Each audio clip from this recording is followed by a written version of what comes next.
It's 9 o'clock. We have an agenda in front of us. I have a motion to approve the agenda. So moved. All in favor? Aye. Chris, you want to be the MC on this? Yes, Mayor, council, staff, those joining us here in the room and abroad virtually, good morning. Welcome to our annual retreat. We have before us, I would say, a very aggressive agenda. We have, while it looks very lengthy, a number of the items, as the mayor and I formulated, put this together.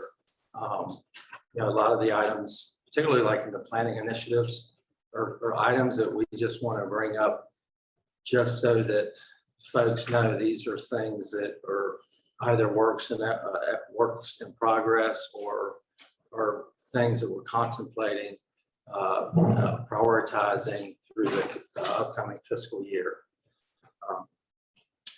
And so we've got a number of folks joining us virtually to make some presentations.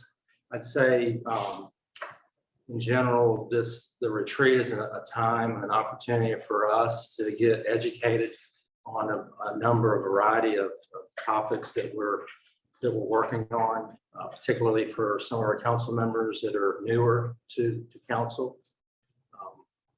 I don't think any real specific policy decisions are to be made today, but that we educate ourselves so that as we're working on many of these items throughout the year, to include the budget formulation process, that some of these items may have budgetary implications, that you have as much information as possible to make best informed decisions that we can make on behalf of the island residents and property owners and all of our stakeholders. So with that, Mayor, I think I'll turn it over to you. We'll start with the first. Eric Olson. Eric Olson, yeah, Shoreline Management update from Eric Olson. Eric unfortunately couldn't be here in person, got delayed with transit with his flights, but Eric is with us to give us a presentation on Shoreline Management. So let's see. You see the first slide? Yes, sir. Second slide.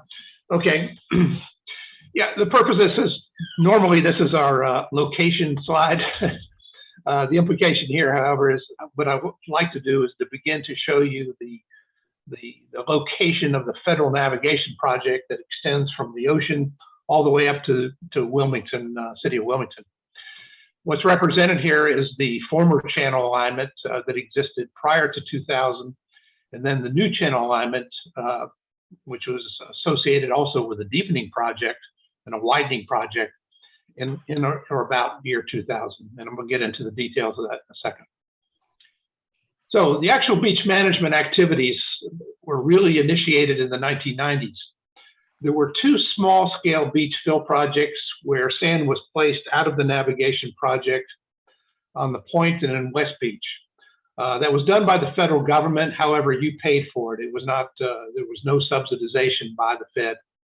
And so it was done under what's called Section 206. Also in the 90s, the village initiated the sand tube groin field, which is 16 sand-filled soft structures, which is very unique for the state of North Carolina and actually required specific legislation to be done. That particular project was actually well described in a small article in the Shore and Beach magazine back in 1998, which probably there should be a copy around. That project was actually conceptually designed by us as a part of this feasibility study on beach restoration from April of '89.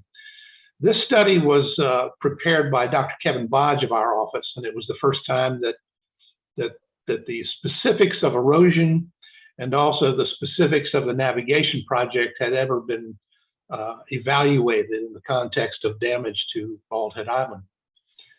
Now, a couple key things that came out of this study is first that it actually conceptually recommended the groin field, which was not implemented by us. The village at the time hired a local engineering firm to implement it. It also analytically, through some, it was state-of-the-art modeling back then, which is pretty crude today.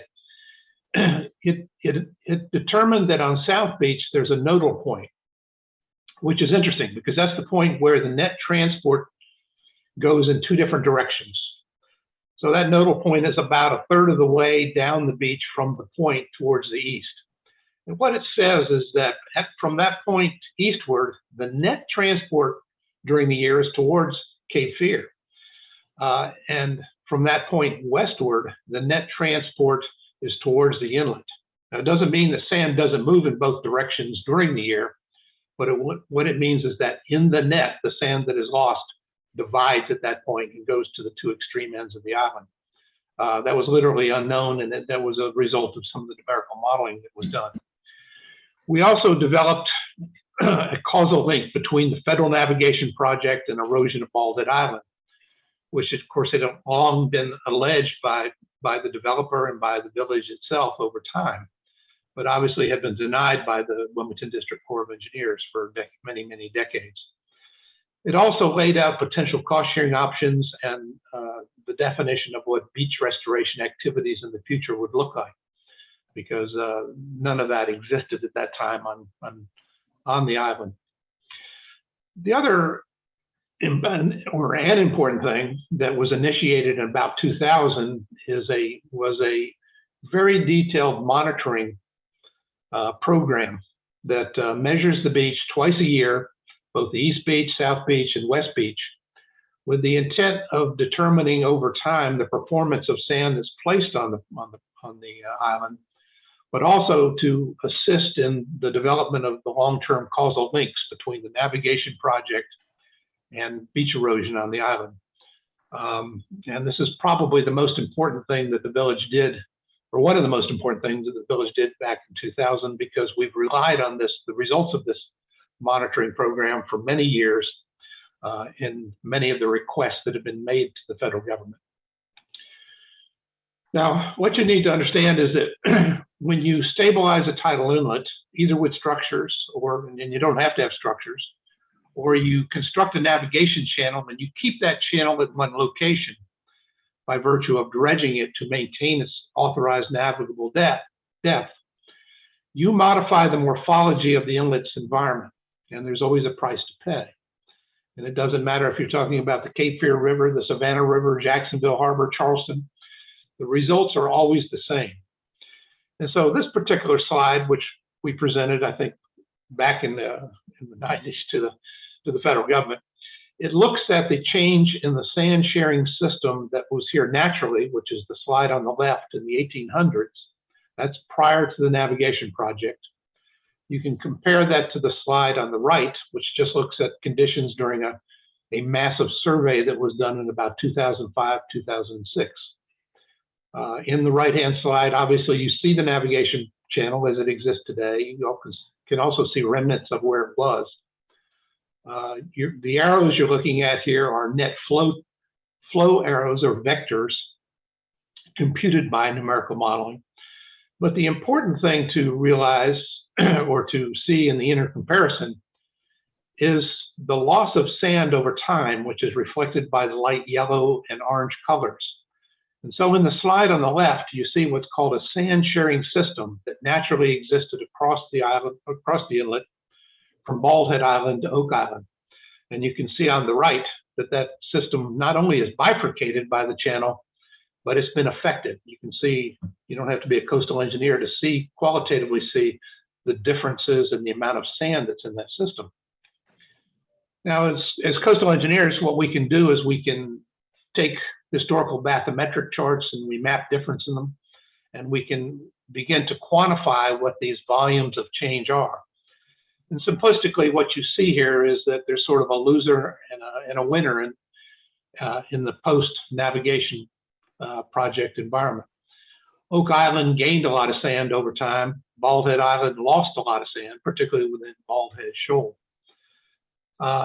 Another important element of this is the loss of sand out of the sand sharing system vis-a-vis dredging. And so that's reflected by the red 24.2 million cubic yards, which were taken out of the sand sharing system only between 1976 and 95. That sand was taken to an offshore location, which is called the ODMDS, which is an offshore disposal area, because that was the cheapest way to affect the maintenance of the project. That is to say, they didn't put the sand back on the beaches like they do today.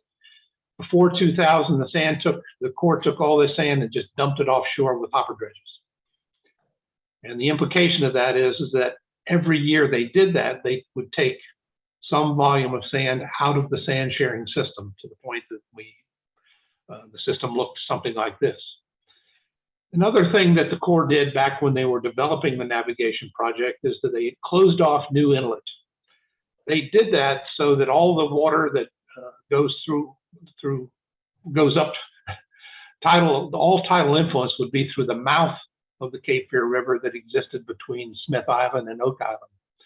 So instead of water coming in both New Inlet and at this location, they closed this off so that all flow would enter and exit between the two barrier islands.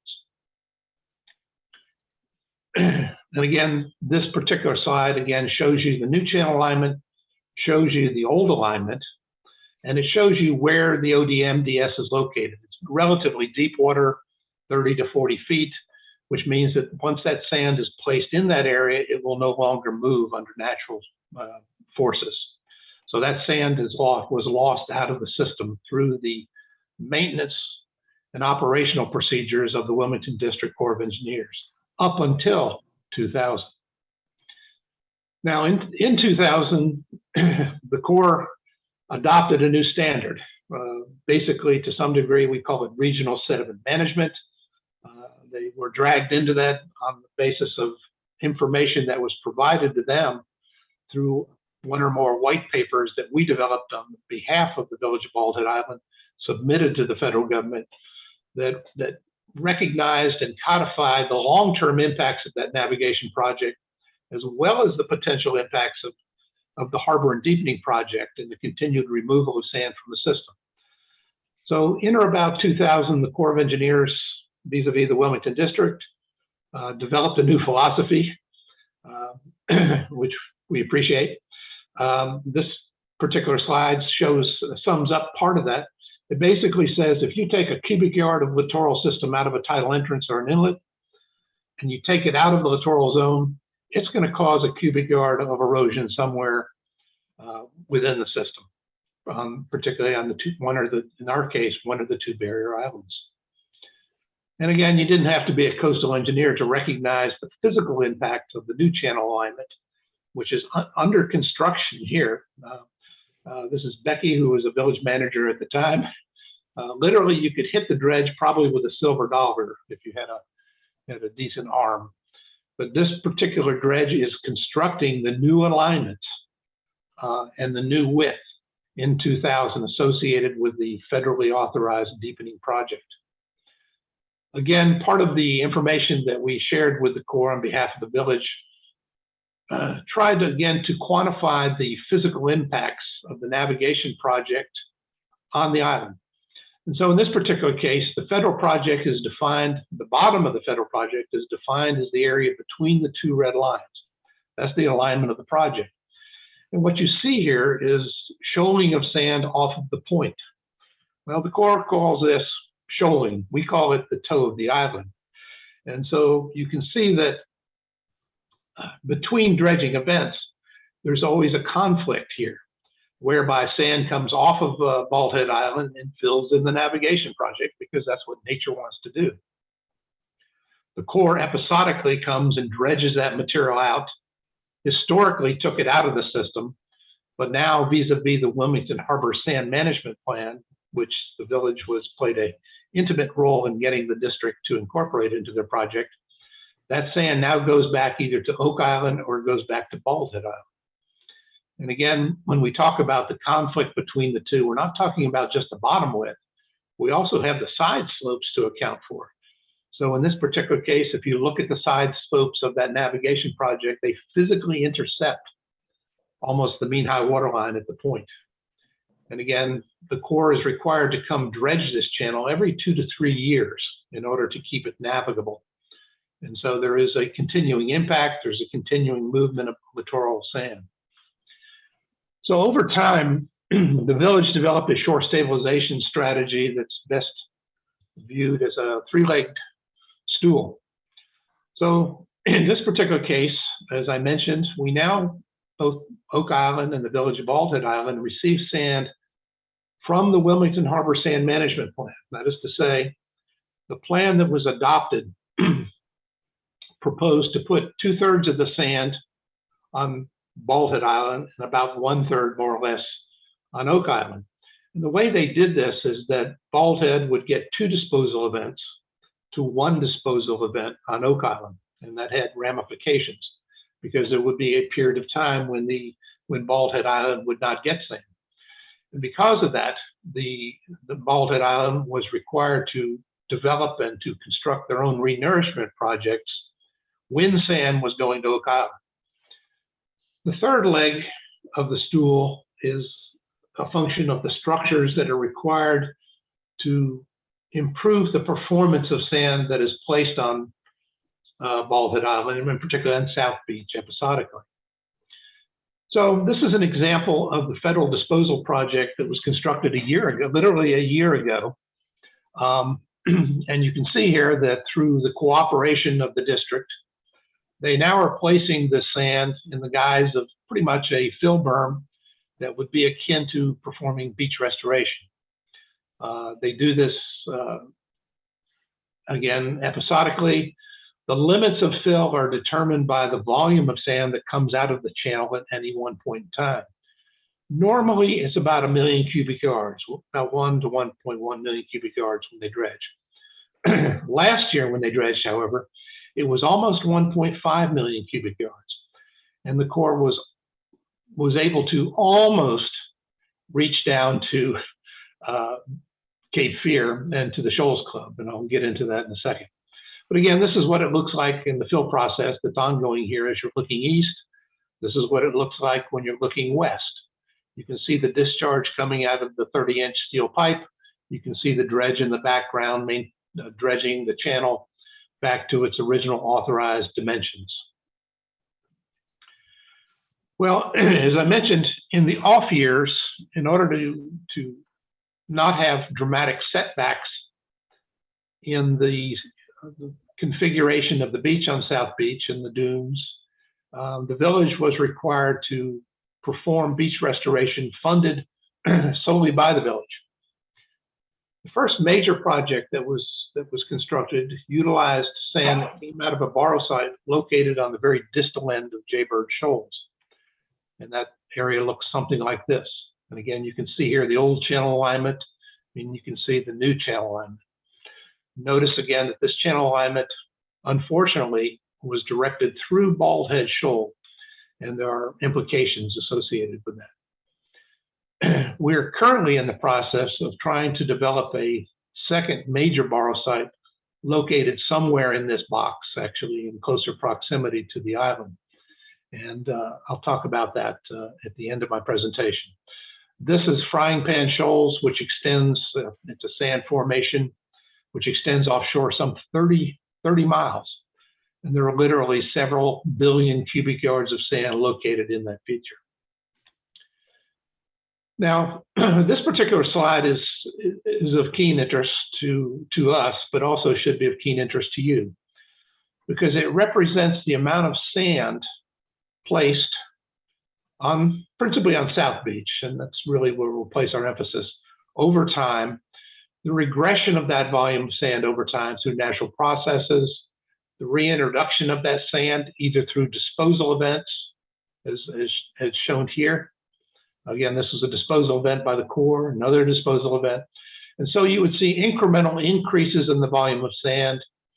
And these were the ones that were on the tune of order of magnitude of about 1 million cubic yards.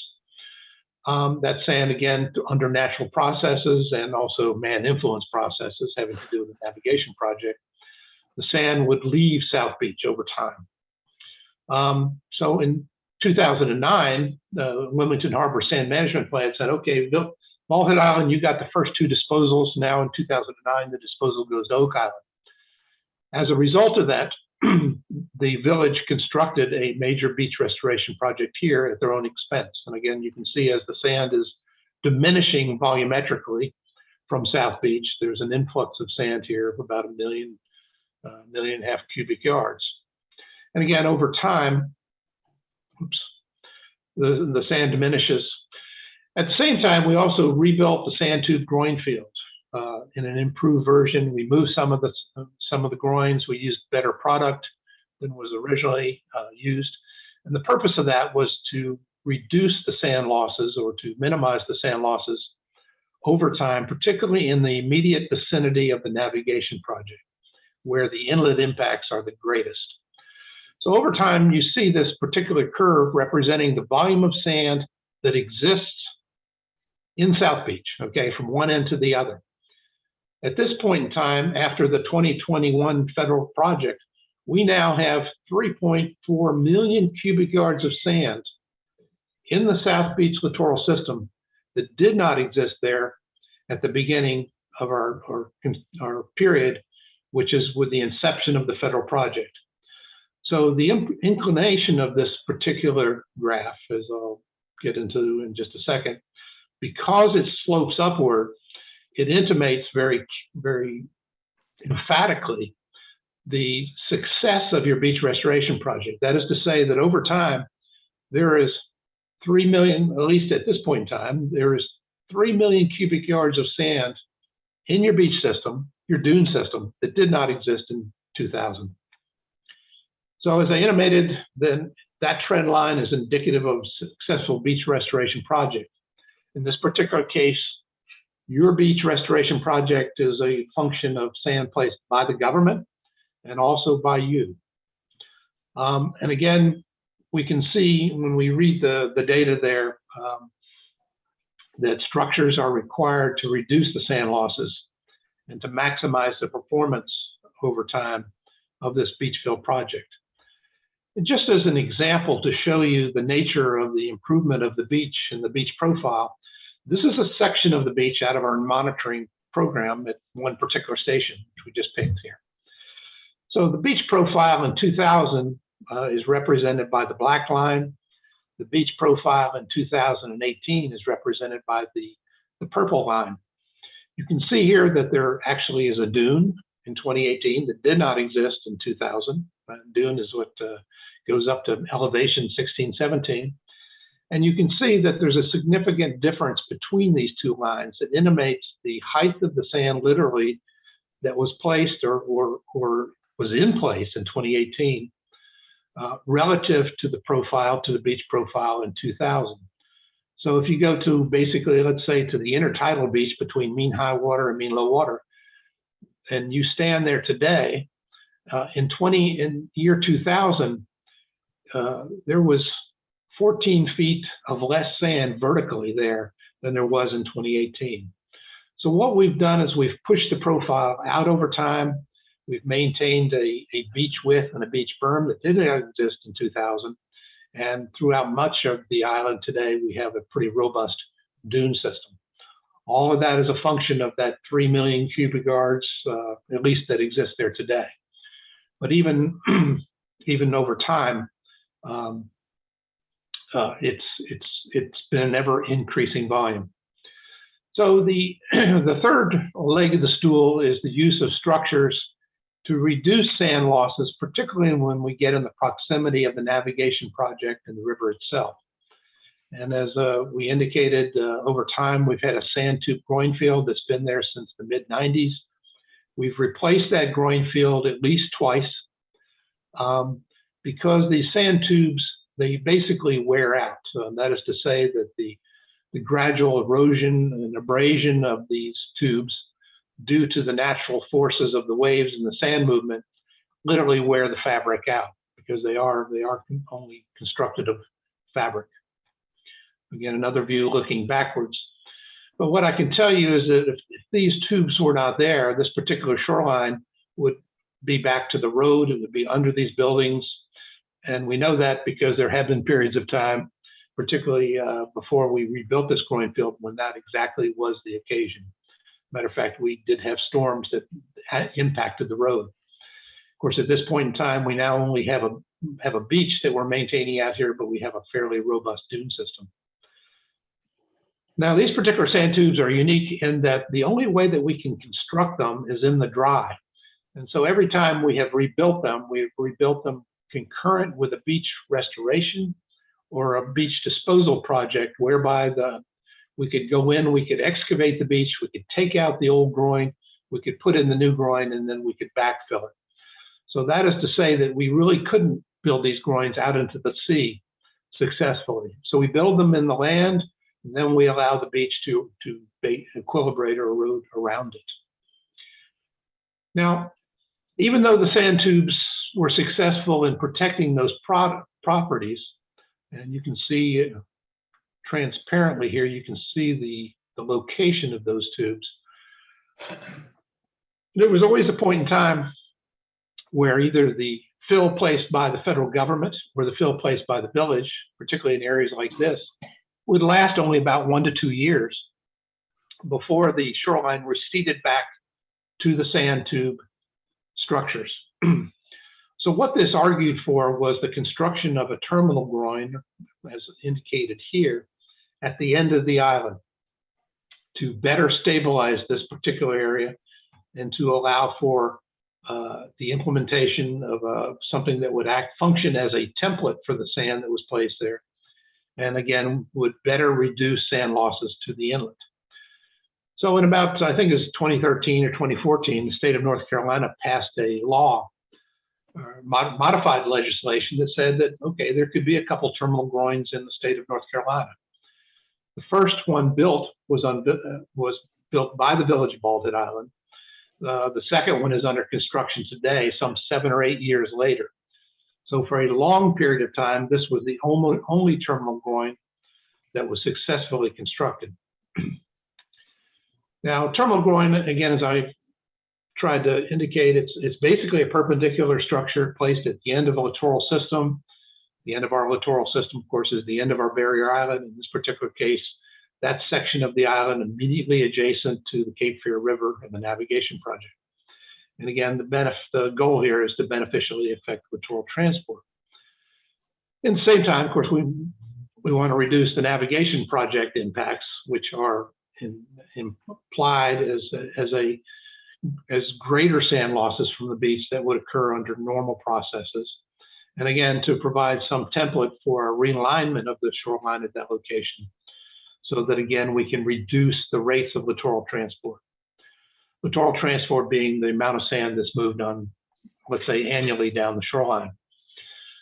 So in leading up to the navigation or to the implementation of this, several years of modeling were performed, in addition to a year or two of actual permitting on the basis of that modeling. And what we found for purposes of justifying terminal groin at this location was that we could indeed reduce the littoral transport rate in theory from about 440,000 cubic yards per year down to about 164,000 cubic yards per year.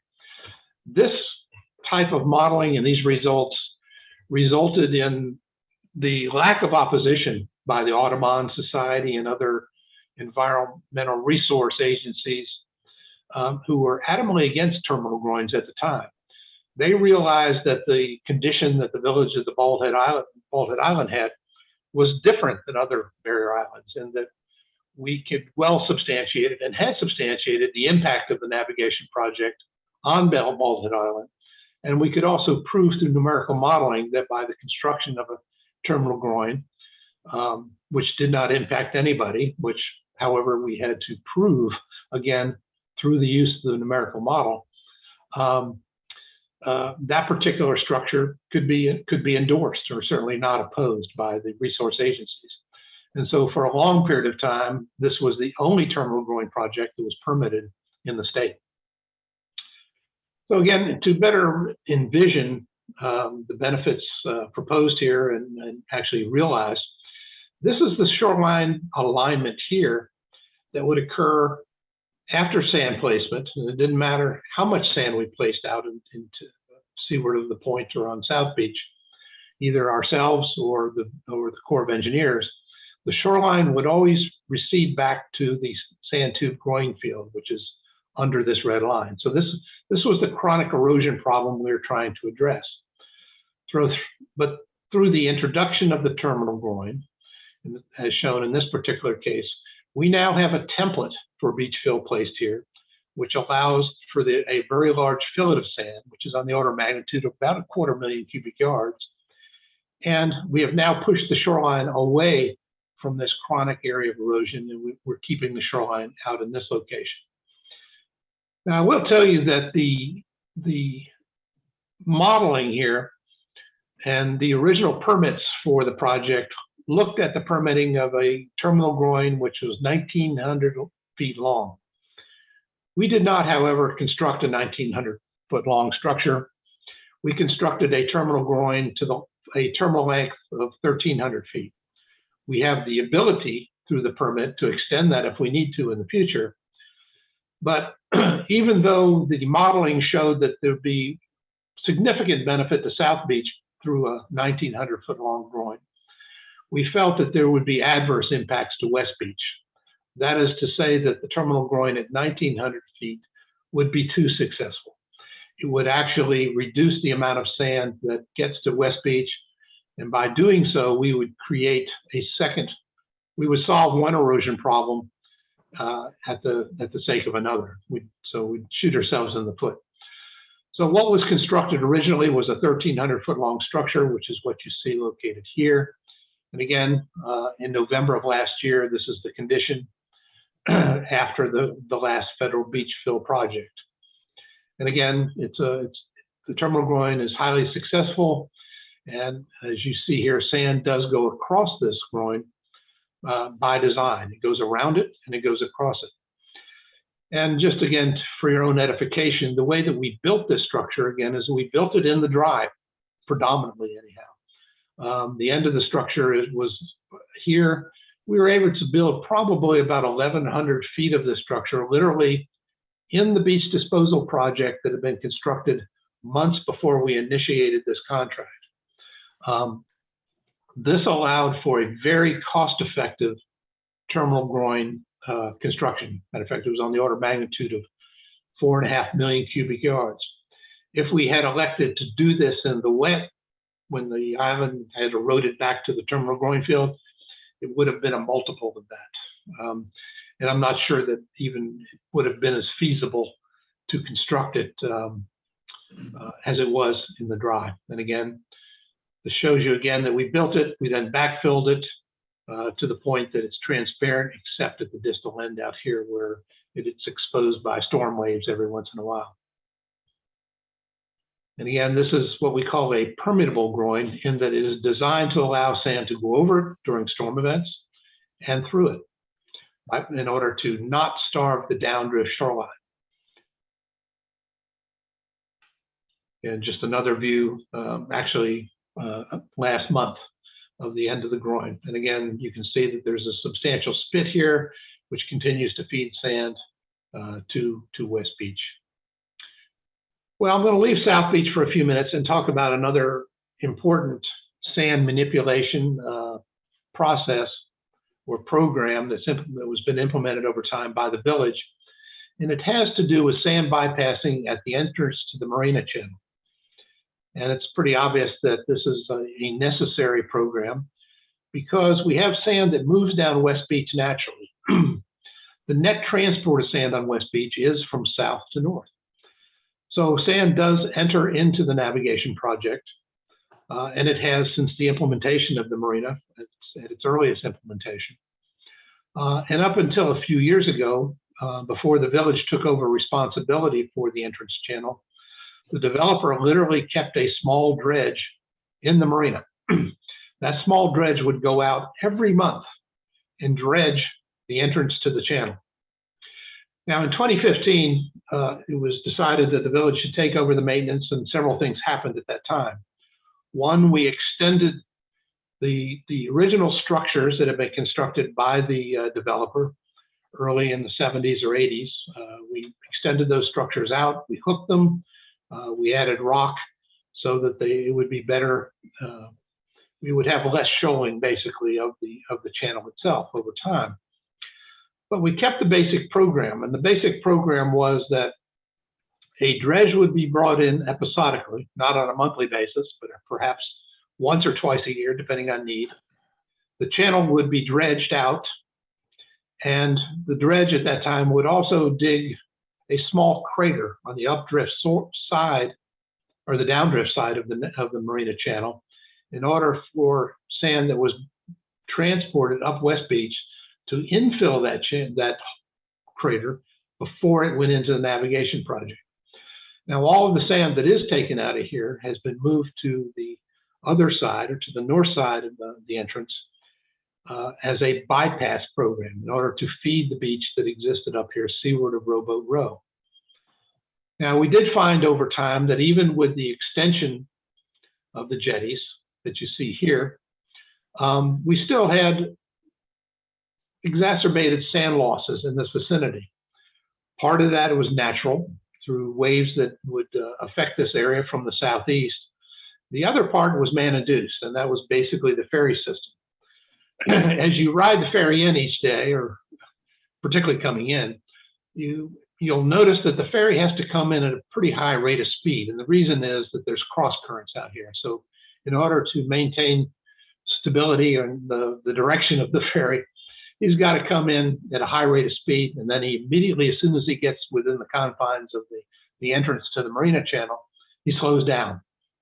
Well, as he comes in at a high rate of speed, he always introduces some small wave field caused by the water that is pushed by the ferry. And what we found, what we identified, is that part of the erosion that we had in this location was ferry induced. So we we constructed two T-head structures, or actually two breakwaters. We wanted them to be T-head structures, but the state wouldn't allow us to do it, which were placed in this area to stabilize and to keep part of the sand that is bypassed here in a condition whereby we would have a protected beach. So what occurs over time is that the village now bypasses sand. It tries to bypass that sand as far north as it can. And again, we're restricted by the permits associated with this process, unfortunately, so that it again supplements any erosion that we have outside the limits of the structures. I'll also note here that there originally was a third structure that was proposed, but it was disallowed by the regulatory agencies in the process of negotiating even to build these two, unfortunately. Switching back to South Beach and to the east end of South Beach, obviously it's well acknowledged that we have issues with the condition of Cape Fear. And that is to say, Cape Fear itself is a depositional area that feeds Frying Pan Shoals. It is fed by sand that comes from the north and sand that comes from the west along South Beach. And it's pretty well documented that Cape Fear is the tail that wags the dog. And that is to say that what happens with respect to Cape Fear and the configuration of Cape Fear at one point in time affects the stability of these two shorelines. And unfortunately, in this particular case, it affects the immediate stability of the beach in front of the Shoals Club. So this is what things looked like back in 2008. There was a relatively decent dune and beach system seaward of Cape Fear. But unfortunately, during some period of storm events, there was a breakthrough in the attachment of the Frying Pan Shoals to Cape Fear itself. Water was allowed to go through this nearshore channel, which very effectively stripped sand away from the beaches in the vicinity of the Shoals Club. So this is what it looked like in 2014, and most recently, let's say in 2021. And this shot was several months after the federal beach disposal program, which reflected in the placement of sand, which almost reached the Shoals Club, as represented here.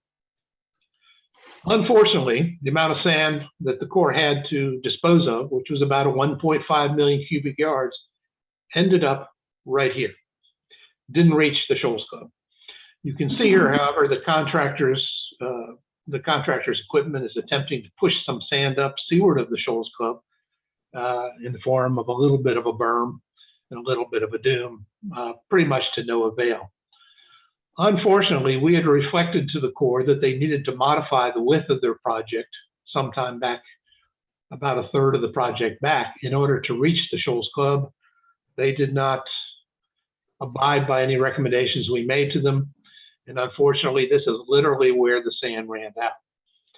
So the Corps was well intended, but unfortunately, the Shoals Club did not get the benefit of beach disposal, which was a quite unique beach disposal because it was 1.5 million cubic yards in lieu of the normal 1 million cubic yards that the Corps dredges. Well, what are the solutions for the Shoals Club? Well, again, perhaps the Wilmington Harbor Sand Management Plan and some disposal project, if we could convince the Corps to place sand at that location, which would probably require a contribution on the part of the village, because placing sand that far down in conflict the way they normally do it would cost additional money, because it would be more expensive for the contractor to do it. Another potential solution, which is down the road, has to do with the harbor deepening project. And we say that because with each of these harbor deepening projects, there is a significant amount of sand that comes out of the channel, both from the deepening and the widening. And of course, that back in 2000, with the first deepening widening of the channel, Baldy Island got about 1.5 million cubic yards. As a matter of fact, that sand did go all the way down to Cape Fear. So there is some potential there, depending on the timing of that project and perhaps negotiations between the village and the Corps in getting strategic sand placed all the way down to the Shoals Club. The other option, of course, is the village to build their own project, which is one of the reasons we're looking at Frying Pan Shoals as a borrow site. That particular site is conducive to us placing sand, large quantity of sand in this particular case, seaward of the Shoals Club in order to change the dynamic down there, particularly in the nearshore zone where we cannot get the Frying Pan Shoals to attach to the shoreline like it did historically. Theoretically, if I was in another state, I could probably also beneficially affect the Shoals Club problems through the use of structures, but that's not the case in the state of North Carolina. So this is the theoretical sand source utilization plan that we've been going by from about 2015 up to the present. And what you see here is that in 2021, you got disposal pursuant to the Wilmington Harbor Sand Management Plan. In 2021, the disposal went to Baldy Island. You will again get the sand in 2024, but then as you see here in 2027, we are theoretically planning for a local project to be built by the village, and ideally using Frying Pan Shoals, because at that point in time, the disposal project goes to Oak Island. Well, again, Frying Pan Shoals, from a coastal engineering perspective, is one of the most cost-effective borrow sites that we could utilize to put sand on the beach. And it's an expensive process, obviously, to do this. It is also, from a physical viewpoint, it's the most suitable sand. It's the most coarse sand. And the coarser the sand, the better the performance of any beach fill you construct. Now, unfortunately, we're in the permit process, and there is an environmental issue. It has to do with fisheries objections. We don't believe those objections are viable, but there's probably a price to pay to prove that point. And you will soon be considering a monitoring plan, fisheries monitoring plan, proposed by LMG, who is participating in the permitting process, to do certain fisheries monitoring on the shoal formation out there to try to break our permit loose. Because our permit is in the process right now where there are objections, and we need to prove and to codify the points that we have made that there really will not be any fisheries impacts associated with that borrow site. Now, other theoretical considerations by the village council, and these have been tossed around for a long time. One consideration that's been proposed is to convert the sand tube groins to rock structures. The reason being is we've been replacing the sand tube groins basically on a 5-year interval. And so there's a cost of doing that. Nominally, the last cost was about 1 million cubic yards. So one rhetorical question be, well, why don't we make those permanent structures so we don't have to episodically replace them? Well, that's very difficult in the state of North Carolina. And at this point in time, it's probably not feasible permit-wise. It would take, again, probably some modifications or legislation having to do with those structures. The other rhetorical question is, well, why don't we build a terminal structure at Cape Fear to solve the shoals club problem there, and due to the breaking away of frying pan shoals from the shoreline. So again, these are questions on the table. They probably will be legislatively and regulatory discussed, at least in the near future. But the actual feasibility of permitting either one of these is quite questionable. So with that, that concludes my presentation. I'd be glad to answer any questions. And in the best of all worlds, Cape Fear would revert to something like this that existed back in the 50s and 60s.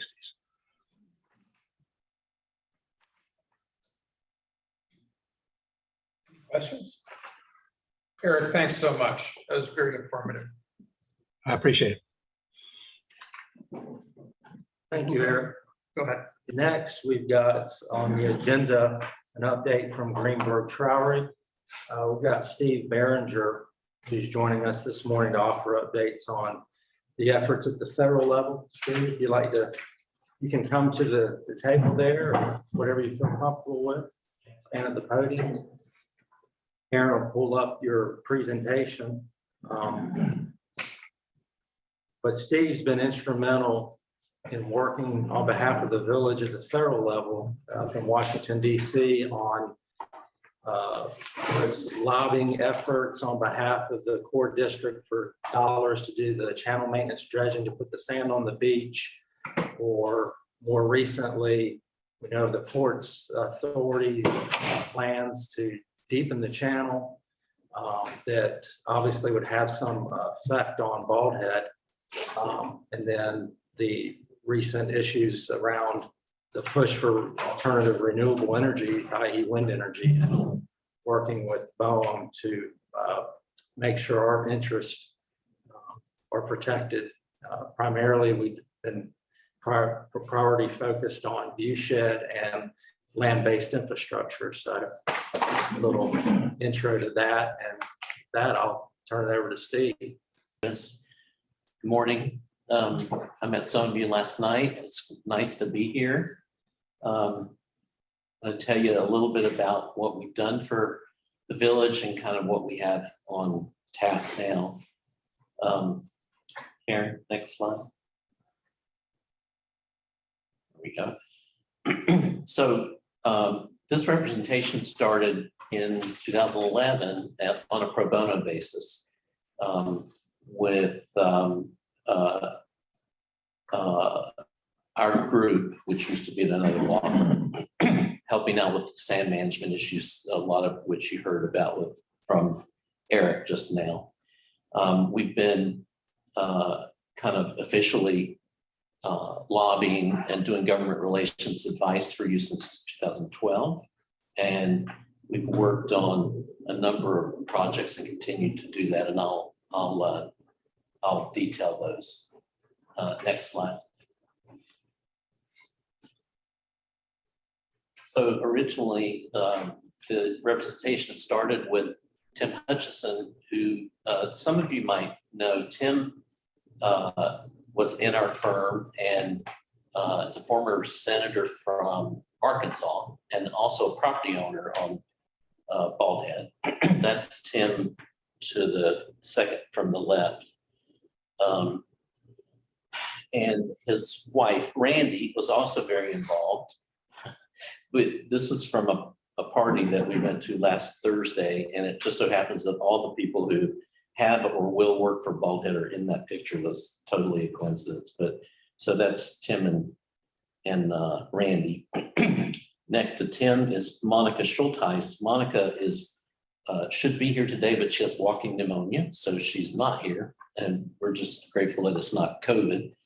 And Monica's been doing government relations for 15 years. She was when Tim was working in our firm, she was kind of his right-hand person, and did basically the work as a close team.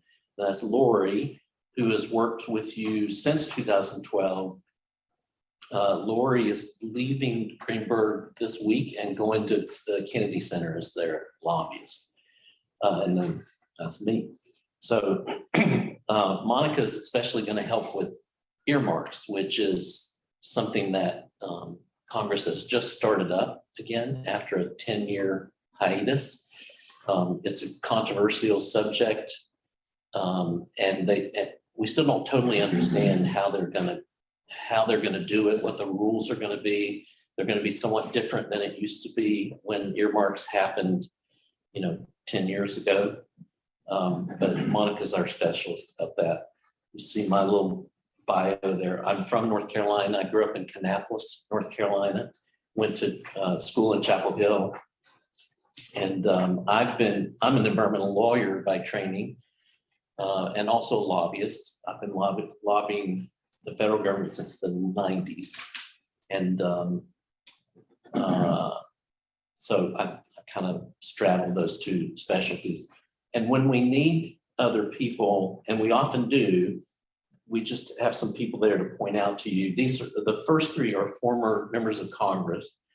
The newest of those is Rodney Freelandheisen. Rodney was a member from New Jersey until I guess 2020. He joined our firm recently. He was the chairman of the Appropriations Committee in the House. That's his expertise about appropriations and his contacts are going to be crucial for us. He's going to help us find federal money to earmark for Baldy. Albert Wynn is a former congressman from Maryland, and he served on the Energy and Commerce Committee, which is one of the committees that you'll care about. And Albert has lots of great contacts that we find useful. Charlie Bass, former member from New Hampshire, also former member of the Energy and Commerce Committee. And finally, John Altenberg, who was the head of JAG. He's a major general, great connections at the Corps, and he's been really helpful when we needed to get some intelligence at the Corps. I think, as you guys probably know painfully, the Corps is one of those federal agencies that's a little decentralized. So a lot of times your business with the Wilmington is with the Wilmington office, Wilmington district. It's not always helpful to go to the court in Washington, but it can be in particular instances. So that's what General Altenberg helps us with. Next slide. This is my slides were arranged a little bit differently than the agenda, but I'm just going to go with it here. One of the issues that I've worked on for you since 2019 is the wind energy issue. As you know,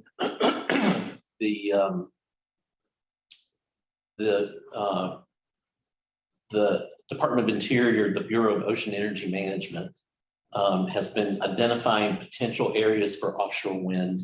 This started back in 2012, and they identified the Wilmington East, Wilmington West, and Kitty Hawk wind energy areas in 2014. You can see on the left, kind of at the top, north, that's the Kitty Hawk area as it was first defined when they started this process at the beginning of the decade. And on the right, you can see what it became after they went through a process and decided basically mostly based on input from the National Park Service that they needed to set the wind energy area back. I guess the rule for Kitty Hawk is that it has to be at least 24 nautical miles from shore, and in some places 27, to protect some things that the National Park Service cared about. So those are the Kitty Hawk ones. Kitty Hawk's been leased, and we're following that process for the village, really just to because that, you know, they have to go through an EIS process. They have a lot of procedural steps that they go through that'll be helpful as we're helping you go through those down the road. The Wilmington East and Wilmington West are down at the bottom. And the one that we're going to talk about is Wilmington East. Next slide, please.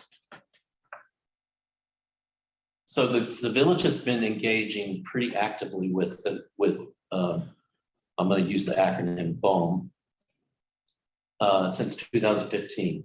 Mayor Sayre started meeting pretty regularly with people at BOEM, and also commenting every time that we have an opportunity on any action that the Corps, that BOEM wants to take.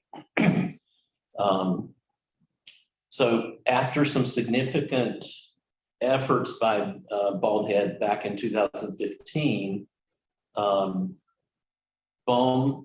took the position that that it would hold off on further developing the Wilmington wind energy areas. In other words, it kind of took them off the development track that Kitty Hawk was on, and said that it would combine those with South Carolina, and South Carolina is quite a bit behind where North Carolina is. Basically, the process is that BOEM identifies what it calls call areas, and then asks for public comment. And from the public comment and its own research, it develops out of those larger call areas wind energy areas. So the South Carolina process right now is still at the call area stage. They haven't identified any actual wind energy areas in South Carolina. So this was a good development for Baldhead because it put you on a slower development track and gave more time to, you know, just to work on persuading BOEM. So during that, basically they did that in 2015 and suggested that there would be task force meetings and a plan to basically, one of the things that BOEM said is that it would spend that time working on Baldhead's visual concerns about a proposed wind energy project offshore. And it also made sense because the South Carolina stakeholders have some of the same concerns. The call area that's just south of here, that would it would basically join up with Wilmington West, is basically the Grand Strand, and there's a lot of concern there, the same kind of concerns that that you have about visual impacts of the project. However, basically, BOEM did nothing in terms of interacting with Baldhead. I shouldn't say nothing, but they did very little. There were no task force meetings. There were no active efforts by BOEM to work with the village on its visual concerns between 2016 and 2021. One of the things that we did in the meantime is we worked with the North Carolina delegation to get language in the appropriations bills each year. This is in the reports that accompany those bills, basically saying, getting BOEM to commit that it was not going to move forward with those lease sales in the fiscal year, and that it would engage with the village and other local stakeholders before it moved forward. Next slide. So everything changed in 2021 with the Biden administration coming in. There's a huge focus on all kinds of decarbonization policies, including the development of offshore wind. So we understand from our contacts in the White House, actually, that privately, the White House went to BOEM and said, what are the projects that can be permitted or can be leased immediately? What can we do as quickly as possible? And Wilmington fell in that category. Wilmington West has some other issues, so they are basically moving forward with Wilmington East and not doing anything right now about Wilmington West. Wilmington West has apparently a lot of conflicts. Maybe the Department of Defense has some issues. Wilmington West also butts up against the Grand Strand call area. So that one's off the table for now. We're just looking at Wilmington East. So all of a sudden, this happened in July. BOEM created a new kind of task force. I think Chris has participated for years in what was called the North Carolina Task Force. And then, and this is all kinds of stakeholders in BOEM to talk about the project. In 2015, when they said, we're not going to develop the Wilmington wind energy areas right now, the idea was that they were going to combine with South Carolina and create a task force, but that never happened for 5 years. So very quickly in 2021, they announced the Carolina Long Bay Renewable Energy Task Force and held a meeting in July. And in that meeting, basically they announced that they were going to move forward quickly with leasing in the Wilmington East wind energy area. So some other developments that kind of affect that. I should also mention that in April, so April 2021, we organized a meeting with Mayor Sayre and the new head of BOEM. It was a nice meeting in which she basically informed him. I think it's fair to say she was blunt but polite, that they were moving forward with Wilmington and that there wouldn't be. Mayor Sayre asked if it would be possible to redefine the wind energy area so that it was set back from Bald Head, and her answer was no. So we've really known since April that they were moving on this. President Trump, in the run-up to his election in 2020, issued a moratorium on offshore leasing. Offshore, it originally was Florida, South Carolina. He then extended it to North Carolina, Virginia. And he did this under the Outer Continental Shelf Lands Act. It's an unusual provision in federal law that allows the president to issue this moratorium. But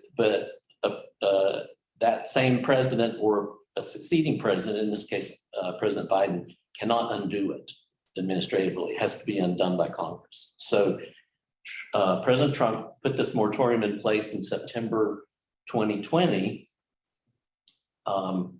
His real intention was probably to say that there couldn't be any oil and gas leasing offshore these states. But the way he did it he did it in a broad enough way that it would also affect wind leasing. So that could have actually been a positive development for the village. The moratorium is for 10 years, so there can't be any leasing. The moratorium is set to take effect on July 1st, 2022. There can't be any leasing for 10 years after that. That creates an additional sense of urgency for BOEM. If you wonder why BOEM is moving the way that it is with the schedule that it has for this lease for Wilmington East, that's one of the reasons. They have to get this lease. They have to get the lease issued before July 1st, or they'll be in a moratorium. Congress there've been several attempts in Congress to change, to undo the moratorium. There was language in the, bipartisan infrastructure bill that passed in December that would have undone the moratorium, but it came out. We're not quite sure how and why it came out, but it's not in that bill that passed. So for right now, that moratorium is going to go into effect on July 1st. If you can, if nothing changes about that and the stakeholders can slow the leasing process down, then you would be in a leasing moratorium for, until Congress changes that. Okay, next slide. So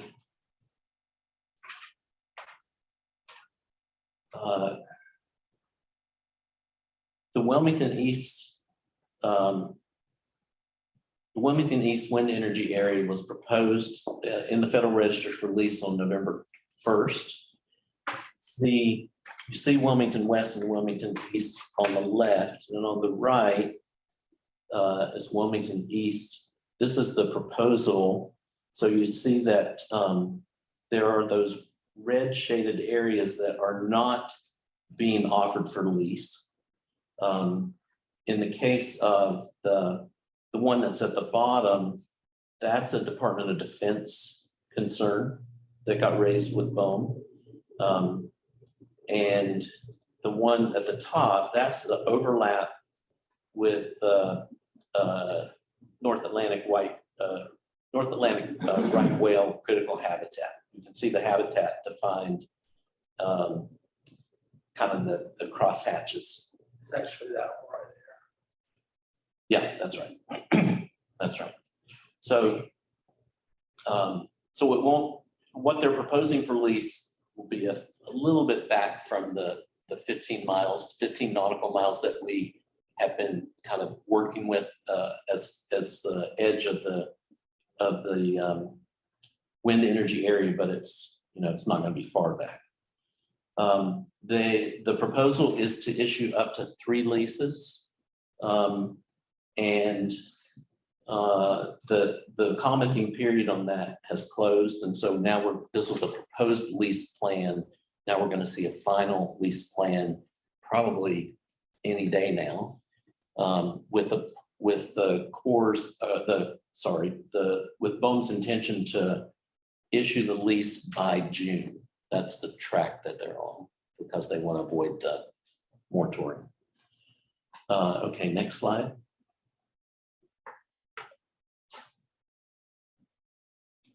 We have been constant and I think consistent in commenting with BOEM, sending the message that the village would not be opposed to wind energy, but that it is opposed to any kind of development that's closer than 24 nautical miles to the shoreline. This is, as you know, the council has adopted a resolution to that effect, and some of the other local governments have done that.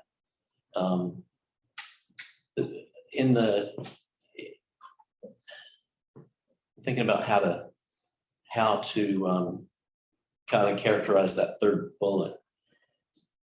From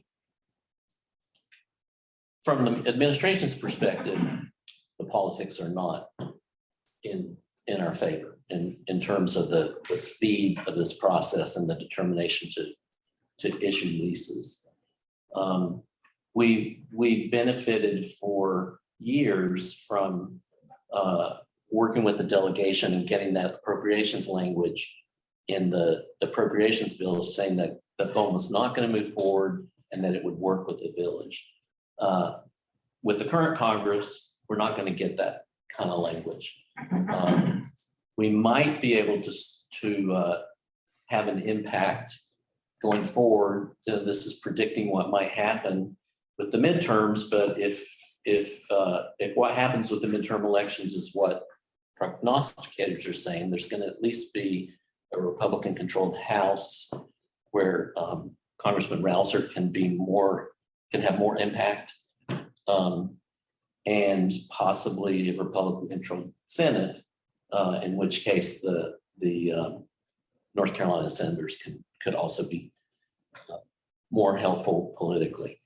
The difference, of course, is that in the Trump administration, there was not this push to do wind energy. So even if the politics change in the House and the Senate, you still have the administration who's going to move forward as quickly as they can.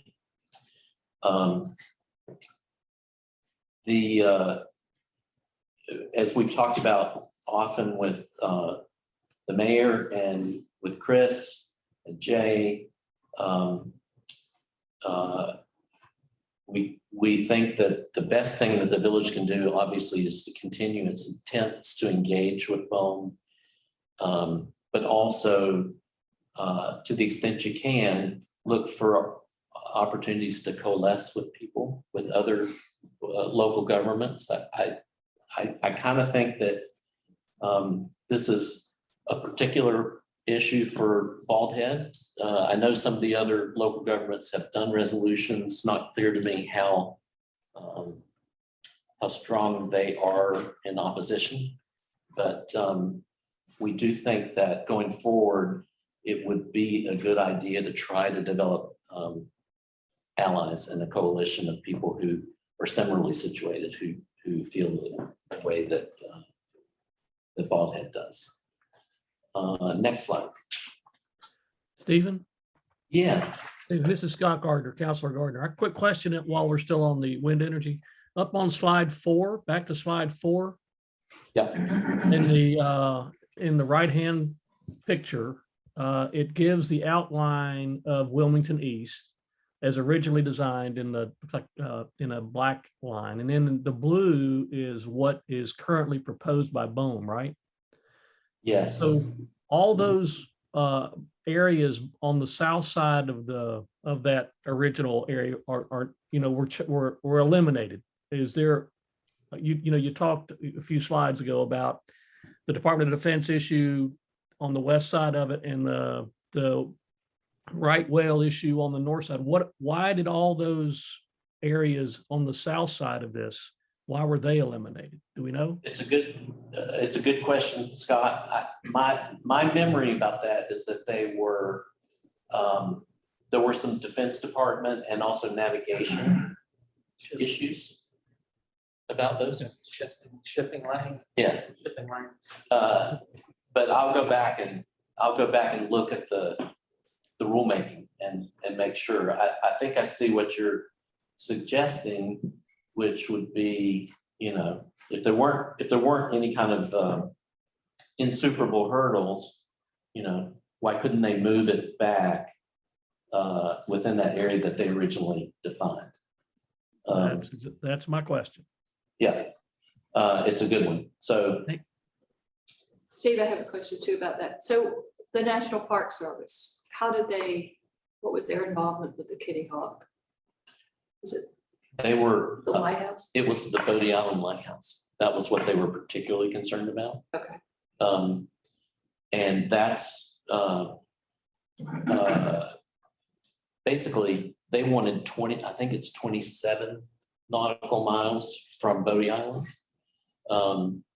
And they objected first. This is how I understand it. And then the village of Kitty Hawk got involved also, maybe at the invitation of the Park Service. And they wanted 24 nautical miles from the village. So, yeah, And obvious questions about Old Baldy. yeah, and in 2018, when there was this Consensus Building Institute was a consultant brought in by BOEM to do that initial stakeholder effort. And they invited a number of us to Wilmington to interview us. And at the time, Chris Webb had went along with Carrie at the association, myself. I think Chris Shank with the Conservancy, but specific to the Old Baldy, that was included in that report. Although we know or we don't know exactly what ended up happening with that report. Right. It was finalized in a draft final report, but it was never carried forward. And those questions have been asked, but we've gotten zero response. When I said earlier that that BOEM went kind of silent between 2016 and 2021. Not entirely accurate. They didn't have any task force meetings, but they did start this process through this group, Consensus Building Institute, I think that's what it's called. And that was basically a listening tour. They went around and talked to people in South Carolina and your area. They put together a draft report, circulated it. You got a copy of that draft report. It's 2019. And then just ghosted it, went quiet. We've asked numerous times in writing and orally for a copy and some indication from BOEM of the status of that report. It doesn't fit with what they're trying to do right now. So they won't even answer what's the status of it. I think that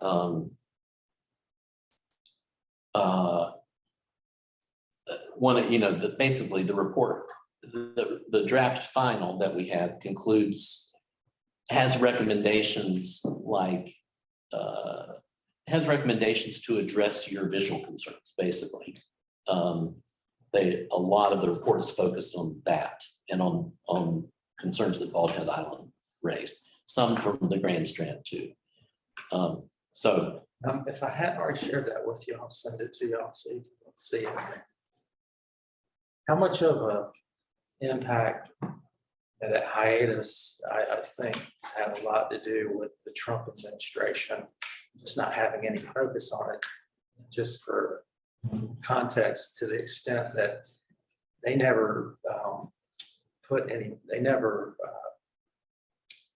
anybody in charge of all. Right. That's right. And that was at a time where they were actually really coming in on those congressional approvals to put cabinet members in certain. Right. So they never appointed anybody to be the head of BOEM that whole Trump administration period. That's, I think, had some. Definitely. I think the other thing is that for political reasons, the Trump administration was very focused on oil and gas leasing. Early on, Secretary Zinke was pushing very hard for the 5-year plan that would have moved forward with seismic testing and other kinds of stuff off of North Carolina, but also all the way down to Florida. And we found out very quickly that was not politically popular on the Atlantic coast, like a lot of maybe the Western people who are more oil and gas oriented, or Gulf of Mexico people. So I don't know if you remember this, but he maybe tweeted, or some unusual way to make public policy, tweeted that there would not be any oil and gas leasing off of Florida. And then, but I think, as a practical matter, agencies always have more to do than they can do. And their push in the Trump administration was oil and gas leasing. So I think that they just neglected this, and that worked kind of in our favor for a while. Let me say that, talking or looking forward, they'll issue 1, 2, or 3 leases probably before July 1st. I think there's probably a lot of interest. I think it's very unlikely that there would not be enough interest for there to be a lease. I think there's a huge amount of interest in offshore wind. So there'll probably be leases. All the lease will do right now is allow the lessee to do studies. And these are studies with pretty minor impacts. They're site assessment studies. So there'll be some meteorological buoys. There was originally going to be a meteorological tower, but in their most recent formulation, they don't think they need that anymore. So there's going to be some buoys and lots of vessel trips. Those are the main impacts. That's all they can do right now under this lease. They have up to 5 years from the issuance of the lease to develop what's called a construction and operation plan. That's the big plan. looking forward to the things that you're gonna want to be involved in. When that plan comes out, it's gonna be big, and, you know, we're gonna have to focus hard on it, and that's when BOEM and the project proponent has to do an environmental impact statement. So you could be, we're in 2022, you know, that could be 2027 before you see this construction and operation plan. And then from there, there'll be, you know, however long it'll take to do an EIS that can get done in a year if you're really trying hard. It's more likely to be a 3 or 4 year process. So in terms of when you might see the first turbines, that could be in the 2030s before that would happen. And it's likely to take 5 years before they started the plan. That part is unclear. If you look at Avangrid and Kitty Hawk, they got their lease in 2017, and they did their construction and operation plan in 2021, I think, so 4 years. But I think the lease will say you have to, if you're going to submit one, it has to be within 5 years. Before you leave, I got to stay on this for a couple more minutes. Just for the council's point of view, and so we can start talking. There is some things going on. There are things going on. We've been meeting with mayors, Excuse me. local municipalities to start brainstorming other issues. The view shed issue has been around for X number of years, but there's a million issues that are really just as important, at least from our point of view. And it's going to happen during, you know, when they're putting together their construction plan. We want to be able to affect that. There's, you know, a history of dredging operations, which all of a sudden, you know, slows down our ferry system, slows down our barge system, which means that, you know, it just disrupts life over here. What happens when we all of a sudden have construction crews needing to get through that same area, Right. Set up time? We're talking about major pieces of equipment, materials also having to travel right through our area. Critical. The other, so one of the things that we have done, I've been talking to Jamie Simmons with Southeastern Wind, and they've agreed to have for all practical purposes, a symposium. And we're generating questions right now that we expect them to answer. It's great that it's Southeastern Wind, but I don't know what we can do to get BOEM representative, direct BOEM representative for that as well. Okay, probably, I think that's possible. Okay, the other thing that is, you know, Cooper initiated back in July, a towers, I don't know what he calls it, towers task force or something like that. They had their first meeting a few weeks ago. They have a whole series of task force underneath this program that a handful of them would also be critical to get here. So I'd like to talk to you about that. Okay, that's great. From our point of view, we have, you know, talking to the other mayors. We've also been talking to some a couple of the people on the board of the association, and I want to just keep on expanding who we're talking to and getting involved. I think it's terrific. It's a terrific thing to do. You're gonna be more effective if you can get more people and more concerns articulated as specifically as possible. And obviously, it'll be easiest to do that when you actually see the construction operation plan. That's going to tell you, you know, how many boat trips it takes to take the turbine and the blades and everything. 100 turbines. Yeah, it'll be massive. You know, those things are massive. So, but one of the things that we have been critical of BOEM about, you know, they committed to Congress that they would talk to the village. They haven't really done that. Right. And I, you know, from history, I don't expect them to. Right. I feel like they're steamrolling over us. They have a deadline they have to meet. So the notion of the governor's getting a lot of cash out of this, political cash in terms of promoting this. Yeah. I don't know whether you're our people that also hit North Carolina in terms of. Oh, yeah.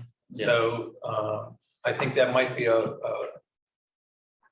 maybe more advantageous direction to chase for a little while. I think that's right. And I think, because BOEM they're gonna do what they absolutely have to in terms of engagement and no more with you. So I think your idea of a symposium is really terrific because you're basically creating engagement and basically daring them to say, no, we won't participate. I think that's really valuable to create those kinds of engagement opportunities because they're not gonna do it. We'll talk next week. Okay. Any more wind energy questions? There's so much on this subject, a lot of details, and I'm always happy to talk about it if anybody wants to call me and discuss. Okay, harbor improvement. I think you guys know most of these details. The NC Ports did a 2003 study under the Water Resource Development Act, which basically allows a private or a non-governmental, non-federal governmental entity to prepare a feasibility study, which the ports did. They want to deepen the channel from 42 to 47 feet, and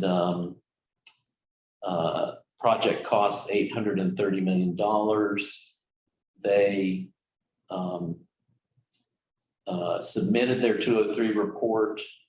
This all happened in 2020.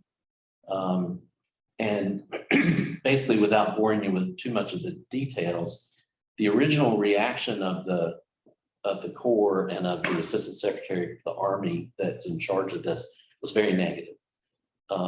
They had lots of issues with the original feasibility study. The ports came back with a revised plan to kind of address some of those concerns. So the Assistant Secretary approved the feasibility study in May 2020, which was that was a necessary step before Congress would then appropriate money to do further studies. But they also raised, and you can see in the blue box, they basically said, we're going to approve this, but there's still a lot of problems with it. And they've got to be addressed in the environmental studies, the EIS. So now we're at the stage where there's, let's see, I think it's on the next slide.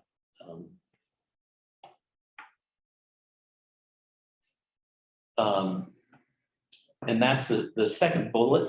There is an important point here. This is getting these projects approved by the Assistant Secretary is I don't want to say completely political process, but it is a political, highly influenced by politics. You don't just say to a port authority that is important for its state's economic, development and health. No, we don't like your project. We're not going to do it. So the approval of these projects happens even with lots of problems. The question is getting the money to actually go forward. And so that the second bullet makes the point that there are a lot of authorized projects that have never had money appropriated for them and never will be. And that would be our goal for this project too. Or at the very least, if this project were to go forward, you learn a lot of stuff about your sand management issues the hard way. The last time they did this,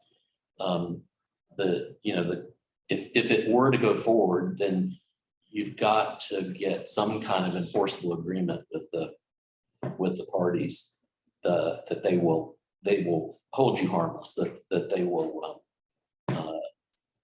protect your beaches and do whatever they need to do to repair any damage. I think it's mitigation dollars. yes. The problem last time I think was you had assurances from the Corps, but wasn't a final agency action. right, it's not value. It's not, the government can make assurances all the time. Whether they're bound somehow or another to follow through with them is another matter. And So that, it's down the road. There's only a finite amount of money here. This is, and there are a lot of ports along the Atlantic coast who want to do this, to handle these very large container ships. So in a lot of ways, if you look at it as a more regional issue, Wilmington is not ideally situated to get this money. And so, the fate of this project will kind of play itself out over a longer period of time, and also with lots of other interests who want that money. And we're trying to pay close attention to how that unfolds. Let's see, I talked about the next thing that's going to happen is the NEPA review. There's lots of opportunities there for you to raise your concerns, and that's crucial. That you monitor that process. We're monitoring it with you, and then you take every opportunity. Starting with the scoping when they start the process, and they'll issue a notice of intent to do an environmental impact statement and hold scoping meetings and ask for input, and we need to be ready to participate in that. Let's see. So there is money in the. If you're reading the papers, you see that Congress has not approved its budget for 2022 that we're in right now.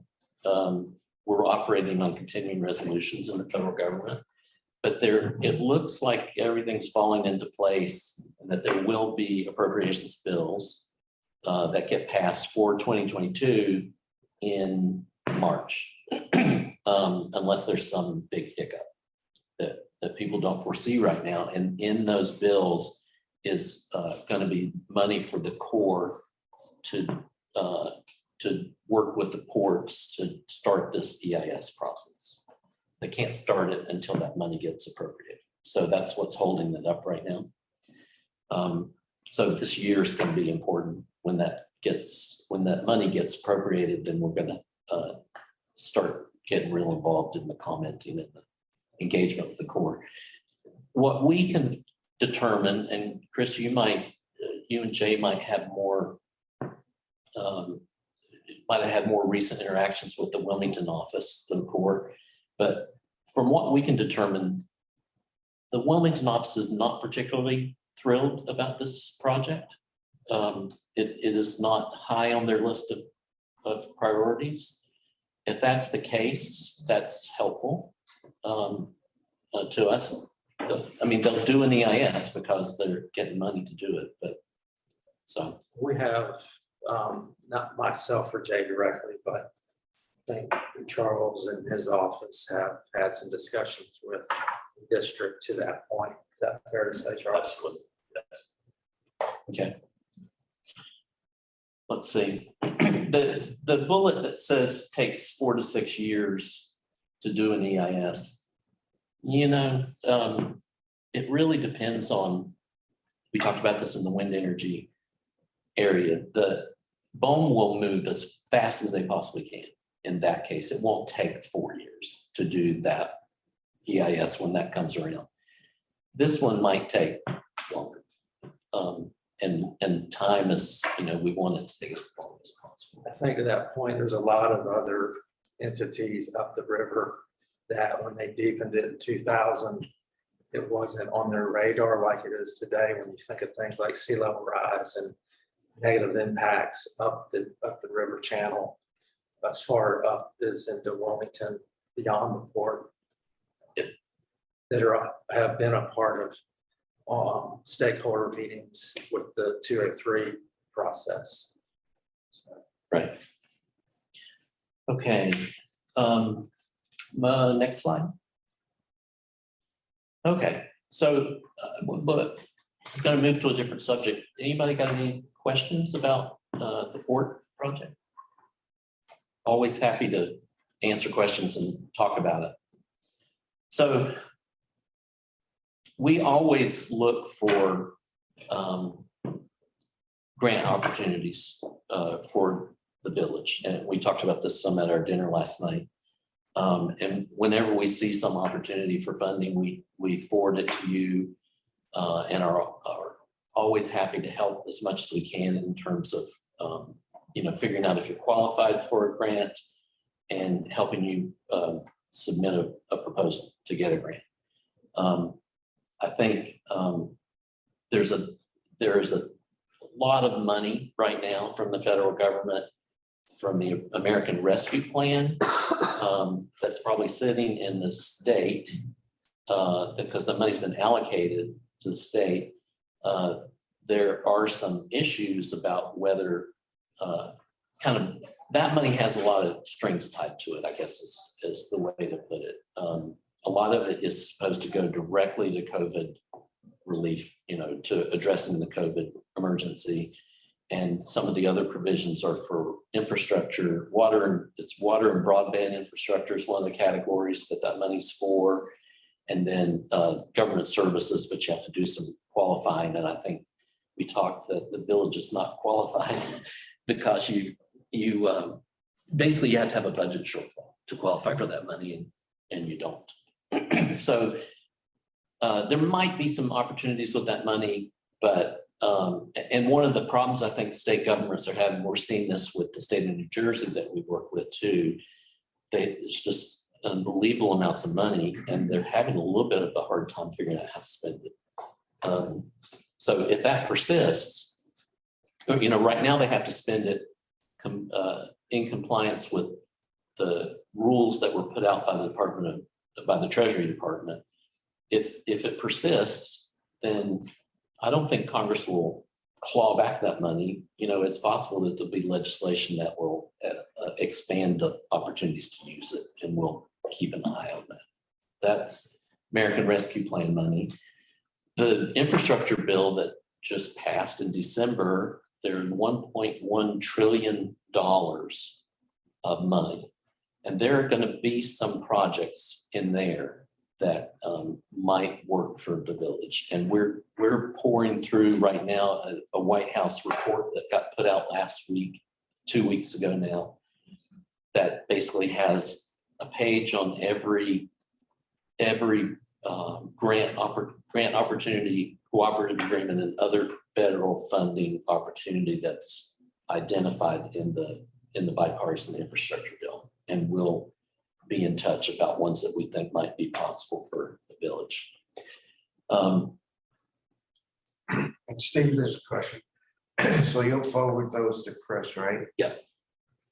And then Chris, in that determination, maybe that you have of what would be worth it, what would not be worth it. Obviously, you're going to have the consideration of your manpower. If there's anything out there that looks like there could be a real cost benefit to it, I mean, you could just raise your hand, right, and let us know. And maybe there are other contractor sources that we could pay for. If it pays back positively, we probably no reason why we shouldn't do it, right? Yeah. So,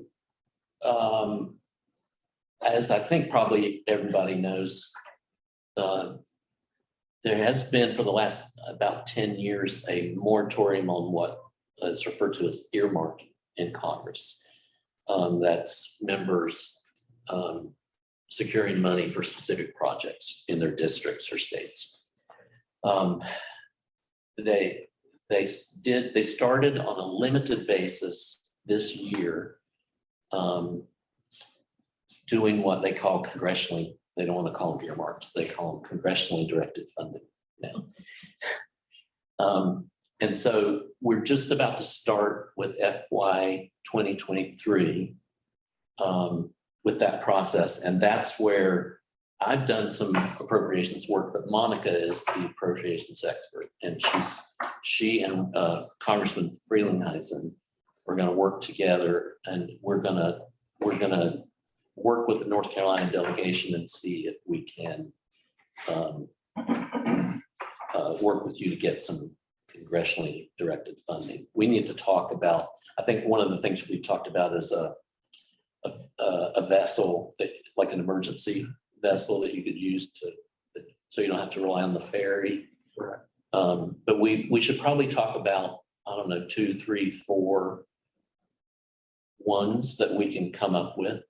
You know, one of the the rules are still in development, let me say.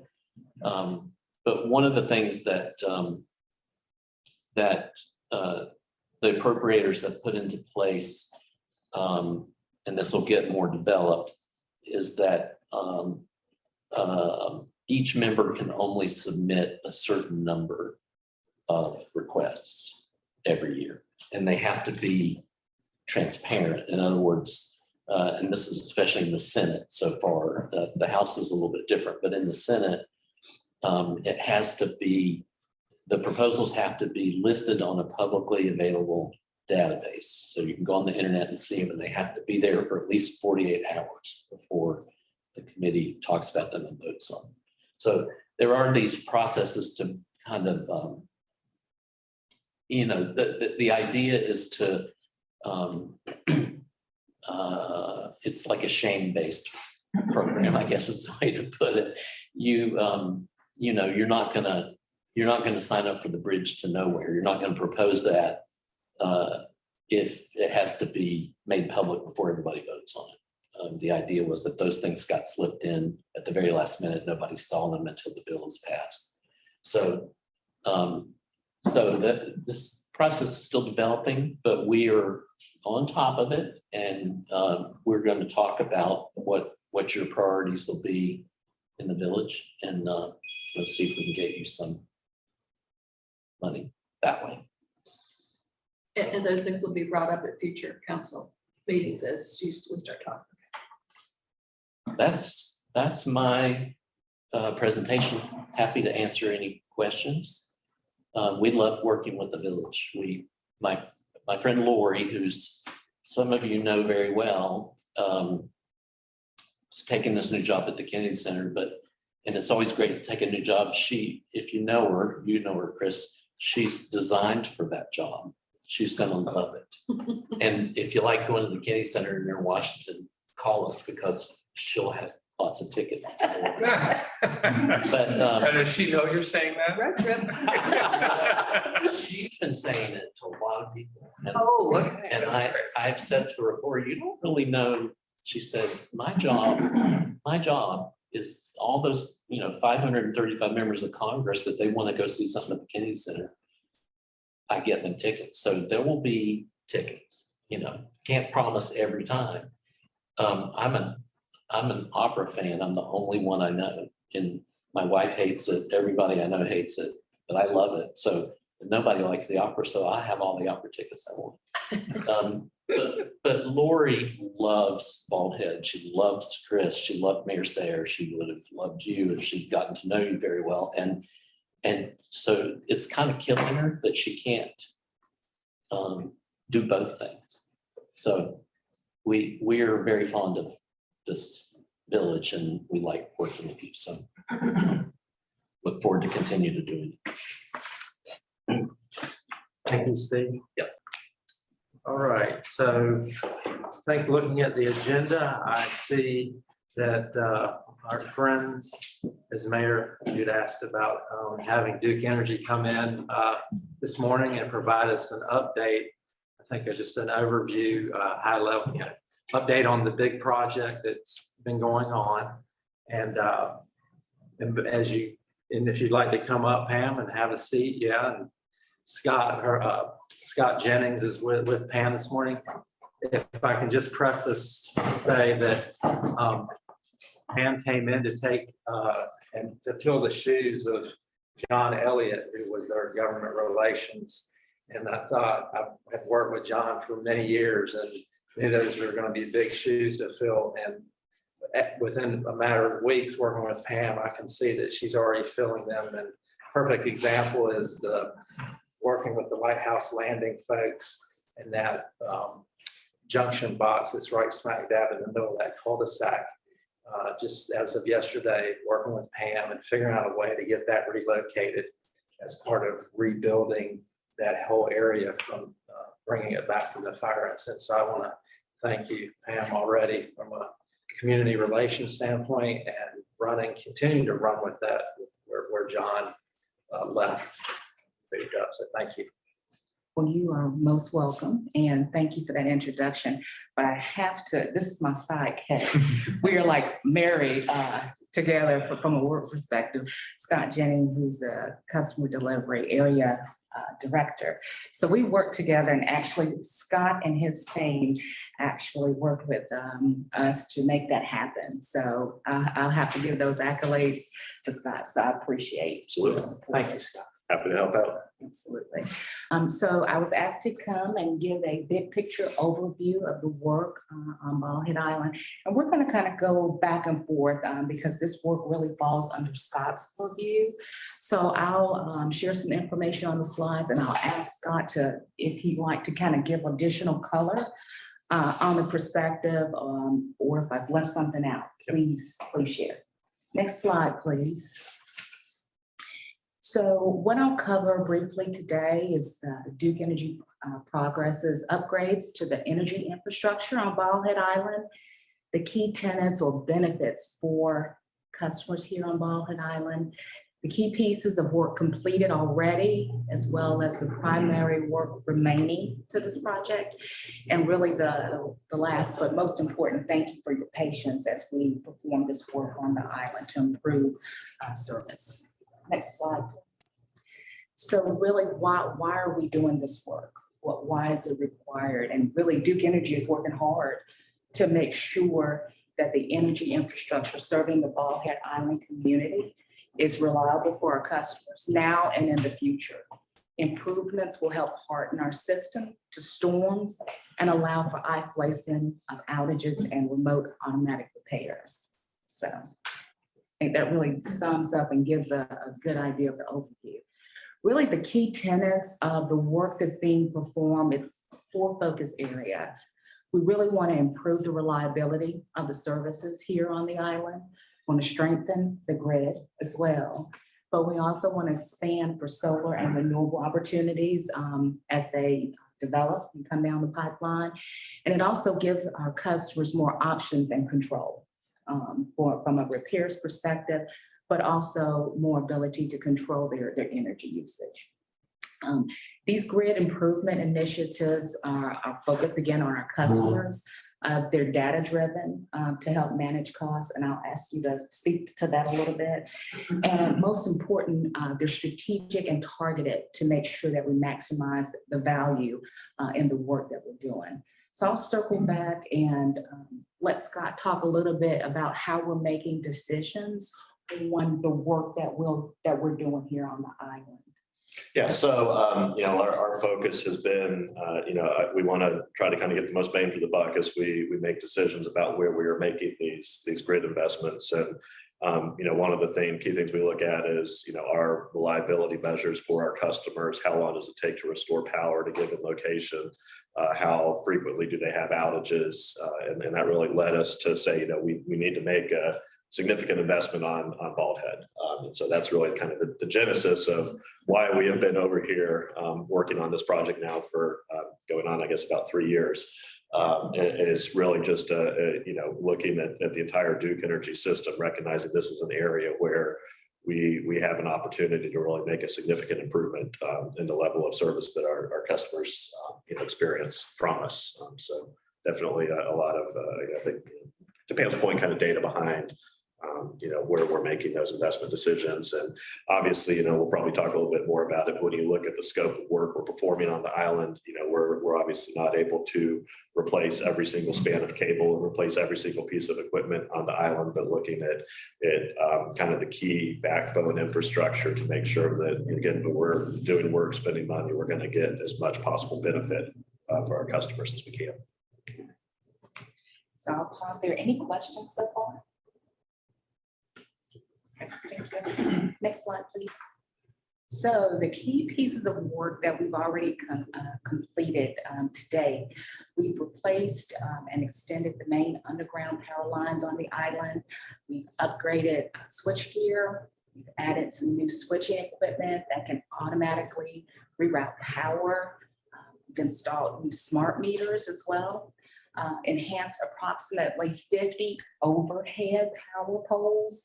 And we've installed approximately 30 new poles on the overhead portion of the main line that begins in Smithfield and runs submarine to the island. So can you kind of Yeah, translate? absolutely. Yeah, and all translate? that is obviously, that is off the island, but your main power feed to the island, we had a couple of, I think April's ago had a couple of poles fall over there in a windstorm and kind of recognized, that overhead line that comes and feeds the island there to Caswell Beach was really not storm hardened in a way that it needs to be in order to help to keep that as reliable as possible. So that's where all of about 80 new much more robust structures were installed, replaced on that line so that it is what we would consider, storm hardened and able to, we shouldn't have the type of failure that we had a couple of years ago that caused a pretty lengthy outage for the entire island.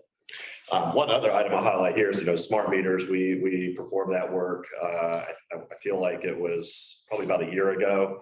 Now it was right after COVID started, so probably 2020. But as Pam was talking about, how are we setting the grid up for the future and to give our customers more control?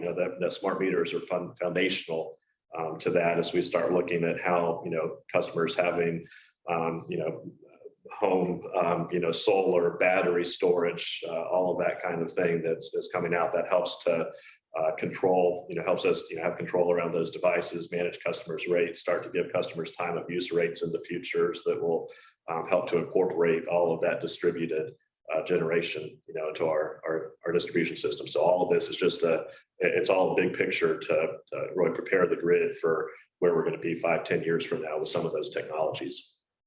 And Scott, I just want to go back to one other point with the 80 poles that were installed or upgraded.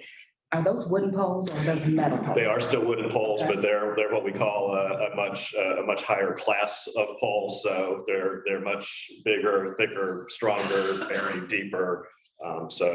Again, from a storm hardening perspective, significantly higher safety factor wind margin with the way that line is now constructed. Okay, great. Next slide, please. Okay, let's go back one. Sorry, Ever.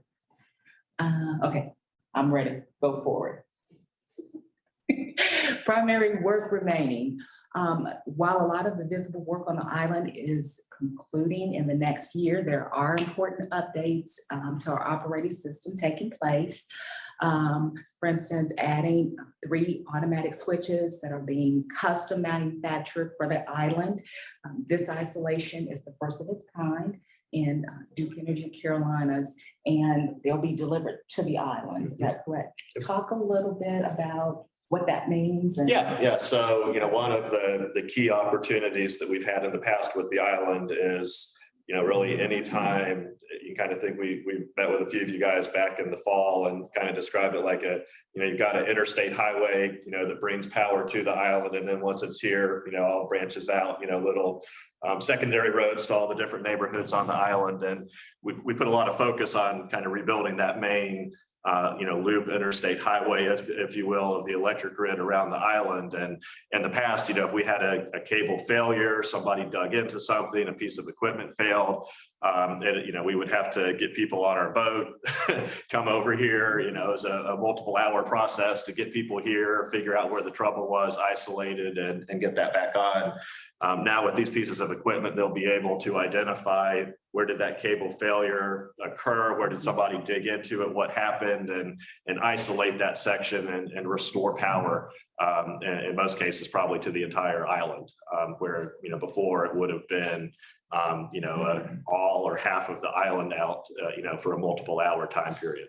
So really putting that focus on the main backbone of the energy grid so that we've got those abilities to remotely monitor the status and allow the equipment to isolate any kind of damage or faults that occur on the system. And lastly, upgrading switches serving the southeast portion of the island and connecting the existing underground lines to create isolation of outages and the ability to reroute power. Yeah, and one of the other opportunities that we've been trying to address is scenarios where we have what we call a a radial feed. So we have just, when we typically design an underground system, which of course, all of our system here on the island is underground, we like to do it in a loop. So that if there is some kind of, again, failure, dig in, something like that, even within a residential neighborhood that maybe has 20 or 30 customers, we can quickly come, find where that damage occurred, isolate it, and get all of those customers back in service. We have a lot of locations on the island, the way that the original infrastructure was installed, where we have those customers just in a radial feed. So the only way to get them back on if a cable failure occurs is to dig it up and fix it. And, that becomes a multiple hour process instead of a fairly brief process. And so we're looking for all of those opportunities to take those radial lines and create loops. Again, just, we can't obviously prevent the power from ever going out, but doing things that when that does happen, we don't have some of these very extended outages like the island has experienced over the years. Okay. Any questions? Okay. All right, next slide. So again, we thank you for your patience and we appreciate the support as we continue to make these upgrades.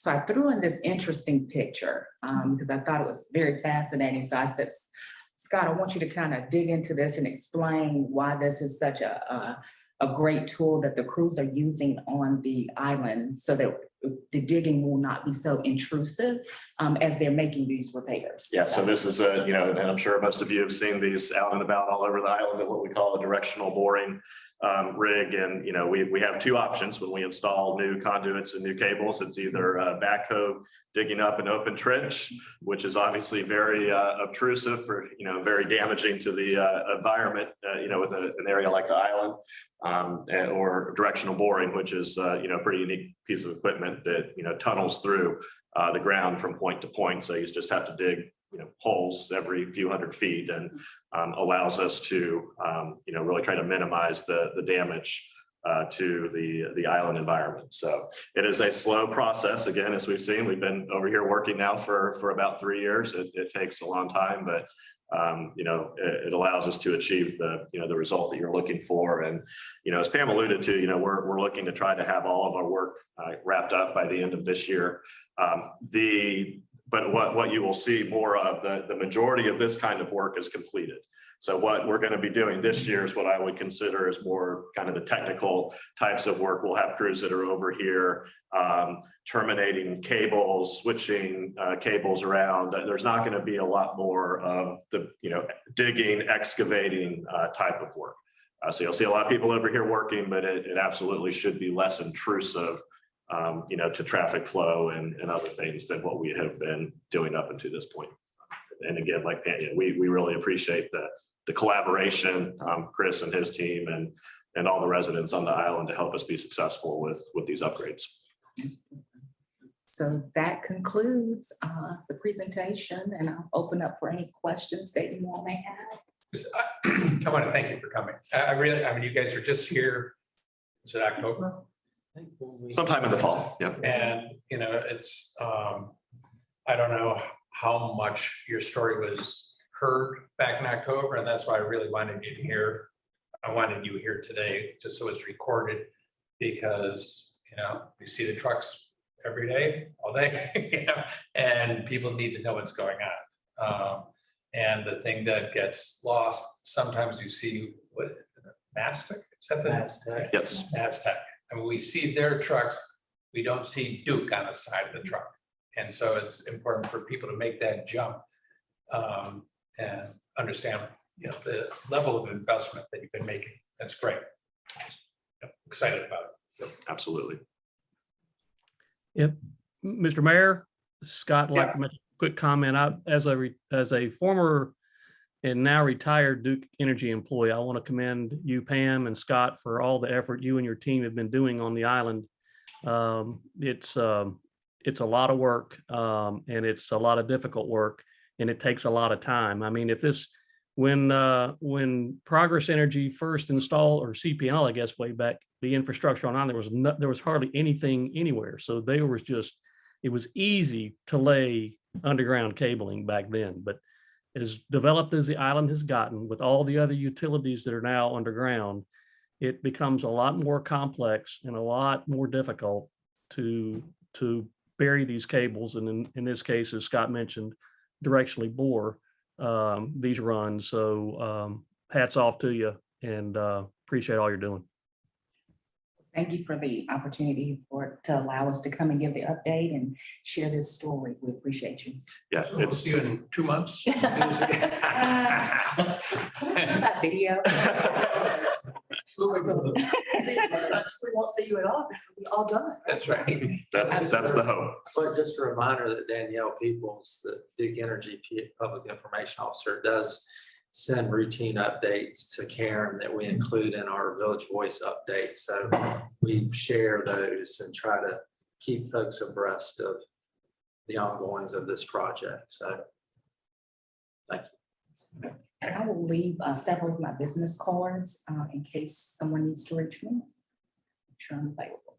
Great. Thanks so Thank much. you. Yeah, thank you guys so much. Thank you. Appreciate it. Mayor, Council, so I've got JP to introduce Tony Bowen to talk about the wastewater treatment plant expansion project. Ready? Good morning. Just wanted to, we are going to start with utilities this morning. I will be talking with you about utilities, public works, and contractor services. But starting with utilities, the largest project that we have on the horizon is our wastewater treatment plant expansion project.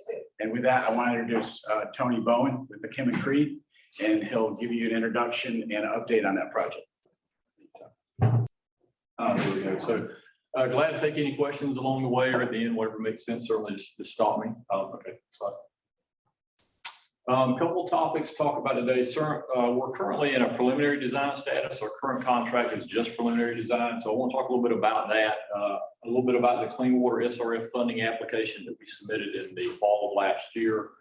There's some testing protocols that are associated with the treatment plant, which affects the schedule and timing of that. And then also just looking at our anticipated timeline and schedule with respect to the plant itself, where you're at from a current capacity standpoint, how long it takes to actually get to that, having that plant installed and constructed. Just a quick aerial view of the existing facilities. It's your utility site. The wastewater treatment plant there is a self-contained system in the red square. It's also co-located with your water treatment plant on the same site. Okay. And currently the treatment plant is rated at 300,000 gallons per day. That's an average daily flow, and that's by permit. And we projected build out about 650,000 gallons per day, plus or minus. The good news is that we have a disposal capacity already of 650,000 gallons per day. Treating the wastewater is one part of it, but the real challenge often is how you dispose of that treated effluent. Fortunately, we went through a lot of machinations a few years ago to acquire up to 650,000 gallons per day of effluent disposal. So we're in really, really good shape from that perspective. That includes a combination of high rate infiltration basins, which are located on the golf course, and then also reuse on the golf course. So depending on flow, demand times, those are two tools that the island has, a village has to be able to dispose of that effluent. So in concurrent with that, the expansion that we're looking at is to take that plant from 300,000 gallons per day up to 650,000 gallons per day. Okay. We did a study a couple of years ago, and we evaluated different treatment processes. And this is the three, kind of a quick snapshot of the three that we looked at. You currently have what's referred to as an SBR, which is a sequencing batch reactor, which means that we bring the wastewater in and we treat it all at one time in a batch, and then we dispose of it. So we looked at that from an expansion standpoint. We also looked at a combination of what's referred to as an IFAS, which is integrated fixed film activated sludge. And it's just another process that works in these types of situations. We also looked at an MBR, which is a membrane bioreactor. All three of these are good processes, but the SBR is not only the most cost effective, but also works really well for the island. It's very flexible with low and high flows. And in the wintertime, you have really low flows. In the summertime, you have really high peaks. The SBR gives you a lot of flexibility in that batch process. So while these are viable alternatives, expanding your existing SBR and the size of the plant, it made the most sense. So that was our recommendation. And it was also the most cost effective. And the number I showed in red was from 2019. We recently, as I mentioned, we submitted an application to SRF in the fall. That application, we bumped that number up a little bit because of the supply chain shortages and the things we're seeing to 13. And quite frankly, it would surprise me if the plant's not approaching 50. If you build it right now, 15, 16 million, just because of the cost that we've seen. Heavy municipal construction is probably a 30% increase in the past year and a half. And then being on the island makes it even a little bit more challenging because of the challenge of getting equipment back and forth, contractors back and forth. So, and these other two would also go up in concert with that same thing. So still the SBR is going to be your least expensive option. So we're again moving forward with that. And just quickly, what does that look like? Wastewater comes in the plant at the influence screen, and then there's an EQ basin, which is that square you see there in the middle. Point to, and leaving there, it goes to the 3 SBR basins. And the SBRs are a biological process. We use microorganisms to treat the waste, and that's really the heart of your process. Leaving there, it goes up to the top right. There's a filtering process that happens, and there's UV for disinfection, ultraviolet. Then it's disposed of again on the golf course or in the infiltration basins. There's also a side process, and we're treating the wastewater, we're pulling out organics and those sort of things. Those also have to be treated separately. Those are handled in the biosolids tanks. You see there's 3 tanks there. And then once they are treated to the level they need to be, they can be land applied. And that's a very common process in municipal wastewater treatment process. So that's your current process. Okay. So the expansion, we're gonna certainly replace the new screen. The screen you have now is really, I think it's in poor shape. Number one, it's also not sized properly for the expansion. So we'll be replacing, upgrading that. We'll be making some modifications to the existing SBR basins to make them more efficient. And one of the biggest things that really helps us to add capacity is we're going to convert a digester, which is for biosolids, which is this big one here, to another SBR basin. So we added additional actual biological treatment in the process. By doing that, and also by increasing the plant, you're going to have more biosolids that are generated. So we're going to have to construct some additional biosolids digester handling, which is shown here on the right-hand side of the screen. And then we'll need a new mechanical building that part of the biological process is controlling air. You have to add air, take air away to make the biology work. So we'll need some additional air components there. And so we'll have a separate building for that. There's some, you can see on the right-hand side of the screen, there's some existing structures there. Those are all temporary, JP, I believe. Yes. And they'll all be relocated. So at least from a treetop level, this is the concept we put together for expanding the plant. And fortunately, it looks like we're going to be able to do it on the existing footprint we have, which I think is very much positive. Okay. So work in progress. We've completed a site survey. And one of the things we have some concerns over is setbacks. Treatment facilities, the rules have certain setbacks from habitable residences, property lines, environmental concerns. So as part of that survey, we want to make sure we evaluate the design, the layout, so we can comply with those regulatory requirements, which is really important for the site survey. We're evaluating some of the preliminary info. I mentioned the screen needs to be upgraded, so we're looking at some alternatives for that. Timber Creek Pump Station is your main influent pump station. It brings the bulk of flow to the plant. That's going to have to be upgraded for the capacity. There's also what we refer to as an effluent pump station. Once it gets treated, the effluent pump station actually delivers that treated wastewater out to the golf course and to the infiltration basin. So those are a couple components that we're currently evaluating in our preliminary design process. However, one thing we've been concerned about is looking at some of the past data. The summertime peak loading, when I talk about peak loading, I talk about the strength of the wastewater. How strong is that wastewater, and what do we have to do to treat it? In the summertime, we see some pretty high loading here, probably higher than what we'd see anywhere else. We have some data from maybe 13 or 14, and our concern is that's not old enough, nor is it representative of what we need to design. So we've asked the village and JP and his staff to do some testing in the summertime, because that's when we see it, primarily June and July. And so what occurs there is if we design on the information we have, we either undersize the facility or oversize the facility. Neither is good. You undersize, you can't meet treatment. You oversize, you spend too much money, right? So we want to make sure we get the right numbers and size it appropriately. So that's the reason for the summertime testing protocol. Again, we've asked for that to be done in June or July, which is typically your highest loading months. With respect to the hydraulics of the effluent to the discharge lagoons, is it too soon to say, will there be any significant impacts to the lagoons themselves that we may have to work with the club on to do some rework of that, or are they sufficient to handle? They're sufficient. We went through the disposal process a few years ago and got that permit. That was all taken care of that. So in Even the essence, it piping- was based on build out. Based on build out. Okay. So I think, again, that's a very positive for us. We're just really talking about the plant. And disposal is always a challenge in wastewater treatment. So that's, again, it's very, very good. We went through that process. It was a tough process, but we got there. Yeah, so no real impacts to that current system. And so again, the testing parameters, we provided JP a list of what we think needs to be tested, and I think you guys have that scheduled and we're moving forward with that. And the reason I point that out is we feel like it makes sense to kind of put the brakes on any other detailed evaluation until we have that testing protocol in place and allow us to correctly size the facilities.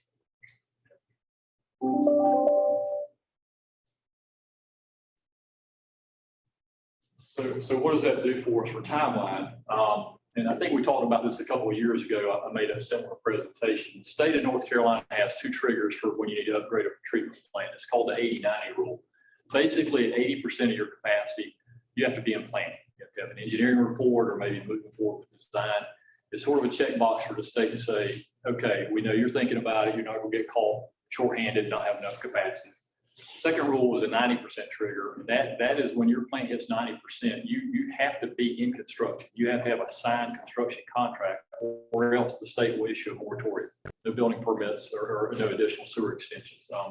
Fortunately, I've been through this a couple of times. I just went through it recently with a client that kind of sort of got called short. And I can assure you they will not lift the moratorium until that contract is signed. So it was a real challenge for that client. So where are you at today? 80% of 240,000, 300,000 is 240. Can we skip a slide? I'm sorry. Yes. Okay. That's it. So the 80-90 rule, and as we talk about your flow, is typically the 80-90 rule is based on a 12-month average. And that's really a mischaracterization for the island because the island's so unique. If you did the 12-month average, you would probably never hit the 80-90 rule. It's really the summertime peak. So the state and the island has always looked at the summertime peaks being that's the 80-90 trigger is based on that summertime peak. And to go one step further with that, the state will issue notice of a violation, NOV, if you exceed your 300,000 gallon per day capacity in any 30-day average period. So even more so beyond the 12-month period, that 30-day period is very, very important when it comes to looking at your capacity, which is why we look at that June, July, August timeframe. And again, I said so 80% of your 300 is 240, 90% is 270. July of 2020, you did 254, and July of this past year, you did 245. So you're, even in your highest month, you've eclipsed the 80% part of that. Okay. The good news is that with that 80% trigger we're just talking about, we've already completed an engineering report. We're already at least in a preliminary design mode. So from the state's perspective, we check that box for 80%. So we're good. What we really want to be concerned about is 90%. And just sort of doing the math here at 270,000 gallons per day, less what you did last summer, 245, that leaves you about 24,000 gallons of actually capacity left that you can allocate and have houses or whatever built to be served by. Your current allocation per home is 237 gallons per day per home. That equates to a little over 100 homes. I think that also may be a little bit of not exactly accurate because that's a 12-month average. And, there's a lot of homes here that have a significant number of bedrooms and they're rented out with 10 people show up. That number is probably higher in the summertime. It may average 237, but it may be 500 gallons per home per day in the summertime. And so it's kind of, sir. That's a number that we work with limited Ken for many years to come up with. And it's been a while since we, I think, reevaluated that to the point. Is that something that we should reassess? So I think. Tony and I have been talking about it. Yeah, I think in the permit renewal process, you're supposed to renew or review it every 5 or 6 years. Yeah, I think it's a good process to do. The state stipulates 120 gallons per day for a bedroom, assuming a 3-bedroom house is 360 gallons per day. We went to the state a few years ago and said, hey, if you look at our total number of houses and the flow we're doing, it's really more like 237 gallons per day, which is great because it gives you a little bit more capacity in a treatment plant. But that only lasts for so long. At some point, it catches up to you. But you do have to review that occasionally. Right, because I think there's been a shift, and maybe the mayor could speak from an architectural standpoint, that the style of the homes that are being built today have more bathrooms in them to accommodate more people, therefore more flow, versus what has been traditionally built out on Bald Head many years ago. And I think, just if you look at our accommodation tax, we're obviously renting a whole lot more houses. And what you're finding is, your house that theoretically the normal family would look at as, oh, this is good for a family of 5, it is a rental for 12. Yeah. That's exactly what we were seeing. And so this is an average for 12 months. For that 2 or 3 months that's rented out, it may be 2 or 3 times that. We run into this a lot on the coastal environment. The Washington regional office up north has been really hard on us with this to make sure we're counting for those larger houses, because the 360 just isn't applicable most of the time. But there is a little difference than down here, that up there in Dare County and Doug and Corolla, with Currituck County, they're building these 4-story McMansions that can sleep 25. And, So the 80-90 trigger is not based on paper flow. It's really based on real flow. So that's the other thing. We talk about these numbers, we estimate that, but it's really, JP does a report every year. It's 12-month average is X, or 3-month average is X. That's the trigger. They're looking for real flow. You can allocate above or beyond, but when your real flow hits those numbers, which again, you're getting close to that, that's when you have to be meeting those thresholds for the state. So thinking about timeline and my discussion about, we probably need to put the brakes on things a little bit until we get those summer peaks. What does it look like from a timeline? Well, assuming we went ahead and moved forward with the design in spring or the fall, you're probably looking at about 16 months to do design permitting bid, to where we can actually say we have a construction contract and check that box for the 90% rule. So I don't really have a feel for this. We haven't looked at this in detail, but if you only have 100 homes to build, sort of what does that build out? What does that absorption rate look like to where you hit that 90% rule? But just from a point of discussion, that would keep you out of the moratorium at that point. And then I think we're looking at maybe 1.5 to 2 years to construct. That may be a little longer now. In today's market, based on supply shortages, by the time we get there, maybe that's alleviated a bit. But for right now, that's sort of what we're looking at. But it's about a 3-year process to have your plant designed, permitted, constructed, and operation. A lot of numbers. Does all that make sense? And when we're looking, so 102 homes, we're averaging 20, 25 as at most. Right now, that's about where it's at. 25. Yeah. So you've got a few years there. Okay. I think just for target first, I think we're talking about, we've been targeting the summer of 2024 is to when at least clearly have our permit and design in hand, so that we can engage into a bid, so that we don't fall into a moratorium situation.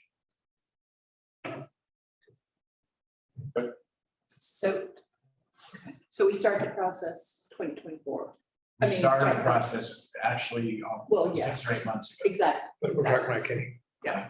permit. And we have some, with this timeline that Tony has shown here, I think we have there's a little extra room built into that. That's why I mentioned it. Okay. For summer of 2024. Got it. in this current budget, we approved the preliminary engineering design Right. work, and the upcoming budget will need to include the phase 2 of that. Phase 2. Right. We're waiting to hear about SRF, if we got any potential there.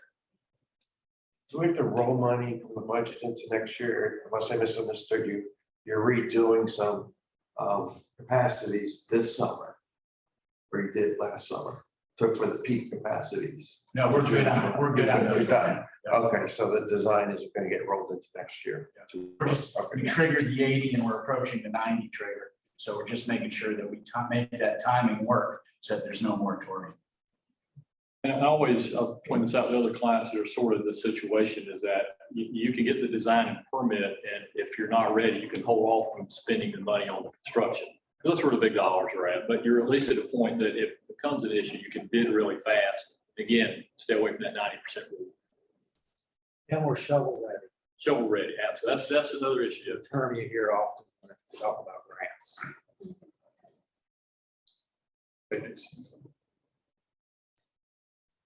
And as JP mentioned, the Clean Water SRF, we did submit this in September, which is administered through the Division of Water Infrastructure. They have 2 funding cycles a year. It's normally September and March. We did make the September submittal. We typically hear either now or March. So we're in that. I checked it yesterday. I have not seen a notification yet. And unfortunately, I don't think this project is going to score well under current funding. They really are focused on rehab projects, failing projects, people that have failing systems, 50-year-old terracotta pipe, a rather affluent area with, they just need to expand. It checks some points, but it doesn't check enough. So what typically happens, you have a lot of projects go in, they score them, and the top scorers get the funding and the others don't. I've done a number of these. I just, being honest, I don't think we're going to score very high. That hurt to submit it. You do have an opportunity to resubmit. You can either take your application back and try to punch it up, get some more points, or you can just write a letter and say, please resubmit it in the fall or the next cycle. That's important this year. The cycle we just submitted for is a typical SRF cycle. The recent stimulus funding that came out, most of that money is going to hit SRF in the fall. I can tell you they're struggling to figure out what to do with it, because it's not just a typical, here's we're going to fund these type of projects. There's other types of projects they're going to fund. Their application process isn't set up for it. I don't think personally they're staffed for it to handle it.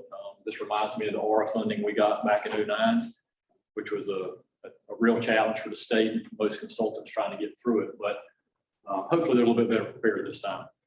That being said, I think there may be an opportunity for some additional funding there that we would not have had originally. There's just a lot more money. There's a lot more opportunity there. I haven't seen any updated scoring. If they keep the scoring the same, we're again not going to score very well. But if there's more money available, they may push the limit down a little bit. We may have a better opportunity to do that. So we have a staff of people that follow the funding. We're going to go through some training with the state in a couple of weeks, I believe, and they're going to go through what this next round of funding cycle looks like. And hopefully we can work with Chris and JP to identify a means of going after, assuming we don't get funded this cycle, if there's some ability there for us to get funded in that cycle. So, but at the very least, I don't think it hurts to resubmit, even with what you have. Even if you don't get funded, it's a really low cost to resubmit one way or the other. So, any questions on that?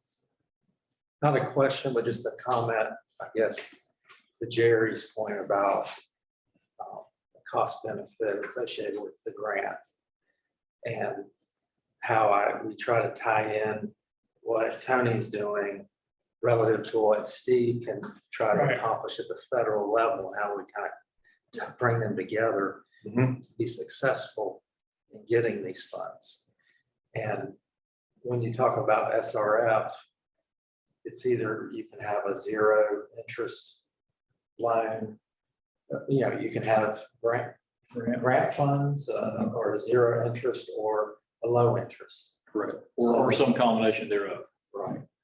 Yeah, and that and the process is pretty formulaic in the SRF process. The application is, it's based on your household income or your median income, your financial rates, what you're charging your customers. And if you do the math, they actually tell you what percentage of grant you qualify for. For you, it's 0, unfortunately. That doesn't mean you can't get grant. I've done some projects where we did not check that box, but we still got grant money. But it kind of plays in that same discussion of, the project doesn't score well, the affluency of the island doesn't help in that type of funding under the current SRF funding. Now, again, when when the stimulus bill money hits in the fall, that may be a different animal, different story for us. So something we need to monitor and see if there's a possibility for us to be able to acquire that. Okay. So just in wrapping up, next steps, we're going to continue with the preliminary design. JP is going to help us get the sampling, and it'll help us to refine and actually, as part of that, that preliminary design, we'll do an updated cost opinion, which we could share what we really think it's going to cost in those dollars and have a better handle on that. And then as we discussed, we certainly want to evaluate the funding or any other types of funding that may be available. It's not just SRF, but there's this other funding available that may help us build the project. So that's all I had. I'd be glad to take any additional questions.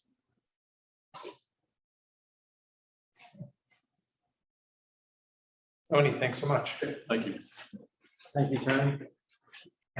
So have JP come back up and to review public services topics to educate us on where we see things with public works and utilities, with our potable water supply system and utilities, and then various aspects of our solid waste and recyclable programs and contractor services in particular.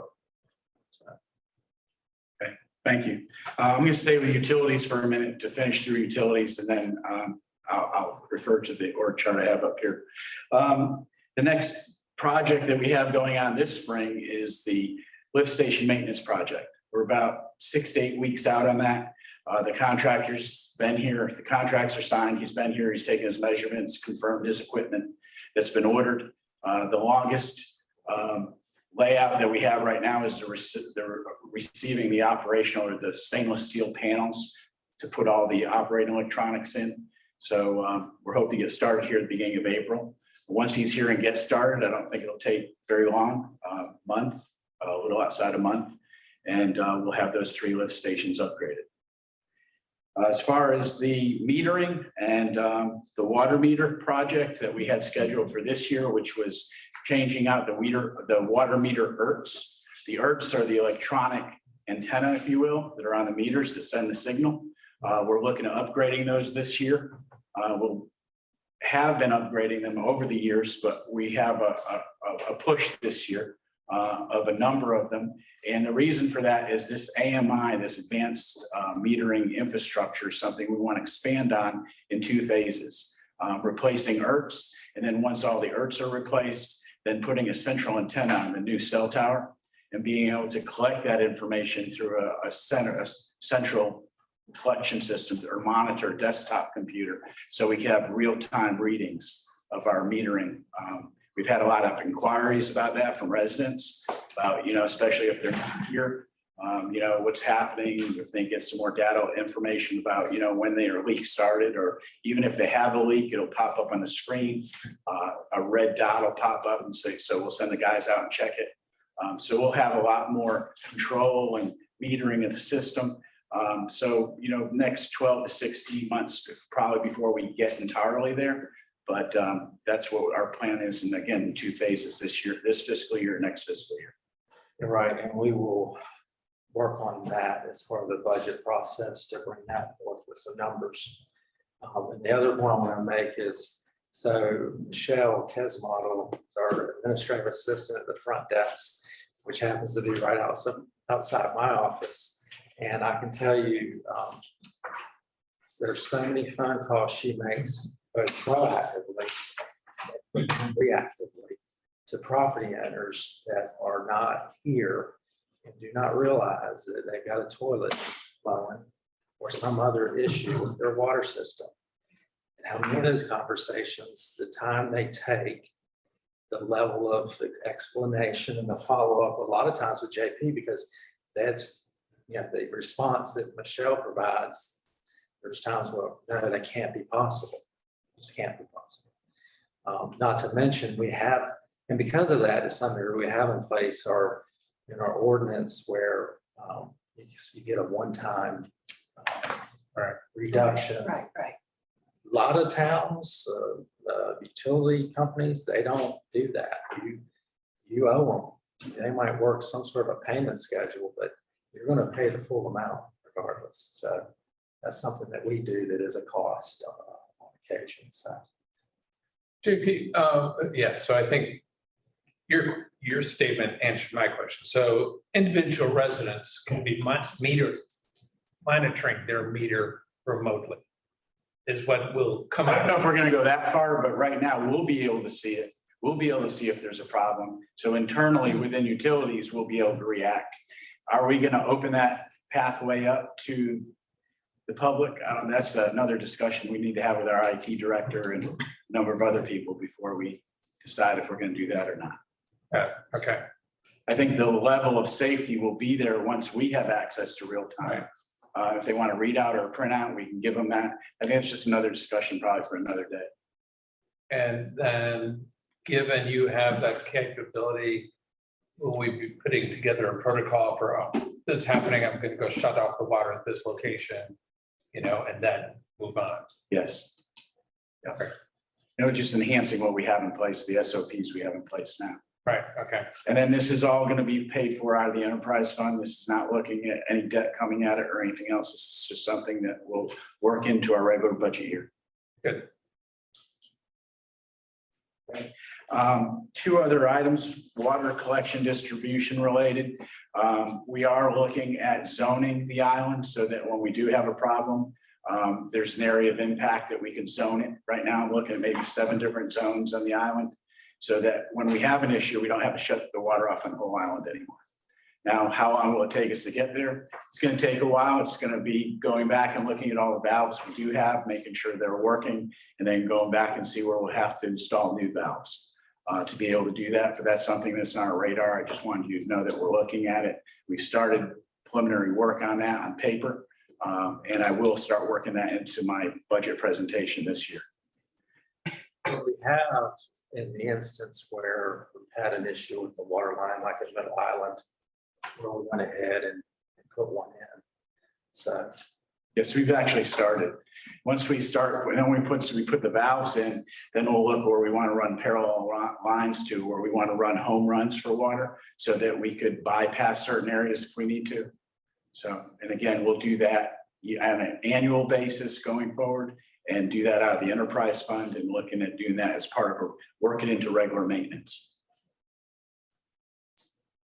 Okay. Any questions? Water related, wastewater? Chris or JP. So Chris, you mentioned the number of calls that we have to make when there is a leak. Can you, like, how many a year are those? And do you have many repeat offenders? I've just made that comment anecdote from an anecdotal. It's just, I'm in my office and it just, Huh. I don't know, Zach's the numbers guy. Maybe he could put a number to it. It just seems like it is. At least a couple every other week. I would say a good handful a month, right? I mean, I'd probably say 10 or more each month for different properties in which you try and be proactive to just educate them and let them know what they have going on. And it's always reactive. It's after the bills or the meters are read and the bills are ready to go out.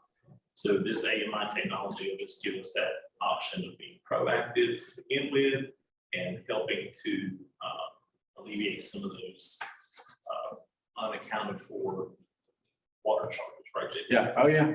A running toilet can run 2 toilets, or even a toilet over a period of time can run 100,000 gallons of water. Oh, yeah. People don't, it can, but it can't. And they're intermittent. And then our staff too, with our meter read, we have to send him back out, get new numbers.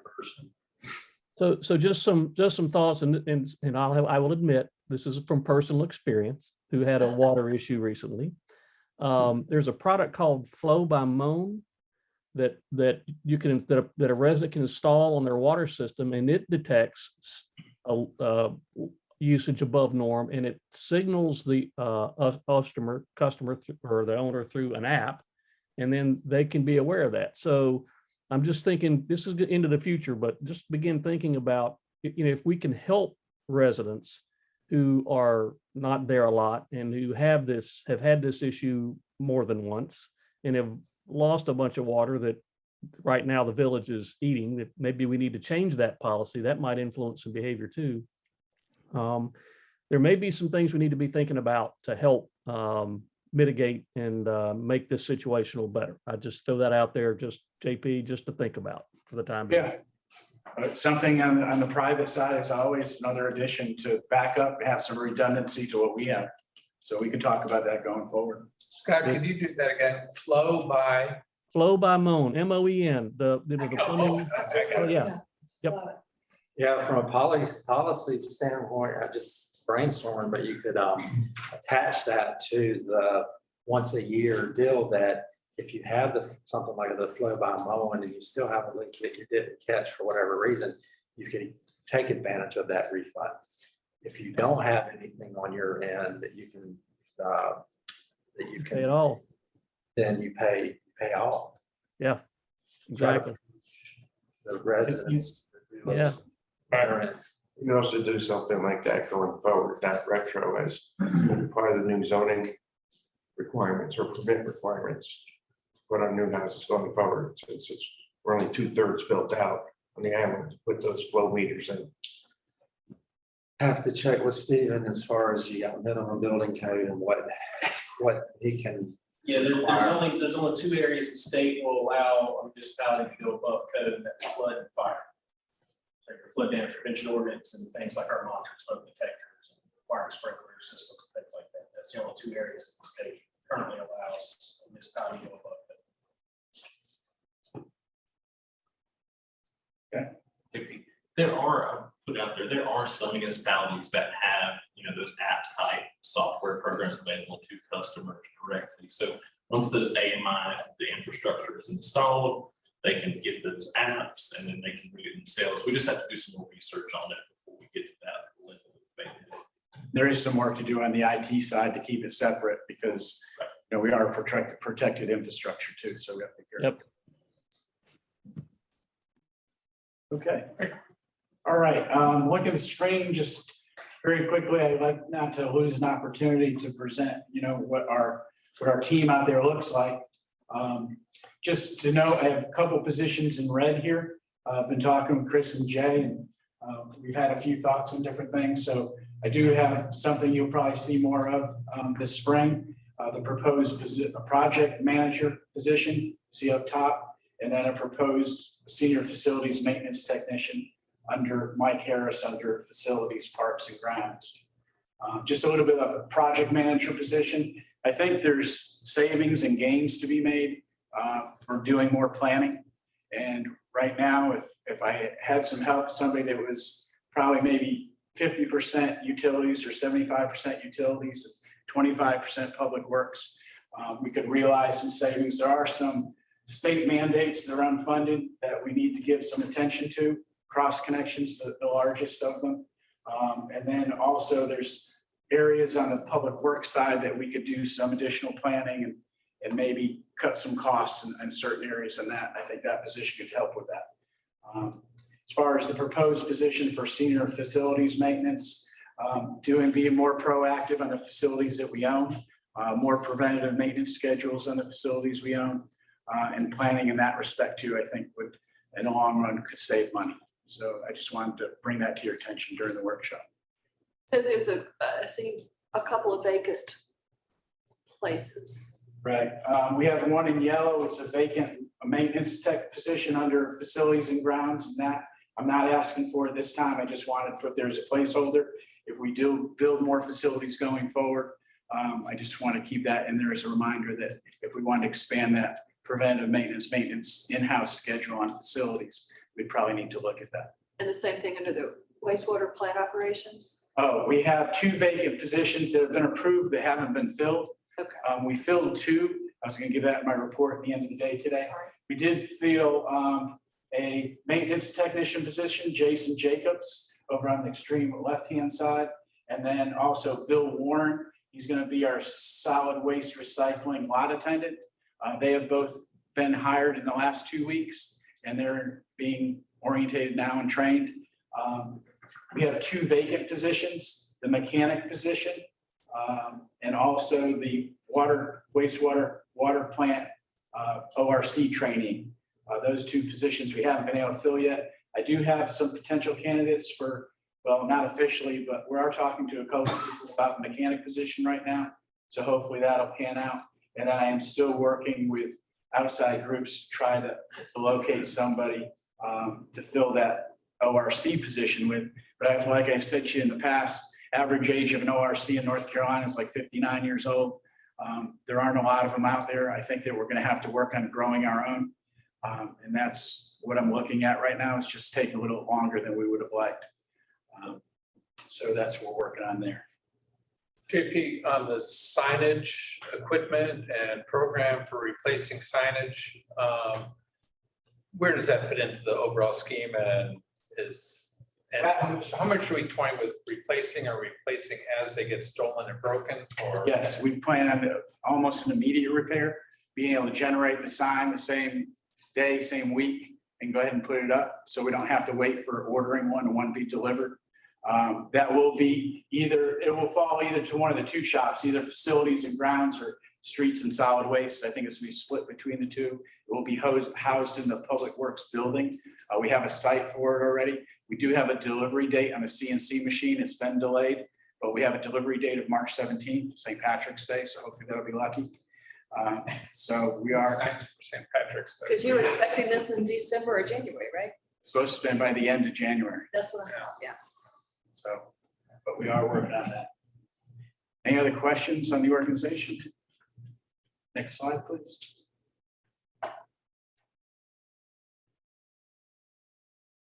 This is a like document I had last year. I just wanted to use the same format so I could compare. Starting with beach access, increased wear and tear. We have seen a steady increase of wear and tear since COVID, and it hasn't really lessened. If you look at the column which says percentage of increase here, if you look where there are no percentages, then that has decreased or stayed the same. And if you look at the percentages, they have consistently stayed at that percentage. So, so beach access is again, trash pickup hasn't changed much. The residential trash stops missed has come down a little bit compared to where it was. The trash compactor, adding the second trash compactor has made a world of difference. It's really helped out a lot. If you notice, there's not a dump truck sitting out there to take extra garbage. The biggest challenge we have now with solid waste is when we have the barges down and we can't get the trash hauled off the island. That's our challenge. Not so bad in the off months, but in the peak months, that could be a potential issue going forward. And that is only going to get tighter as we get more houses built and as we build out our percentage of build out, and it gets higher because there's going to be some point where, you know, the current bar schedule won't be enough, but what are we going to have to do to push it so it takes the next step?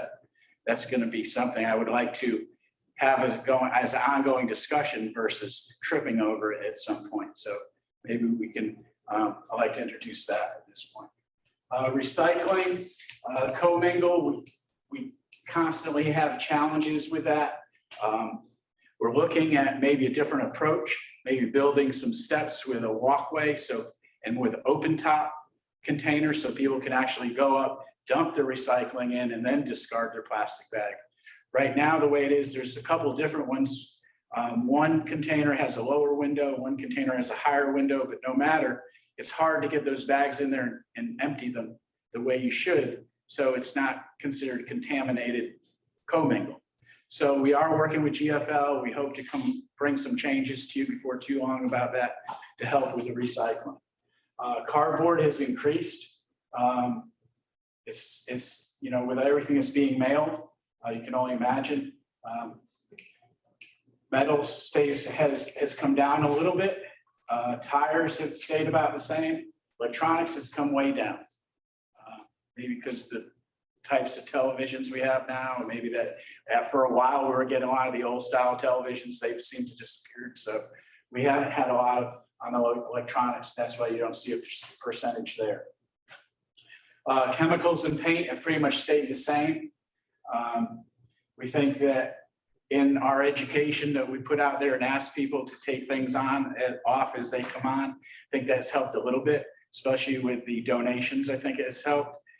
Has it helped 100%? No, we still have 2 to 3 days a week that we're doing pickups that, Public Works employees have to go down and pick something up.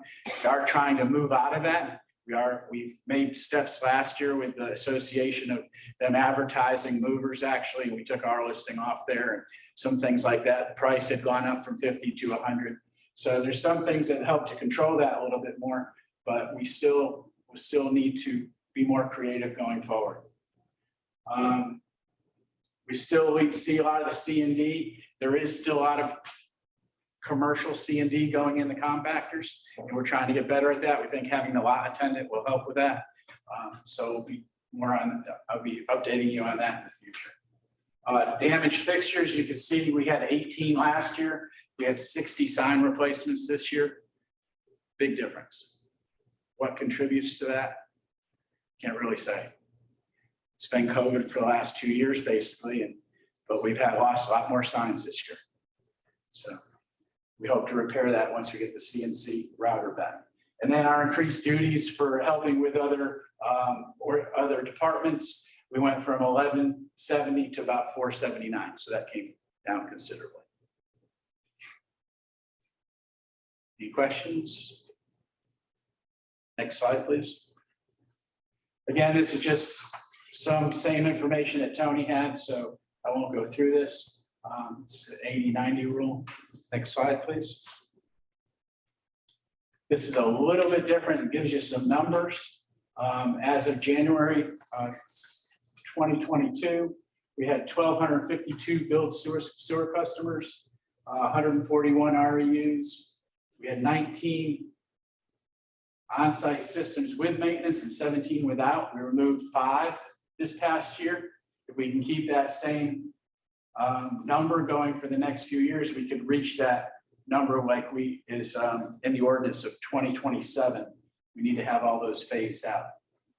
We had 21 last year and 19 last year. We got 19 and 17 this year. Total REUs, you can see 1373. We were at 55% build out last year. We're at 57% build out this year.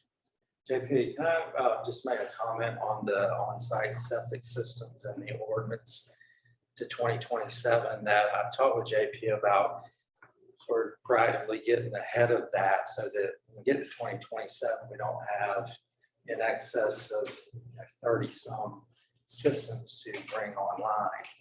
The idea of particularly those that are on the maintenance plan, that we go ahead and try to work with them to maybe tie them in sooner rather than later. Yeah. So we talked about that phased approach between now and 2027. So thank you. Next slide, please. Well, hang on. Hey guys, JP? Yes, go ahead. Yeah, could you explain what is an on-site system that has a maintenance program? What does that look like? And what is an on-site system that doesn't have a maintenance program? We have some low pressure systems on the island that were giving an opportunity before I came, I guess maybe 5 years ago.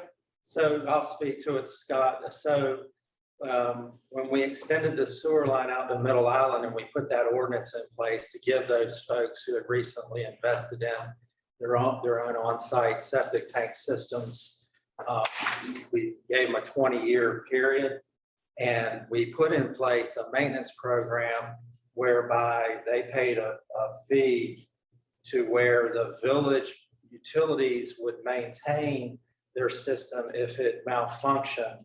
And if and when it got to a point of malfunction that the utilities director said it's not worth maintaining, we're going to go ahead and tie it and connect it to the force main, that we did that at our cost. Correct. So for those that took advantage of that, they're on the maintenance plan. There are those that, for whatever reason, personal reason, they didn't. So when those tie in, they're going to be assessed a tap-in fee. Yes. To the system. Got it. Thank you for that explanation. Next slide, please. Again, these are some same information Tony had presented. I just wanted to make one note here is that the 2% increase, 2012 was the last time we did a rate study. We were talking about it in-house among staff, and it's time to do another rate study, especially as we get closer to the wastewater treatment plant expansion. But I've been around a lot of communities in Eastern North Carolina, and that 2% increase each year is a great thing. It helps us to operate the way we need to operate and not be restricted. A lot of small communities don't do something like that, or don't have the regular increases and then do a large increase, for instance, or try to catch up. And that's exactly what it is, trying to catch up. So it was smart to put this in place. It's proactive, and thank you for that. And I just wanted to point that out because I think it's an important component of our enterprise fund. Next slide, please. Okay. Streets, solid waste facilities and grounds. We have a number of projects going on. I gave you those in last month's report. I think you can also see them again in this month's report. But one of the big hurdles is what the contractor services yard looks like. It still looks tough. We have a long way to go. We have fencing we need to put up. We have new traffic patterns we have to incorporate. We have some screening that we want to put up, may it be constructed or natural. But we have a lot of work down there to do. We've been asking the contractors to pick up their old connexes and start to organize and take the items that are been stored on top off, because we want to start moving these connexes around so we can change the traffic pattern. And once we've done that and we start doing some more cutting and trimming and shaping up and cleaning up, we'll have more room down there. So it is an ongoing job to get that going down there. We have given a deadline, March 1st, to the contractors about having their areas cleaned up. At that point in time, we're just going to go in there and start cleaning it up. So we think it's been almost 3 months now. So we're going to start working on that later this spring. Again, odor control. We are looking at odor control for lift stations in the plant. We are going to gain and get improvements on that as we come into a new sludge control procedure, whatever that happens to be. We are looking at a couple of different options this winter about how we're going to dewater our sludge and how we're getting it off the island. That's also going to help with odor. I do have some contractors coming out later this month to look and take some samples to see what type of anaerobic bacteria we do have in different places, so we can look at maybe some of the treatments for those to get more of a handle on those odors, different lift stations that we have on the island, not only at the plant. And then we are looking at changing some of our chemical treatment from some traditional types of treatment to some more progressive types of treatment, if you will. And we'll see if we can gain anything in the biological process from doing that. So that's going to happen here in the next few weeks.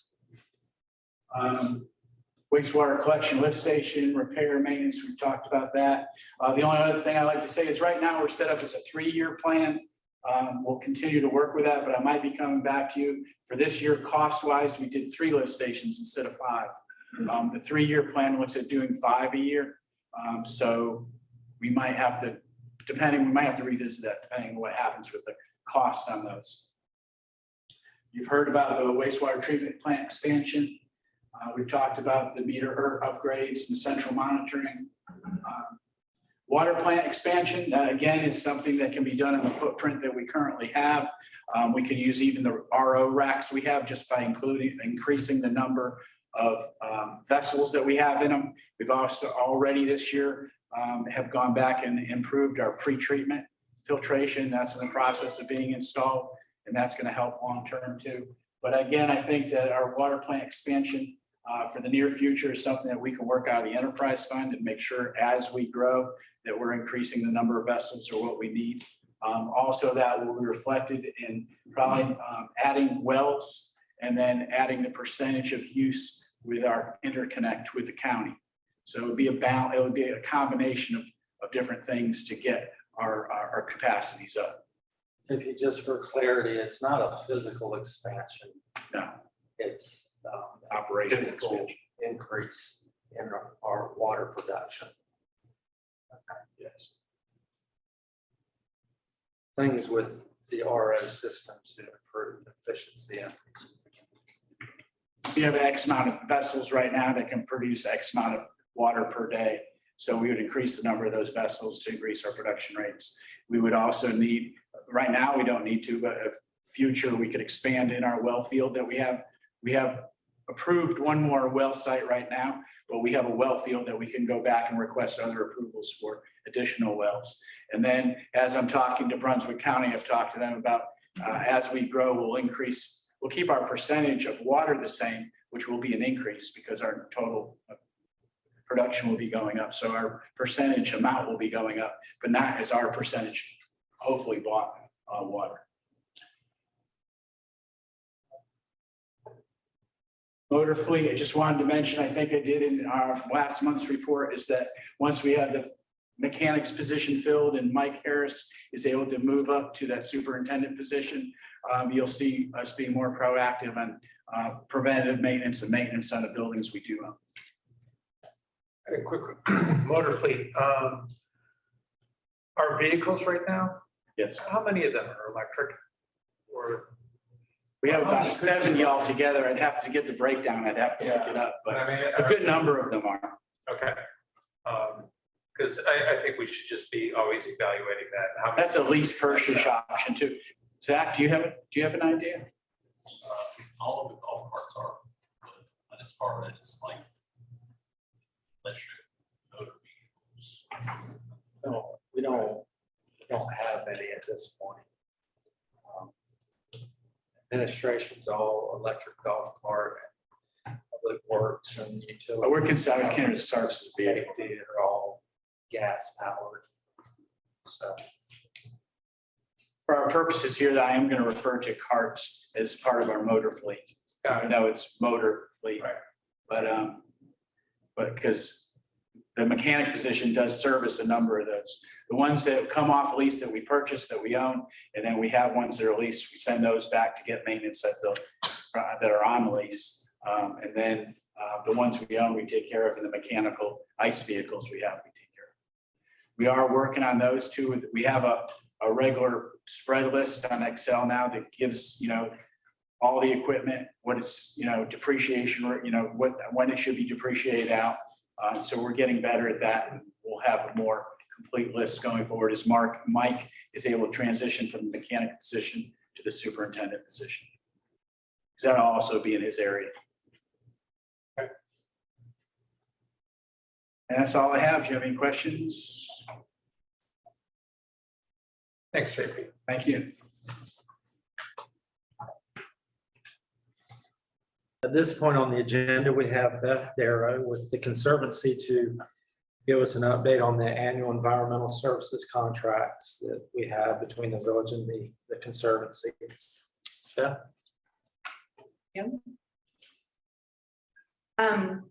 So yeah, nice to see you all. I don't think I've met all of you yet, but this contract is, it's a really important partnership between the village and the Conservancy to help ensure the current and future health of the island, especially its habitats and species. And I really enjoyed working with Chris and the village for the past few years on this. So I'm going to give a really brief overview of our various projects. We have a number of them, and I sent you all a pretty extensive report. I'm sorry it's so long, but feel free to contact me at any time if you have questions or want to talk about anything in more detail. I'm going to sort of skim the surface today. So here's just an overview of the various projects that we have going on in this fiscal year. I'm going to touch on the bolded ones here today. And I know that Chris wanted to make sure to leave some time to talk about the deer immunocontraception project in more detail, and a little bit about coyotes in more detail. Next slide, please. I did want to emphasize a newer part of our contract this year, which has been the forest vegetation assessment. We felt that this was a very important addition because so many of the decisions that we make on this island are to protect the maritime forest. The maritime forest is a very rare type of maritime forest. It has a G2 ranking, which means it is globally imperiled. So it's not just, oh, we have forests, it's helpful, we know trees are important. It's also that this particular type of maritime forest is rare and we want to preserve this. And that isn't just for the Bald Headwoods Coastal Reserve, which is a protected state managed entity, but it also goes into, you know, even people's residences and yards and commercial areas that have this lush maritime forest that we're used to and that we enjoy so much on Bald Head Island. There are a number of plots. I don't know if anyone has ventured far enough into the forest to see fences in the forest, but they are there. And the reason that these are there is to look at deer herbivory. So to look at the impacts of deer on the forest. And they've been there since the early 2000s. They're paired fenced and unfenced plots in the forest to look at basically if the deer can't go into the fences, they wouldn't be browsing on those plants, but they're able to access these plants over here. So if there's a difference in those two, then we would assume that it's because of the deer. So in 2011, these were assessed by Taggart and Long, and they didn't find a difference between those two areas. So that is where we got this idea of 200 deer on the island. The island can sustain 200 deer, because at that time there were about 200 deer on the island. They weren't seeing an impact. So we don't know what the maximum kind of like deer population size could be. We just know that at that time it looked like there wasn't a major impact. So this year we worked with Jody Forrester from NC State, who went back and assessed these areas again. Now, we don't know if there's an impact of deer currently because those fences haven't really been maintained over the past 10 years. There have been a number of hurricanes, as we know. So the idea is to establish a new baseline, look at the forest structure right now, and then moving forward, maintain those plots so that 5 years from now, we can also continue to keep an eye on the forest and see if there's an impact of herbivory. The one major change, a couple major changes that she did note compared to 2011. One is that the forest canopy seems to have opened up a little bit more. So this is probably due to those hurricanes. It's about 26% canopy openness. So it's going to be interesting to see how the forest kind of regenerates over the next 5 years. Hopefully we don't get hit too much over the next few years. And then the other major change has been the loss of red bay. So the red bay trees have an invasive species that have been attacking them. And it's unfortunately, there's not a cure for that. And the red bays have been dying. This is throughout the southeastern seaboard. And they're slowly being replaced mostly by Carolina laurel cherry, which is another species. So yeah, so that's a major change. We're just recommending to keep maintaining those plots and then in about 5 years, do another vegetation assessment. Okay. Continuing in the theme of the forest, JP was mentioning the aquifer wells, so potentially putting in some new wells for production. We do monthly assessments of water level in the forest. So these graphs are from all the different wells that go through that forest area. I just wanted to draw your attention to the swales. So the swales are the kind of ponds in the forest, the low-lying areas in the dunes that sometimes are wet and sometimes are dry. And for the past 3-4 years, those swales have always been wet until this year. So this year was a dry year. The swales were drier. That's normal because it was a drier year. It's also kind of a good thing because we're supposed to do a vegetation assessment of those swale areas to make sure that the amount of water that's being removed from the aquifer isn't impacting vegetation species. So we're recommending that this year, I mean, the Bald Head Woods Advisory Group, which includes the Coastal Reserve, recommends that this year that vegetation survey gets done, which hopefully, again, we don't have a hurricane so that the swales remain dry so that we can actually access those areas to measure plants. Yeah. I'll make a comment here just for some clarity that we've got a number of wells on the island, test wells, monitoring wells, production wells, et cetera, et cetera. So not to confuse, but when the village worked with Limited, the original strip of property that ran through the Maritime Forest Reserve, it ran parallel with Federal Road all the way through. And so the state, I think, between the village and limited working together, we went to the state and said, well, we don't necessarily want to go through that area. We'd like to work to come up with a new corridor for new potable wells. And this is the area, and it's a strip that runs over here on contractor services, back behind here and down the side. And that's where these wells are at.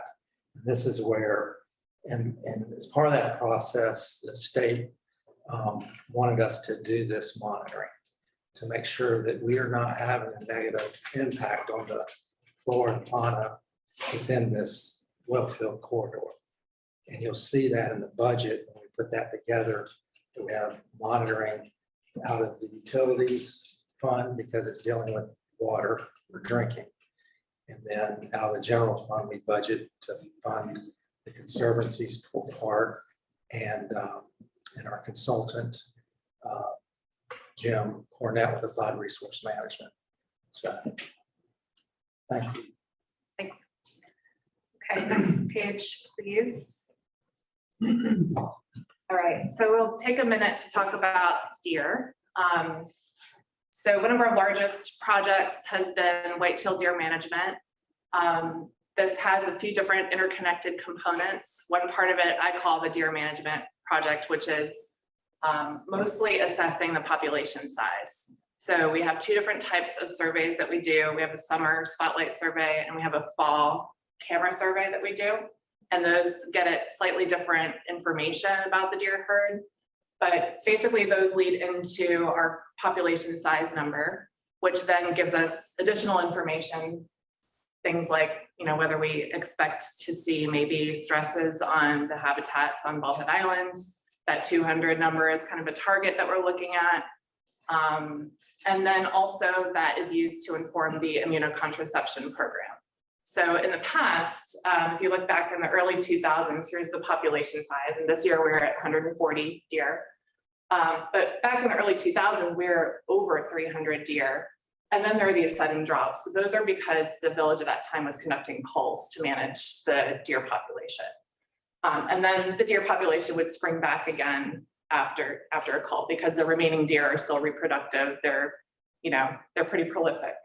And that continued until 2014 is when we started the immunocontraception program. So basically we applied for a research permit with the village to give deer birth control.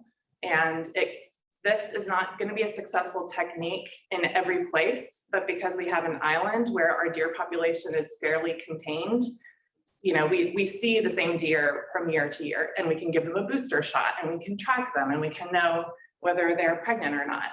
So this allowed us to gather a lot of information to know that the immunocontraception technique was pretty successful. We're able to keep the deer population below that target number of 200 deer. And it has about an 86% effectiveness rate as long as the deer have 2 doses of the vaccine. Currently, we are not doing anything with the deer. We're not managing them because we're below that target number. So the current permit expired. And we're trying to discuss what the next steps should be. We go to the next slide. So last year, we did not recommend renewing the permit. We're at a similar low number, but we do recognize that at some point the deer population is likely to need to be managed. And there are a few different ways to go about doing that. One is to try to get back into this research permit using immunocontraception. We would generate a new research question and we would use kind of a set experimental plan for administering the Gonacon and then, from year to year, probably using it every year. So one research question might be, how long is Gonacon effective? So the deer right now, the last dose that they had was in 2020. So if we were to start today, apply for a permit, then the earliest time that we could give them more Gonacon would be 2024. So that would be 4 years. Is that Is it still effective? Does it wear off? That could be a good research question. Another option for a permit would be an operational permit. And we don't know right now whether the Wildlife Resources Commission, the permitting agency, would support this because there isn't currently really, I don't know, GonaCon is so new. So this immunocontraception idea isn't used anywhere else in North Carolina. So they don't have in current policy really anything for them to refer to generate an operational permit, is my understanding. It doesn't mean that they wouldn't do it. It just means that it might be more challenging. And there are new staff on the commission that we don't really know what their reaction would be. But that could be used when needed. So this year, the deer population is lower. We don't need it. Okay, we won't use it. Next year, we need it, so we will use it. So it's a little more flexibility, I think. I did want to draw your attention to the cost. So, this is an estimate done from the original permit that, immunocontraception is a lot more expensive than a cull, for example. On the other hand, culls have not been politically supported on the island. So what do we recommend? It's hard to say right now because we're not in an obvious place where I think, oh, we're over 200 deer. We definitely need something. We need to do it now. We're not there yet. So, one option would be to wait another year, wait and see if the population starts rebounding. But I think what we would recommend doing right now would be to go ahead and apply for a 1-year research permit that would allow us to answer that pregnancy question. So is GonaCon still effective? And then that could inform a future either research permit or operational permit after that. So we would go out, we would capture any deer that have been dosed in the past. We would just look at them for pregnancy rates. And then that would give us some informed conclusions to help us maybe apply for another permit in the future. But I'm happy to talk about different options, answer questions, or have a discussion if you want.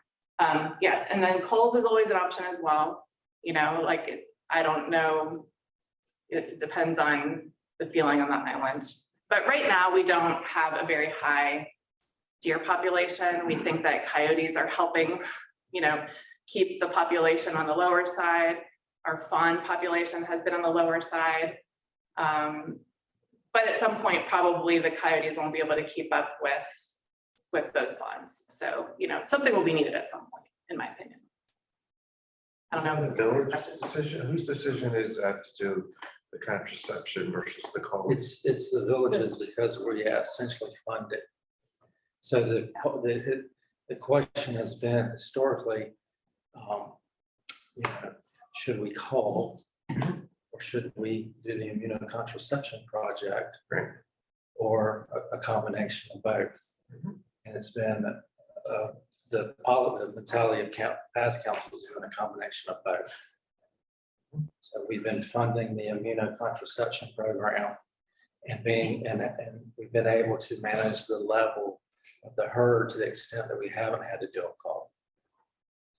But when you talk about the cull, as Beth said, the issue of culling for some on the island be very sensitive and emotional.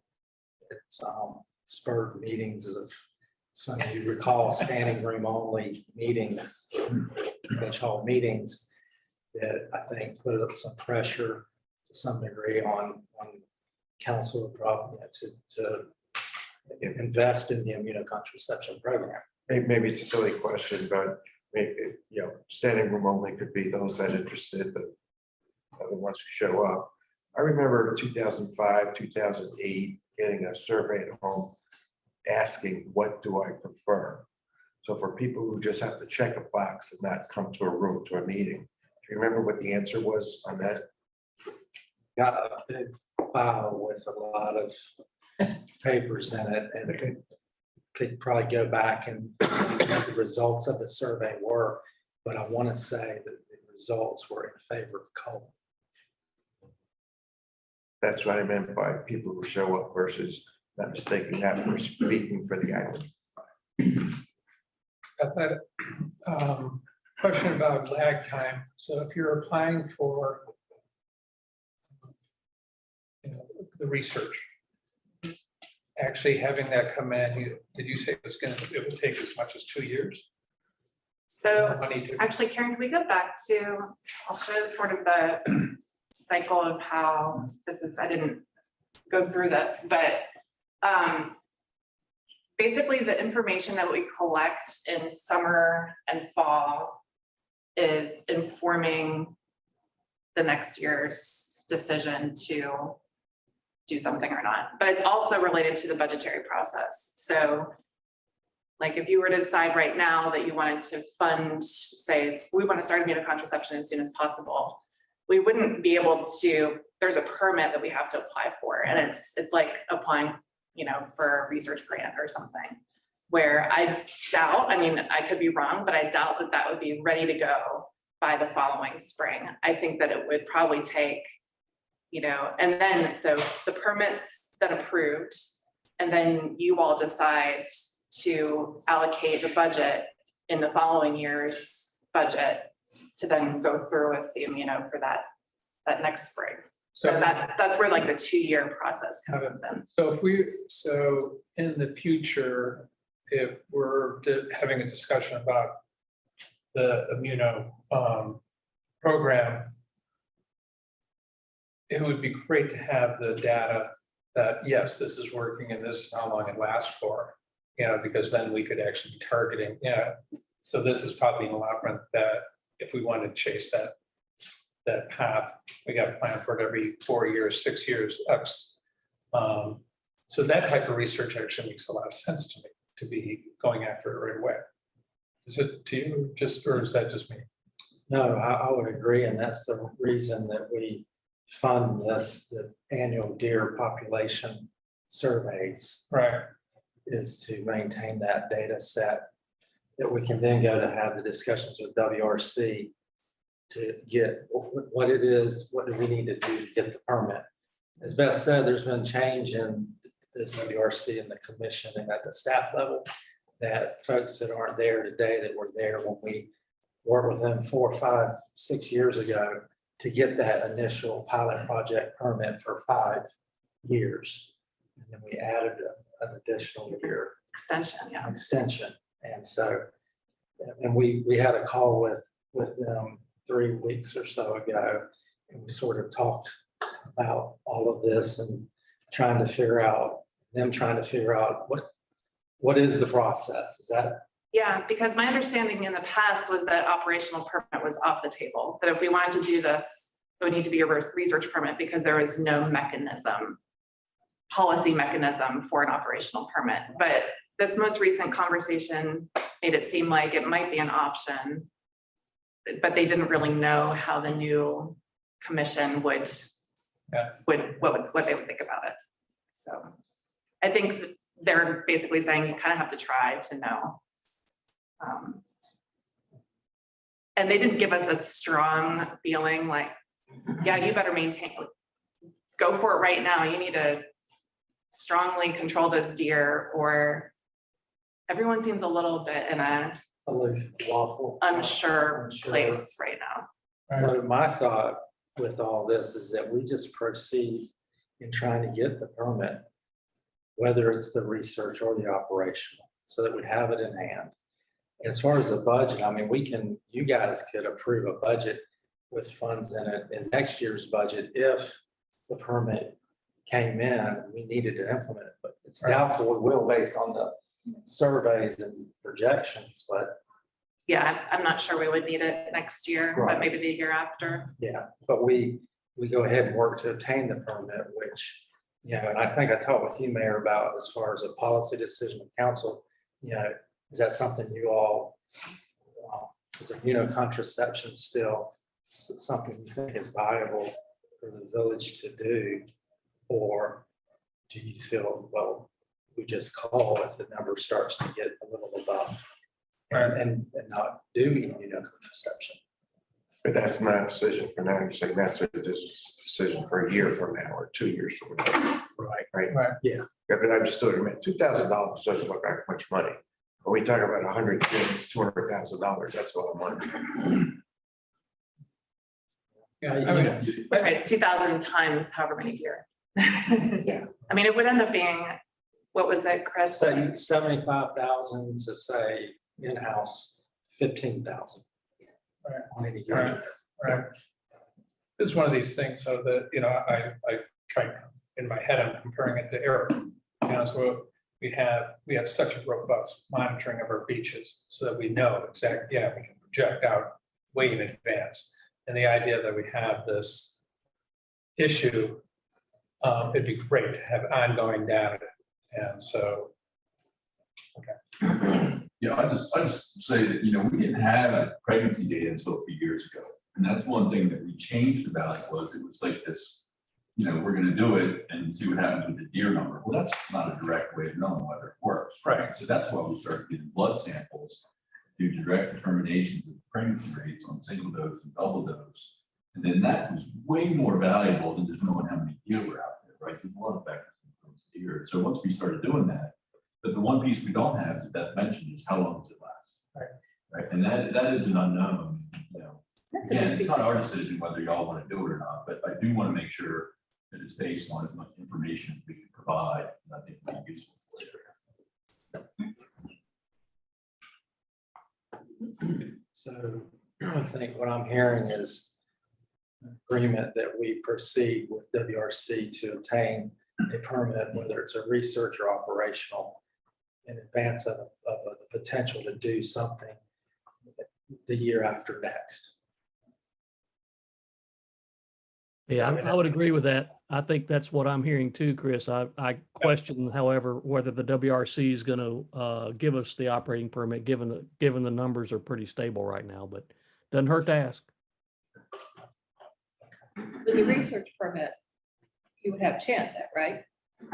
It sounded like they supported that idea if the village is willing to fund effort. Right. I mean, the thing to keep in mind is that would be a year of, you know, basically full cost because the captures are the main cost without administering GonaCon, you know, so we're not, I mean, we could. So that would be a question too. I think we would need to maybe work out some of the details of, do we want to just capture them just to get their blood samples to get that data? Or, I mean, we could go ahead and give them a dose, but if the question is to help inform a future operational permit, it's just a difference in the purpose. Yeah. Okay. So giving them the dose of GonaCon is the easy part once we have our hands on them. So, okay. All right, I think we can move along. I just wanted to touch on a couple other of our projects. So to touch on our creek water quality project, this is one of those long-term data collection things I think could be very, very, very valuable in the future. I think it is valuable now. It's helped inform things like if we see high bacterial levels, we can chat with Chris and say, is something happening on the island that, you know, we need to keep an eye on. But you know, we want to keep an eye on this creek marsh system because a healthy marsh is protecting basically the island's backside. The creek is used for a lot of resident and visitor activities, including fishing and shellfishing. And, you know, people spend a lot of time in that water, so it's a public health concern as well. So we conduct weekly sampling for a number of different factors. We also do quarterly sampling at 2 sites, which is a 24-hour process. And, you know, basically we're just kind of keep an eye on things. We now have enough data, multiple years of data, where we can start to detect long-term changes, which is really interesting. And then this is also led this year into a new grant through the U.S. Coastal Research Program. They are going to fund a water quality sonde that's going to be out by the mouth of the creek that's going to be collecting data all the time. So what's nice is we can say to the grant agency that we can leverage these ongoing data collection efforts for a more intensive data collection effort that will help inform us more in the future. Next slide, please. So here's just an example, and I provide a lot more graphs in the report, but on the left is fecal coliform data. These are our 4 sites that we collect data from. So we have the mouth, mid creek, upstream, and there's a site in Cape Creek. And this is on a logarithmic scale. So if you just look at the last chunk here, you can see that the fecal coliform levels in the past year have been really low. In fact, most of the time they've been below detection, but definitely below that 100 CFU number, which is that dotted line, which is like a regulatory level that we want for safe shellfishing waters. So that's been really good recently. So the spike in 2018 probably was related to Florence and all the down. I believe so. Yeah. Downstream and Florence, all. did you say? Yeah, yeah. Yeah, if you go back and look, most of these spikes are hurricane related. There was one after Isaias in 2020, that was one that we talked about and couldn't find a major reason for it, but it dissipated, so it was pretty good. I'll just draw your attention also to nitrate. So nitrogen, we have a seasonal cycle that it tends to get higher in the wintertime. That's just kind of a natural kind of oceanographic type phenomenon. But definitely in 2021, you can see these humps. It was the highest that we've collected data for in record nitrate concentrations. But it looks like that nitrate is coming from the mouth of the creek. So it's Cape Fear River coming in. I don't know if it's from upstream or where it's coming from, but not something that we can really control locally, but good to know that we have that nitrate coming in, which then could feed into other water quality issues, potentially algae blooms, things like that. So we're just recommending continuing with this. Move along. I'm going to go back again to aquifer because, as Chris said, a number of the wells are in the woods, but that's sort of a different project than the rest of the wells on the island. So this is looking at the wells throughout the entire island, and we're looking for things like salinity intrusion into our aquifer. So we do depth to water measurements monthly. We have over 10 years of data. In 2021, we did have slightly lower groundwater levels because it was a slightly drier year, but nothing of concern. We do water quality measurements as well. And here's just one example of one well that is slightly concerning because it does have high nitrate concentrations, and this well is on the golf course. So something to keep an eye on that, as fertilizers / wastewater, there could be some infiltration into the aquifer at that location. There are wells on the periphery of the island that have higher salinity. So we do know that our groundwater table is relatively shallow in those spots. And what we would be looking for that would cause alarm would be if that starts encroaching into the island, but we haven't seen that yet. So I think we should continue doing that as well. Okay, next. This data has also led to a collaboration with Dr. Peter Zamora from UNCW, who's been doing some modeling for the village. So he's created a 3D model, and he has some results that I wanted to share with you. It's kind of hard to see in this format, but there is an animation that's really cool. So if you get a chance to click the link in your PDF, it's pretty neat to see what he did here. So he's created this 3D model, which simulates the groundwater, and you can test different scenarios. So you can say, he's already done if we removed more drinking water, or what if there was sea level rise, or what if there was channel deepening. But this year he did the response to a precipitation event. He simulated Hurricane Florence, and he has here's the island, and the depth is in red or warmer colors of flooding during Hurricane Florence. And then these graphs on the bottom, you can see the blue one is the rain over 3 full days of rain on the island. And if you just want to scroll through, Karen, these are just different time steps in the model. So after 1 day, you can see that we're starting to get some surface level flooding. And I don't know if anyone was here 1 day to Florence, hopefully not. But definitely the golf course lagoons, the marsh was flooding after a day of rain. We move on to the next one. And then this is after 4 days of rain. We have pretty much all of this, most of the surfaces of the island are seeing some surface level flooding. And definitely on the golf course, we have really deep flooding. These are the lagoons and other areas, very low-lying areas of the golf course, the swales behind the marshes, Federal Road is underwater. And, you know, that made sense to him at that time, but where he got very confused was if you move to the next. This is after 3 weeks, and you can see that the island is still very flooded. And I think that Chris would confirm that it was still pretty flooded after 3 weeks. But where Peter was confused about this was because our sediment here is so coarse grained that he really expected it to drain faster than it did. He was very surprised at this. But maybe the numbers are a little off, but I feel like this is what I remember from coming back onto the island after 3 weeks, that the golf course was still flooded, Federal Road was still pretty flooded. All those low-lying areas in the forest were flooded. And what he's learned is that the way the groundwater flows on this island is different than some other places, where groundwater actually flows into the golf course from other places. It flows into the golf course and into those swales before it then goes down into the groundwater. So, and then out to sea or out to the creek. So it's a two-step process for this island to drain.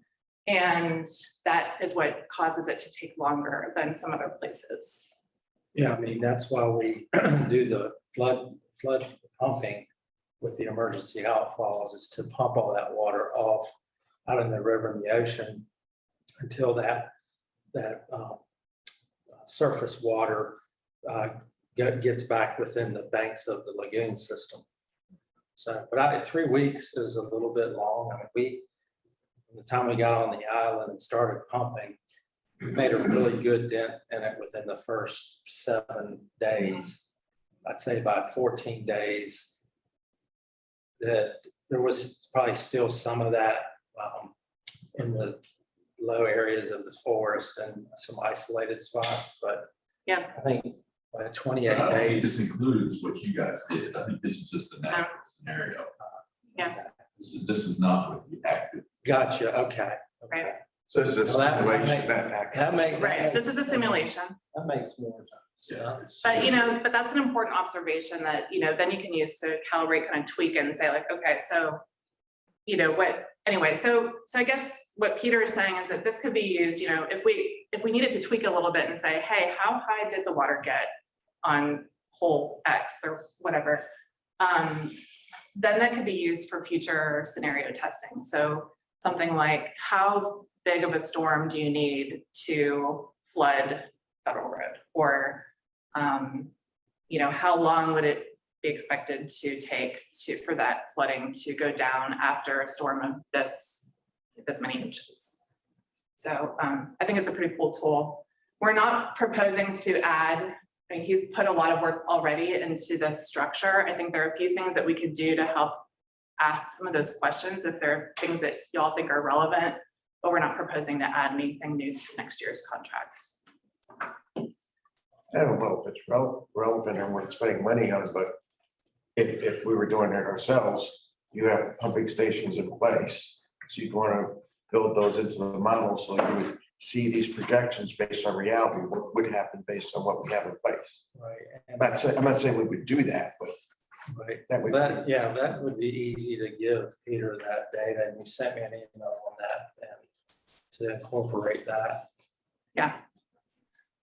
All right, I think I gotta speed along here. Just to draw your attention, we do have a beach Vitex program in place. We're battling this plant. If you have this plant on your property, please treat it very poorly. We don't like it. So we've been using drones to track its presence so that we don't have to tromp through the dunes all the time. Next slide, please. Here's an example of the areas that the drone can identify. And we finally have a total plant area number for this year. So we have about 1,500 square meters of Vitex on the island this year. We'll be able to look at that from year to year. Most of it is along South Beach, especially like Killigray Ridge, Scotch Bonnet, Pepper Vine. Those areas have the highest concentrations. What I noticed about that is those areas are in a part of the shoreline that didn't exist probably 15 some years ago. That's all relatively new, which tells me that this Vitex continues to repropagate Yeah, which is not, I mean, it's not. Because they have so many seats, so easy for it. So it's not surprising that we're still dealing with this all these years later. And we'll continue to need to manage it.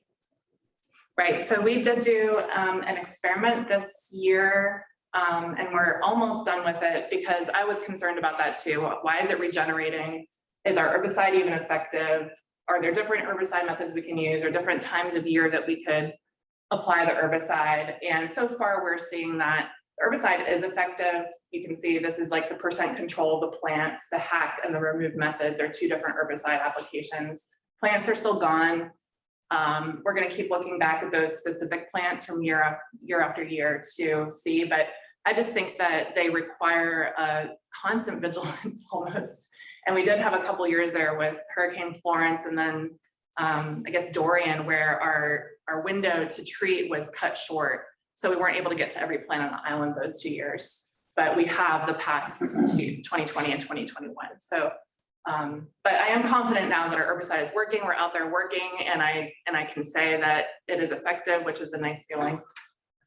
So let's move on to predators, and this is another topic of interest.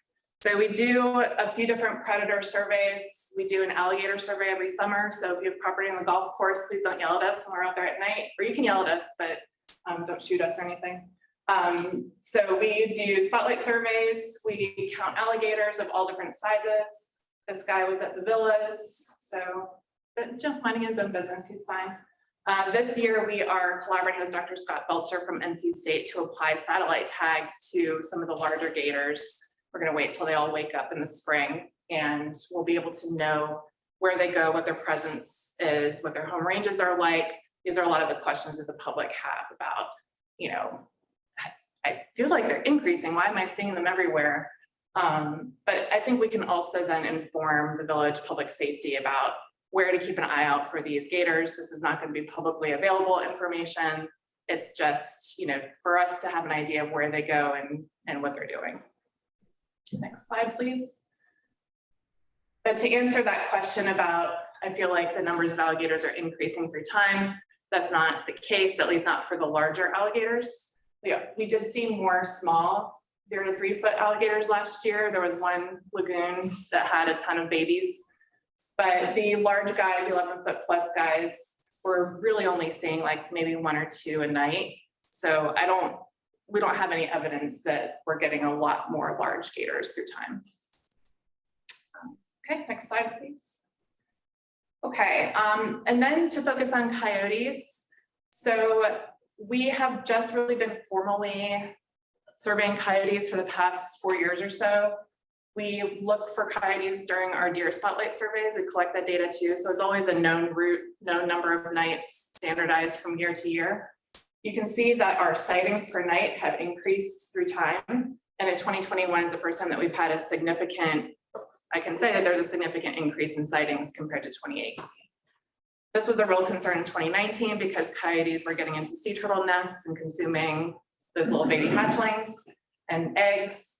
But we have made changes to the cage material that we use on the sea turtle nests that seem to have really helped with that. So last year we only had 4 nests that were taken by coyotes. 2 of them had cages on them. 2 of them we hadn't gotten the cage on yet. So that has decreased a lot, which has been a real positive.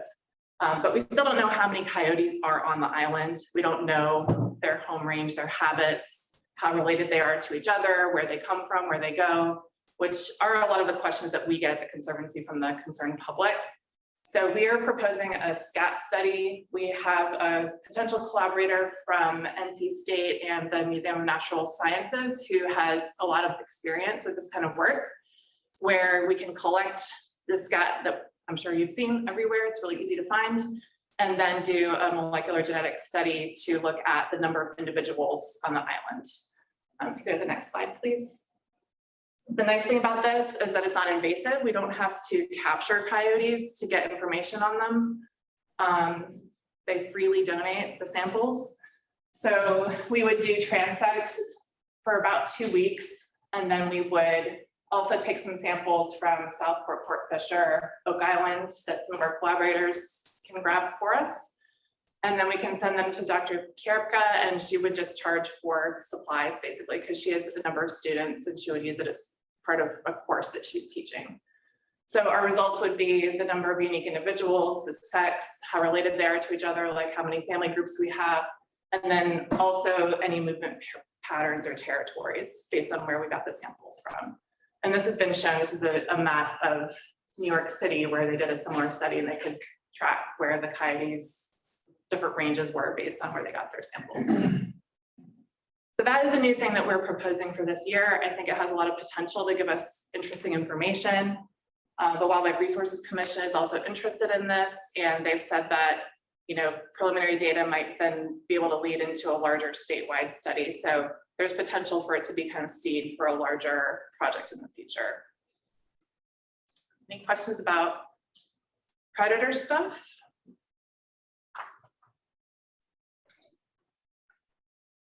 And then finally, I just wanted to emphasize our shorebird work that we've been doing. This started as part of the terminal groin permit that we started formally counting and surveying shorebirds, but we've continued this with the village's support for the past few years.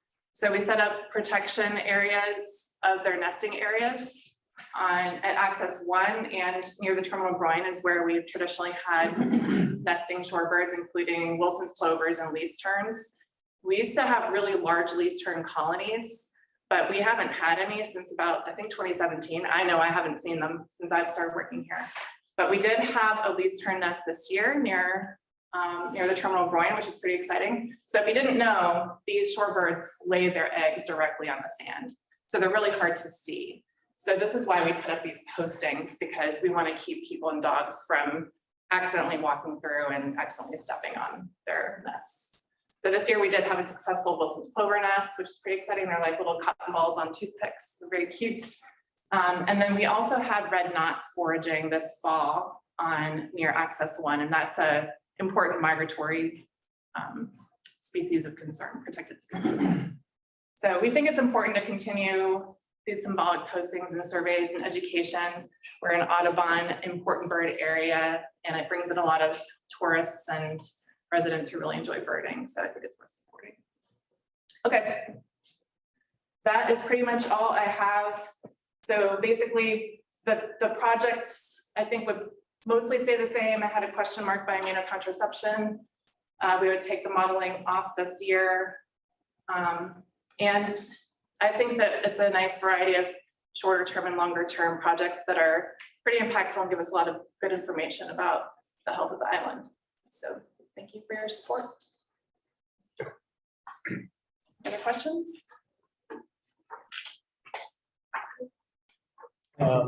Next thing on our list is actually it's listed as the master plan, but I'd like to have Mark, could you go out of? Sure. I'd rather after you kind of dovetail a little bit. Sure.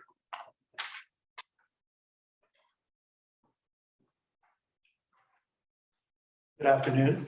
Thank you for lunch. My name is Mark Prack. I live at 543 Chickamaucomico Way. I'm here today in two capacities. Myself, as president of the Baldy Foundation. We've got Chris Webb, our executive director, here as well. Kind of wanted to bring you forward from the last time we talked. We still have pending with you our petition to close the road. It strikes me that in buying the land, Robin and I bought the land from the developer on the Ballastone Alley tract. It's sort of across the way from the package center and across the way from Old Baldy and the existing Smith Island Museum. We bought that in December. 2 weeks later, donated it to the foundation. The foundation now has the land. This is the land here. There's our lighthouse and the existing stuff. Over here is the post office and package center. Here's the land. It's a right good sized piece of land.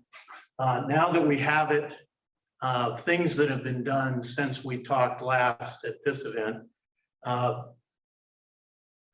Chris McCall and I have asked the utilities people to mark the utilities for us. we wanted to have that information as we started to think about putting together a site plan. We're working with Chip Hemingway in Wilmington, who's not only a talented architect, but works a lot in the museum space. I believe he did the Fort Fisher Aquarium. He's working with Audubon on the Pine Island Sanctuary. And so we're really just getting started. This is convenient because, of course, our goal will be to synchronize this with you and with Chad and Bald Head Island Limited, because there are a number of components that have to work together here. We're acutely conscious of the fact that this will be sort of the front door of the island for people coming out of the marina and walking this way. I had considered putting a conservation easement around here. Didn't do that after talking with people, although we want to protect all the trees we can, because we're not sure whether what you'll ultimately want when you have the path that comes over here from the marina and across this road. There's obviously going to have to be something that goes the short straight cut, because that's what people who work in the village are going to want to do.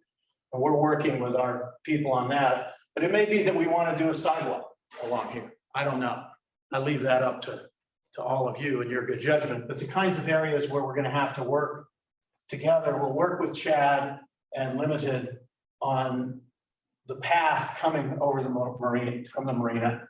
Obviously, it's going through some parking lots and some things that aren't really convenient. I think blanking on his Harper Peterson has his commercial establishment there. The cart rental guys are there. So obviously there's some serious work that needs to be done there, deciding what that's going to look like, how it's going to be rounded out. From my conversations with Chad in purchasing the property, he evidenced a desire to want to work with us to make that nice. And so those conversations remain to be pursued, Mr. Mayor. I think that's something we'll all need to be talking about. We're in the, as I say, in the early stages of visioning with our architect. It's harder perhaps to see it here, but Chris is excited about the idea of having an outdoor pavilion here, located principally on the footprint of what is the existing road, which would mean we wouldn't have to knock down any trees to position a pavilion there. The thought is that we could do talks, movies, all kinds of things, different time of year, depending on the weather. We're still kind of struggling with this because as our architect has laid out the idea of what the building itself might look like. Right now, we got the front door over here, and we're not sure that's where we want it.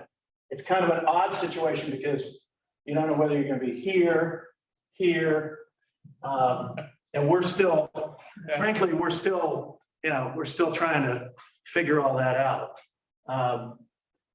Let me breathe in and say, Chris, would you like to offer any thoughts that you might have on our planning and our visioning right now?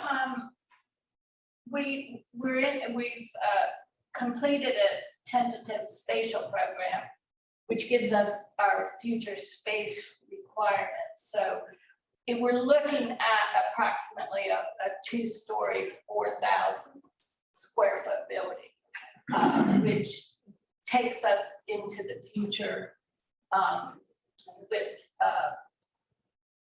a new museum and a place to locate the first order Fresnel lens that's been in storage for about 11 years. It takes us out of the warehouse that we're renting at Merchants Row.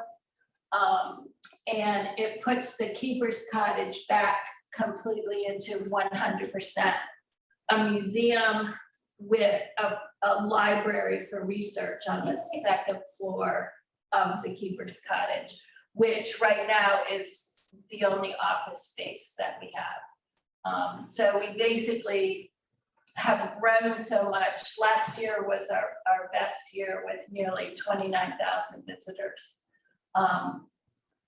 I would say 50% of our visitors in peak season, well, year round really, come from off the island for the day. And whether that's for a historic tour or whether it's for just a day visitor coming on their own. I would point out, so those people are walking from the ferry with no direction, no signs, probably have never been here before. They tend to come from the ferry through the parking lot of rental carts and overnight parking. And then they tend to walk, cut through this area, which is known to all employees as the Sandy Path. So they don't walk on the pavement all the way. Now, some visitors do. Basically, they're just guided by the landmark. Our school children, we bring them over 150 at a time. That they become problematic. What we like to do with them is walk them in front of the admin building, past the barge landing. And there's a very colorful name for the backside of Jules and River Pilot, which has to do with human anatomy, but anyway, it's not very pleasant. And we walk them across the bridge. Because really, as an entry, the timber bridge is the most dynamic, I would say, as an entry to. It's the most attractive. It's the most attractive, it's the best view. But if you're gonna direct pedestrians, I don't know which way is the best way to do it because the barge landing is not safe. We usually have a bunch of chaperones and tour guides and volunteers kind of escorting these kids amongst all these trucks. But those are the only two options unless you send everybody on the road around that curve and down to this intersection. So we're kind of at a point with this ingress and egress from the site that we need to work with the village to say where is going to be that funnel, so to speak, because when we're designing, we have to continue that master plan into the village center. So we've got our spatial planning done. We've got kind of a footprint of a 4,000 square foot building. I mean, we've kind of been crucified in social media a couple of times. It's going to be of a coastal vernacular. There at one time was a 2-story federal style keeper's cottage, clapboard, rafter tails, on Old Baldy site, and it burnt down like the other keeper's cottage. So that's the look. Obviously, the wing on the back for the gallery is going to be a bit different to house an 18-foot tall, 6,000 pound Fresnel lens. So, but we can, with this gallery space, 1,200 square feet, I think, of gallery space, we can take many of our artifacts out of storage and put them on display safely. Right now, we can't do it safely. There's solar problems, there's fire protection problems, and we're just currently not being good stewards of all of our artifacts. All of our artifacts are cataloged. The staff has done a spectacular job, thousands of pieces. We even have a truss of the boathouse inside the lighthouse because we don't have anywhere. Some guy snagged it out of the creek and gave it to us, so it hopefully will be part of some display. This new shipwreck, we have that 20-foot tall rudder that's in the base of the lighthouse that something needs to happen to. We lost a cannon to North Carolina Maritime Museum that was at Fort Fisher because we had no safe place to put it with environmental, humidity control, temperature, all of that. So this takes us way into the future. We have to do it. I think, unfortunately, Baldy is kind of like, for a lot of people, it's like a Disney ride. You know, it's like, okay, we're in Baldy, let's climb the lighthouse. But the majority of our visitors do have an appreciation for history, and historic and cultural tourism is huge. And believe me, lighthouse tourism is really big. And I think it benefits the economy of that. All these people, they go to the store, they rent golf carts, they eat lunch, and sometimes they come back for a longer visit. So, and of course, our mission, you know, school children, we've grown our programs greatly. That's why an outdoor pavilion, we think will benefit, you know, instead of the whole tent thing, putting up tents, taking down tents, we can rent it out for weddings, we can rent it for other gatherings. It would be 20 by 40, which is the size of a tent that comes over, you know, and disrupts the whole village center because 3 Cheers rental has got their truck parked on the sidewalk. And this would eliminate all of that need by having this sort of park pavilion structure, open air, which I think after the loss of the tent site, hint, there's no, other than the clubs, there's no other sort of outdoor gathering space that people can use. And I think it would be great. I mean, when we do events, a big cost is bringing in a tent, and it's a headache. So I want to get rid of tents. Tents are something we. Temporary tents. Temporary. So that's kind of where we stand. So I think that the next step is to mesh. This needs to. Well, this is a good time for me to jump in. If you want, go ahead. Come on in. It's fun, because we can do something. So what's going on? So what's going on the village level? We put out a request for qualifications from landscapers, planners. They're in. They're being reviewed on Monday at noon. And you're looking for this to get from the marina to the area, or? Well, we're looking at it for a few locations, but this is one of them. Location. This is one of them. Okay. And me personally, I think this is a critical development. I think it has everything to do with coming to the island and the presentation of the island. And us having history at one end, and Chris and the Conservancy having science and nature. the other one. And I think that it's something that, you know, your description of students coming over, visitors to the lighthouse coming over and cutting through a parking lot or else dodging between trucks at a barge landing. It's a real tough one to come up with a solution. But, you know, we're going to get a professional to come in and take a look at it. We're going to get, you know, a proposal to do that. My suggestion, do you remember when we met? And I purposely didn't pick Chip Hemingway up at the ferry. I don't know, but I've talked to Chip. On purpose. Oh, just so, yes, yeah, we did, I know. And he never walked to the village center before. Yeah. Someone always picked him up. And I made him walk. And he that was his first time. Yeah.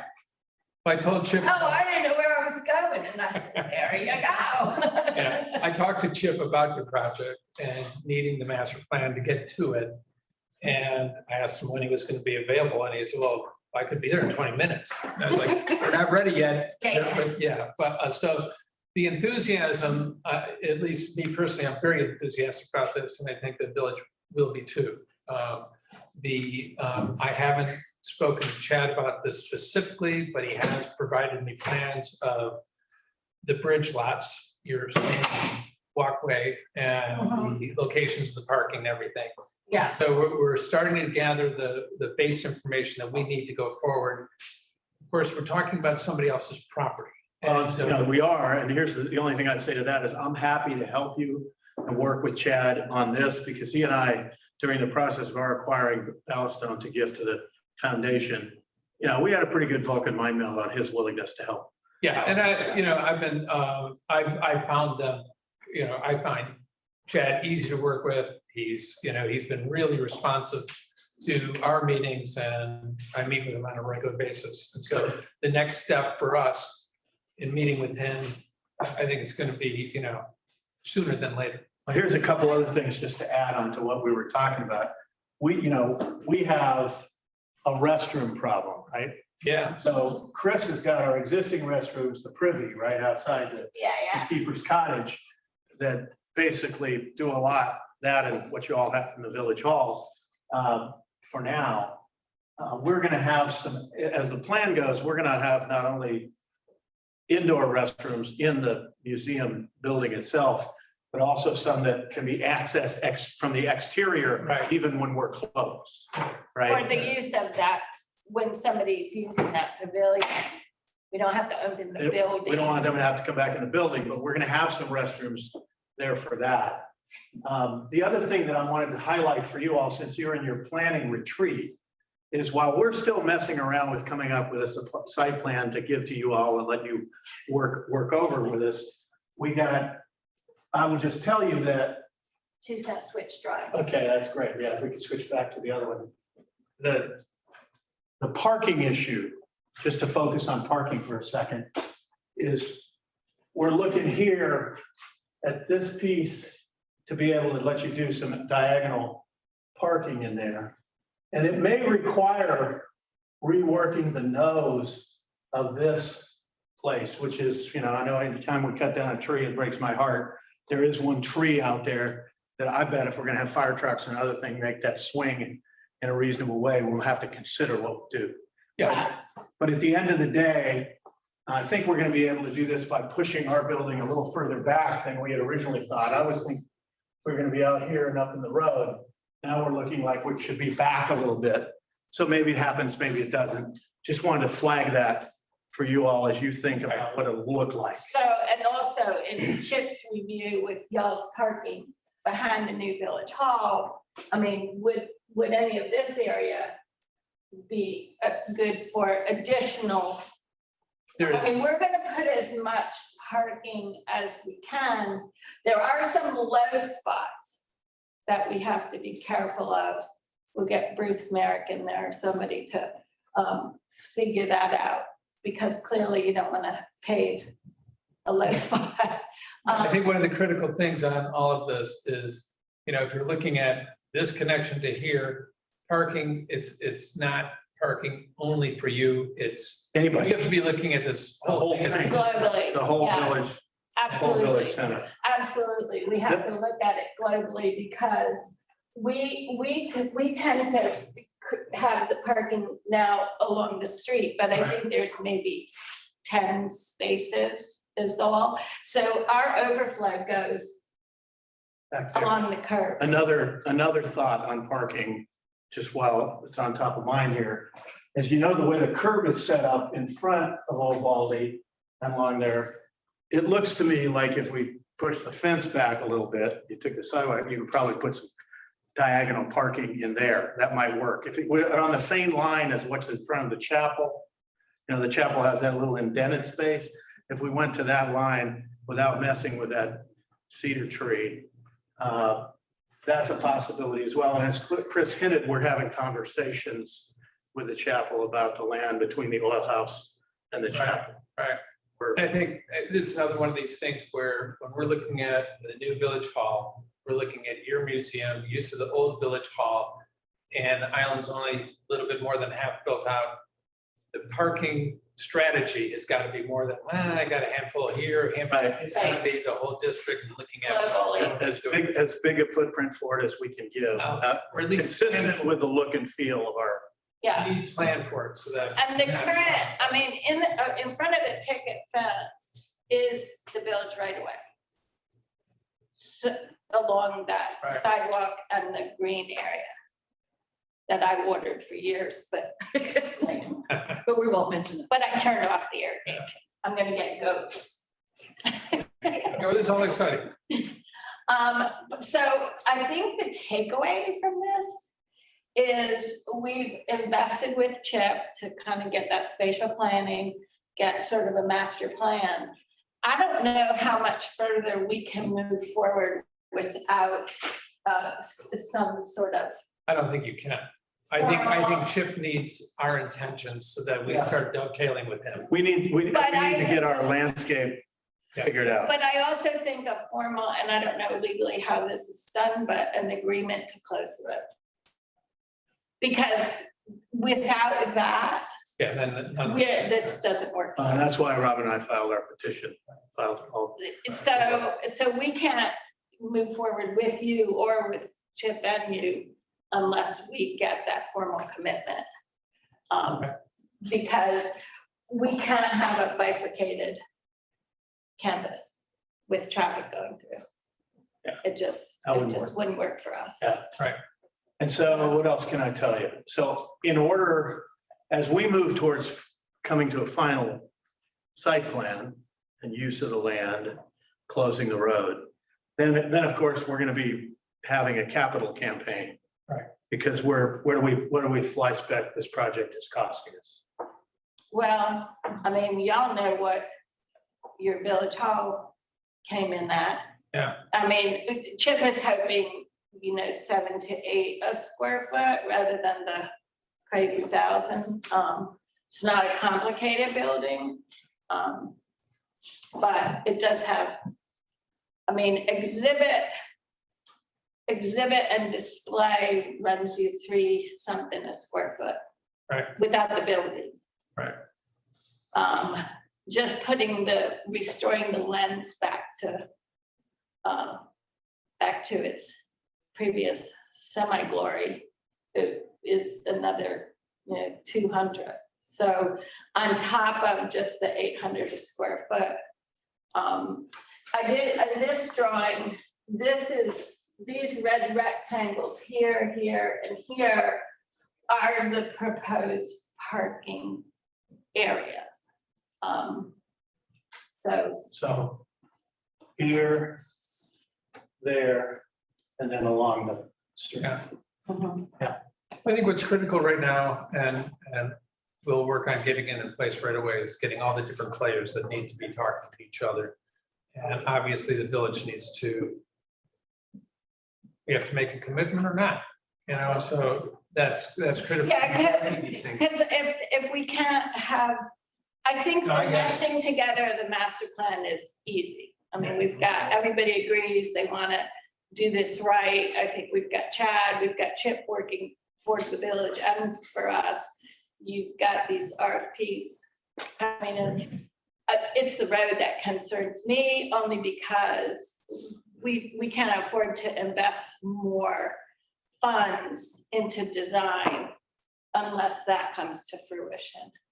So Chris McCall could correct me if I'm wrong here, but prior council in spirit agreed to close that. And what we were asking for at that time was to be able to see some site plan because the original went over that and we were worried about utilities. Right. So those were the things that were holding us back, is we needed to know what you were going to do because it made a big difference if it's going to go across that road and what that was going to do with utilities for us. So that was, and I don't know that we, and Scott, I guess 3 of us. We were. haven't, but JP But we- is obviously well aware of what they're Yeah. proposing, so we can get a recommendation from JP. And Yeah.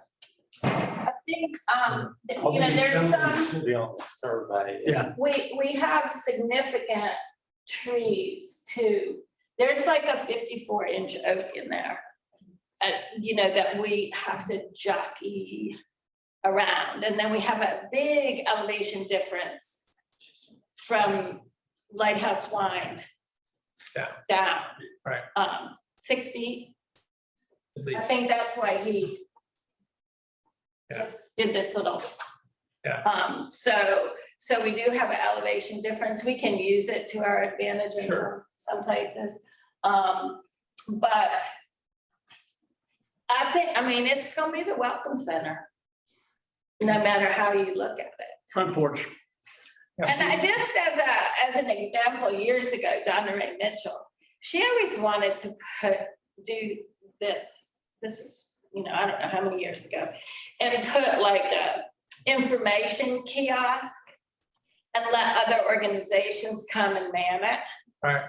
If like the Conservancy was welcoming a group, they could kind of use that outdoor kiosk to, you know, put their information, meet their group, and, you know, because we're just such a central location. And I kind of think that could work. Not commercial entities per se. Well, people want to know about restaurants. They want rack carts. They want, you know, at the visitor center, whatever you get. Well, I think we're starting. Yep. And I think we know what we need to focus on in order to keep you going. That's right. And Yes. to Emily's point, at the meeting, the last time I was with you, I was looking to try to get the road closed before I closed on the land. Yeah. But after the meeting I had with you all, I was comfortable enough to buy the land, donate it to the foundation and get this rolling, because what I've learned is everything takes a little longer than you'd expect. And as we've gone along the way, we've tried to build as big and as broad a community consensus as we can. And so what I'd close with is this.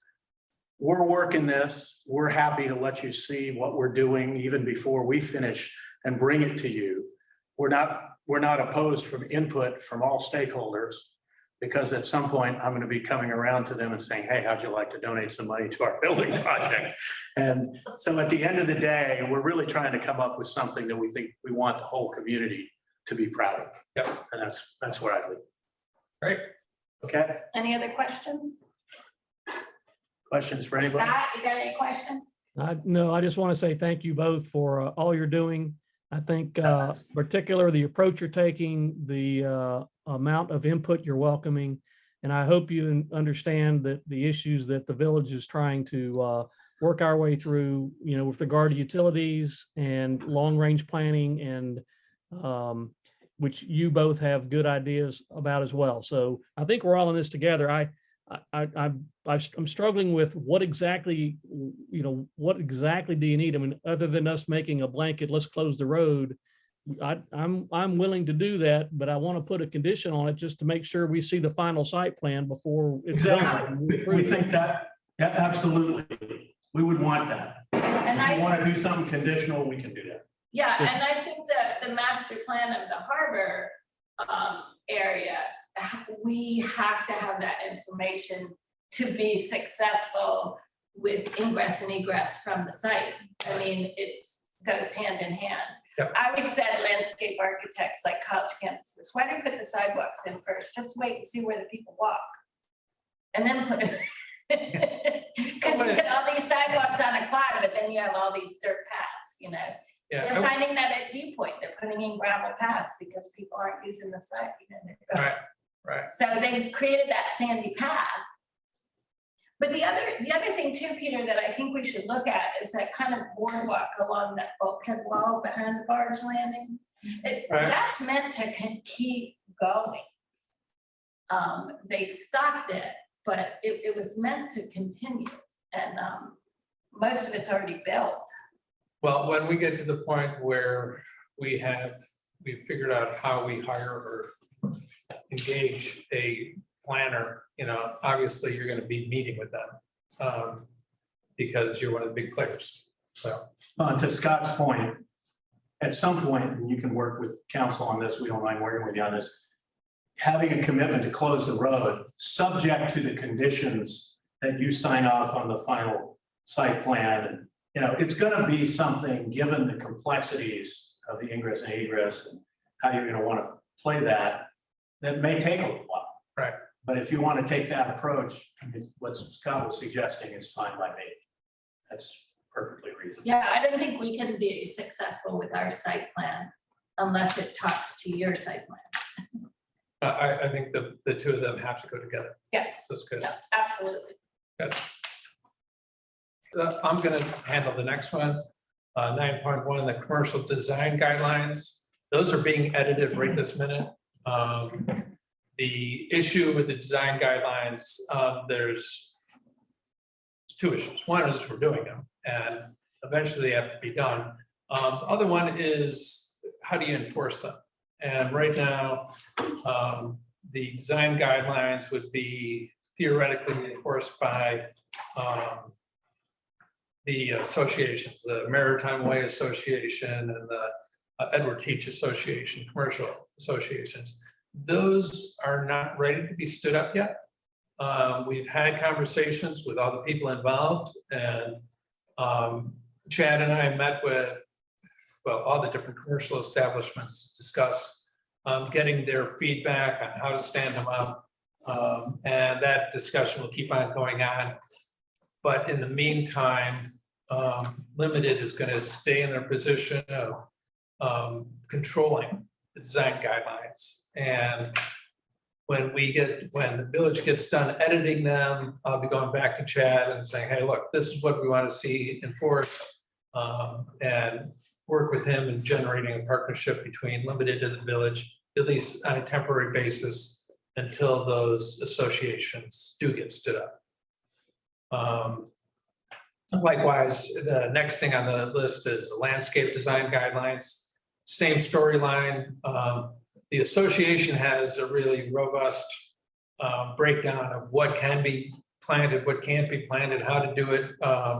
And when we're looking at the commercial design guidelines, the association has provided us with theirs. And so we're looking to incorporate those as much as possible. And the vetting of these landscape architects, we'll be working with them as well when we're looking at infilling landscape at this building, over by the contractor's yard, other locations like that. And so we'll be incorporating those landscape design guidelines for that too. You stop me when you want me to, Chris. Okay. So the next one, beach access and parking survey. This summer, we have plans to do a survey, ongoing survey, summer long, going to the beach accesses, doing a count. How many people are actually parked here and there? How many people are using the beach from different accesses? So we can at least have a starting point, a baseline for planning where we need more access points, where we need more parking. What I was saying before in terms of only being half built out and needing a good look at the area around your museum, the same story stands for all the beaches. There's always resistance, and I understand it. You know, we don't want a bunch of surface parking lots. Reality is that our population is going to keep on growing. Doing just, you know, on the side of the road parking is dangerous. We need to assess the problem and start coming up with solutions that get introduced over the course of a number of years. But the starting point is doing this survey. The idea of tying up public safety or utilities to do that survey, I don't want to be doing that. I'm going to be looking at the community to try and generate a volunteer force to help us get that information. I'll be talking, you know, I'm saying it right now, but I'll be talking to the association as well on that subject.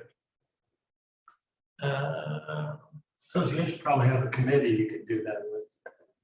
Yeah, committees are great, but I want to try and keep it down in it, and is my own approach to things. I'd rather have specific task force that have an end. You know, they got a time, and this is the group. On this date, they're done with their work. You want to talk about the residential sprinkler systems? Yes, Mayor, I think with this item, just a recognition, as we discussed, coming out of the Lighthouse Landing fire event, we're talking with Stephen and the potential for future building code conditions of putting in sprinkler systems in residential homes. And maybe there's specific areas on the island that within the canopy and the cover of the forest that we look at that as a potential future policy decision, and then carrying it forward to requiring it and implementing that. So that's sort of one of those that's not yet begun, but just a recognition that this could be something coming down. Is that fair, Stephen? Yeah, I mean, it's like I mentioned earlier, fire code is one of the things that we can go above building code. The past two code cycles, sprinklers were, residential sprinkler systems were put in there, but the builders associations were able, home builders associations were able to get those put out of the code. So that if we were to do it, I think we're only slightly ahead of what's going to be required by the state anyway. Pretty soon, the cost is not that expensive. It's not like your commercial sprinkler system with risers and it's run off your domestic water supply. It's pretty easy to install. It doesn't really increase the cost that much, and you're going to get that back in your insurance savings that you're going to have for having a sprinkler system. Yeah, and if you look at, when you look at the cost, all of the houses in the harbor all have sprinklers. Right, and So those, it's not- those are actually an NFPA 13 system, which are even more expensive than what this would be. Dovetailing with that, I approached Chris the other day about an ordinance to control pine straw on the island. Pine straw is a major fire hazard here, and we're going to be proposing that. One of the biggest users of pine straw is the club, and I did talk to David Sawyer about cutting back, and he really responds very fast. Because we'll cut it out around the buildings, and wants us to talk to him about a program that he phases out pine straw within the year. So it's the response from the biggest user was actually very favorable, and I can't imagine a homeowner being angry about more fire safety. Public restrooms. I think that goes along with the beach access and parking and a recognition of, as we looked at long-term island build out, the need for public restrooms in certain areas of the island. This is something that we've actually already been working on and have discussed. And so it's will be a continued work in progress coming months. Some of us pine for the days of the old gazebo on East Beach. No kidding. And the catering truck too. But try and get out there and explain to somebody where it was. Oh, yeah. Not a clue. Village Hall, you want to talk about that, or you want me to? Okay. So everybody knows the Village Hall came in way too high. There's two problems with that. One was cost of materials are a lot higher than they were yesterday. And the other problem is there isn't a labor force. And so when you're going and you're bidding a job, and this was a perfect example, I don't need the work. God, I'll do the work, but this is what you're going to pay, but I don't even want to do it. And that's the numbers we got back. We're looking for, changes happening in the future where prices come down a little bit and the labor force is a little bit more robust. But that's not today. We'll be monitoring that on a regular basis, and when we think it's appropriate, we'll be going back out to bid again. In the meantime, we have spoken to the person who is doing the interior design for the new Village Hall and was starting to generate plans for new furniture. Our village employees have been using the same furniture. It's marginal at best.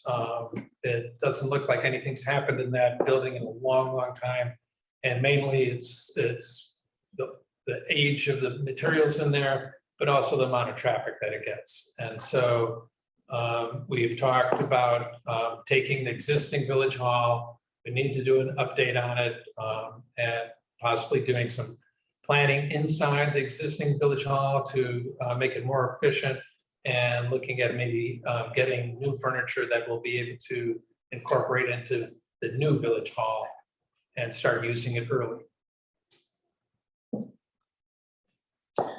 The contractor services yard update, we heard from JP on that, so I think we've touched upon that. Stormwater management, Hurricane Florence Task Force recommendation update, which I shared that table with you all, and we still continue to check off a number of those recommendations.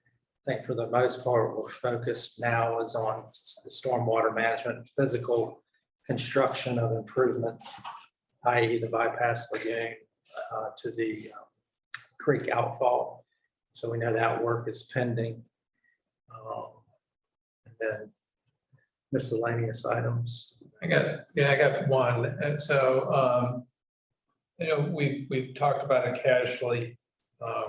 Chris and I have about a building maintenance program.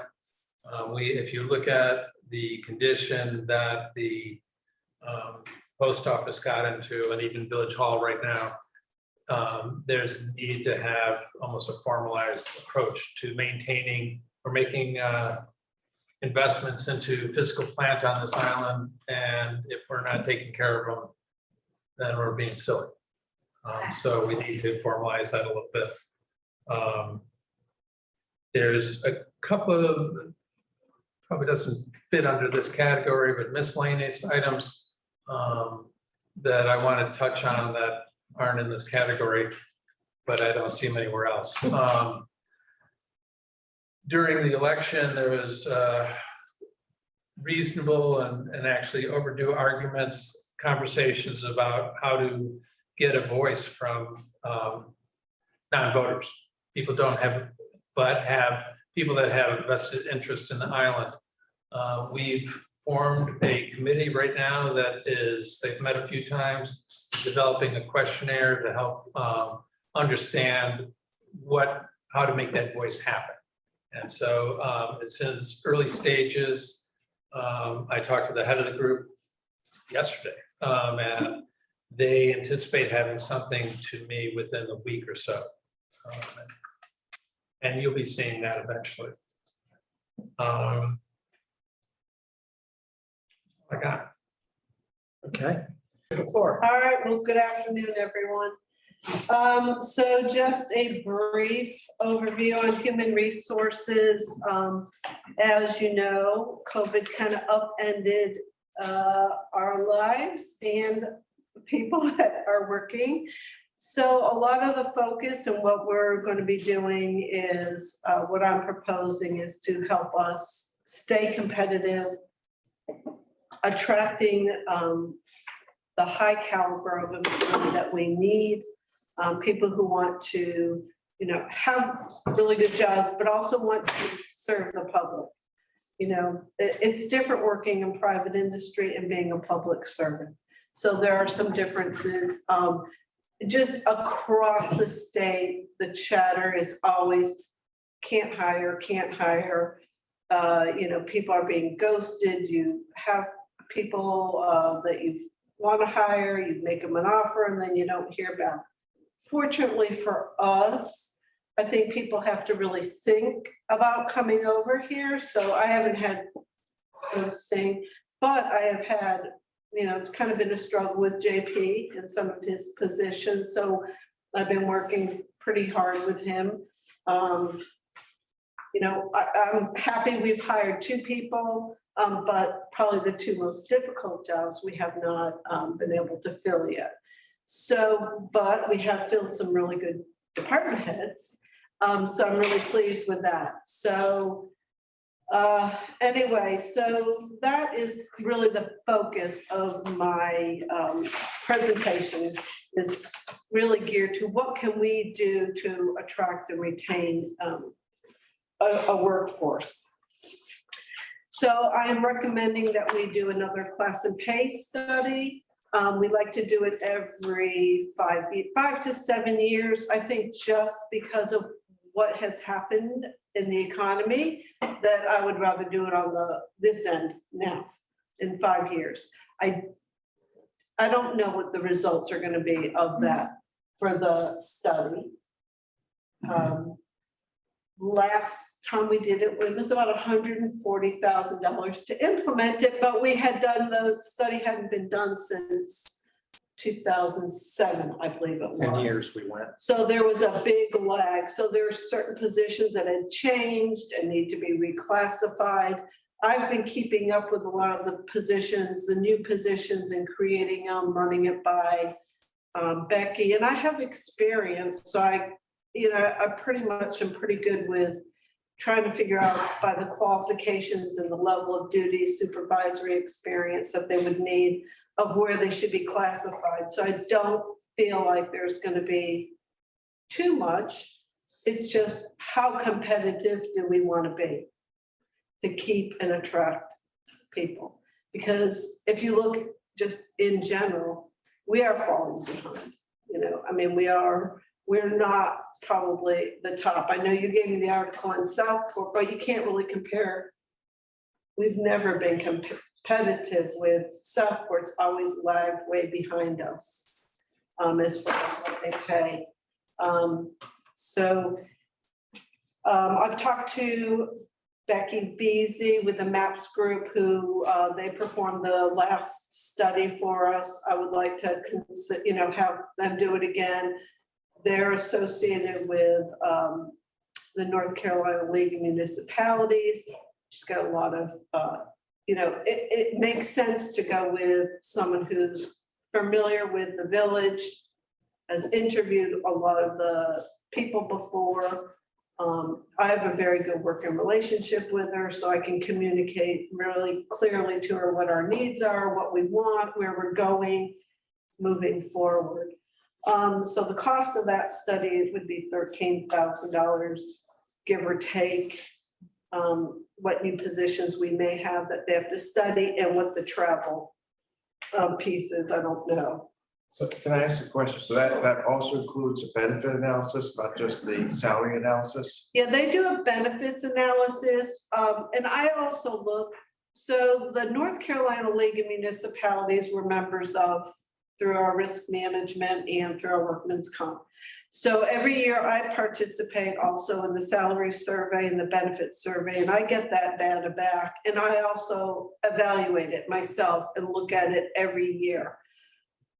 But what she does is she will also, when she talks to us, how competitive do we want to be? Do we want to be the top? Do we want, last time we said we want to be 60%. We wanted to be in the top, but not right at the top because It's a very important discussion, but it's a discussion based on compared to what? So is there a benchmark comparable group, similar towns along the coastline, or how's it? both. So we tell them where we want our benchmarks to be. We met as a management team and we picked certain, maybe they have similar functions that we wanted them to be included.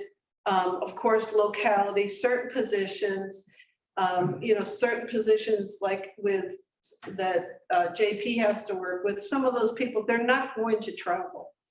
They're not going to travel for a $35,000, $37,000. They're not going to relocate. And the other piece that we have now that we have to consider is housing costs has skyrocketed in all of Brunswick County. So it's just, getting people to move here is challenging because can they afford the housing? And there's minimal apartments. And I assume we have a disutility factor in there somewhere too, because you're taking the ferry every day. A direct comparison could never work because it's just. It doesn't different. work. Right. Doesn't work for some people just doesn't work for their home life. It impacts certain people depending on what they're dealing with.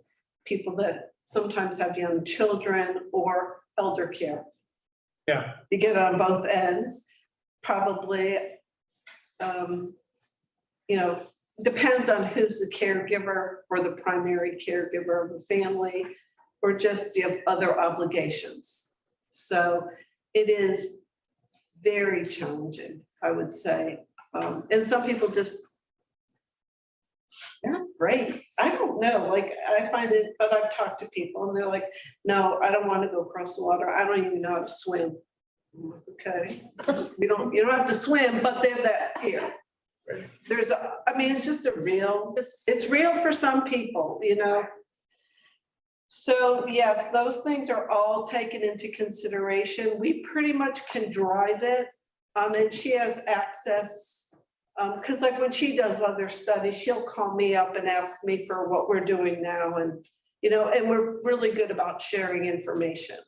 And did the village pick the 60% mark, saying they want to be 60% above average, or are they saying 60% by the time you throw in the ferry ride puts us at 50% with mainland jobs? Well, at the time, it was not including the fare. I mean, I guess it was looking at the whole thing. Not the benefits. I mean, yes, I guess the ferry and parking is a benefit, but we don't really, we let employees know about it, but they certainly wouldn't work here if they had to spend another $4,000 on their travel. So. But I guess to add the 60th percentile. Was really the salaries. Yeah, but it was some recognition, I think, to the point that our employees do have to come across the road. Yeah, that's the point of my question, because otherwise 60% would really compare to 50% if you don't have to get a ferry. And therefore, you've missed your target hiring of what you're trying to do. Right, and to, I think your comment, Judy, about we're, Southport's below us, there's probably a number that are, because one did go the 60th percentile, but because you all counsel, and I think most of the island residents recognize that it is trying to attract and get people to make that trip every day, that's worth a little more. Sure. Yeah. So Chris, can you talk to us about how, so when does the clock start on their day? Does it start when they arrive on the island? Does it start when they show up in their building? Their ferry ride. For most, it starts when you board the ferry. Okay. For non-exempt hourly, it starts when you board the ferry, and then you work your day, and when you depart, you're not paid going back across, because with a lunch that equates to an 8-hour day. Say you're either on the 7 and you're leaving on the 3:30, that you're on the 8 and leaving on the 4:30 for the non-exempt. Yes, we pay them for the ride over, but not for the ride back. Correct.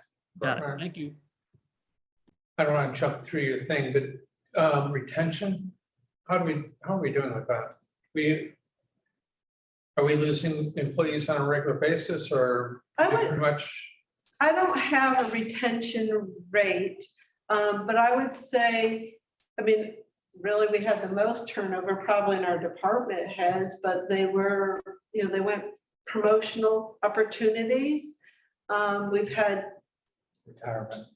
We've had some retirements. We've had, we have an aging population. We've had the non-exempt, I would say we have not had a lot of turnover. We had 2 recently. One I know was for it didn't work coming over on the ferry. Right. So some of them, a lot of advancement would be for some of the turnover, I would say, because I think it takes a lot for them to make the commitment to work here, so they really want to work here. So once people are here, there has not been a lot of turnover. That's good. All right. Any other questions on the study? And I did speak with Becky, and she would be able to start it in the fall. So we would budget for this in the upcoming budget. Coming year. Not the study, you're talking about any effect, the results of the study as well. No, starting This this is just study. a study. To start the study and then the results. It takes a couple months. Yeah, and when we get the results, we would come and Becky would come and make a presentation, and then whatever recommendations they may have, and we'll discuss them. Like with the last time, it was December 2018. We did the presentation, and council at the time agreed to go ahead and implement that right then and there. It just all depends on how it plays out. Some will phase it in. Okay.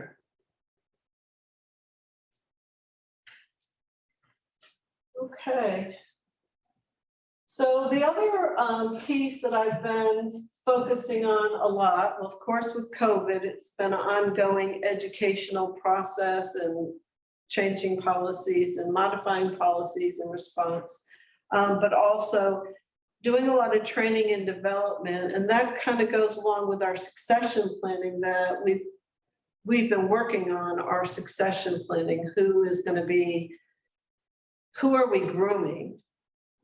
So when some of these people are retiring, who's going to be there? And as we're growing, the needs are changing. Now we are becoming more specialized, more demands on us. So I started doing a supervisory practice for COVID. And then that got waylaid for a while. And now we just had our first one this last week, the 8th, that was. And actually this is going to work out really well. It's through the School of Government. We had 2 facilitators come over.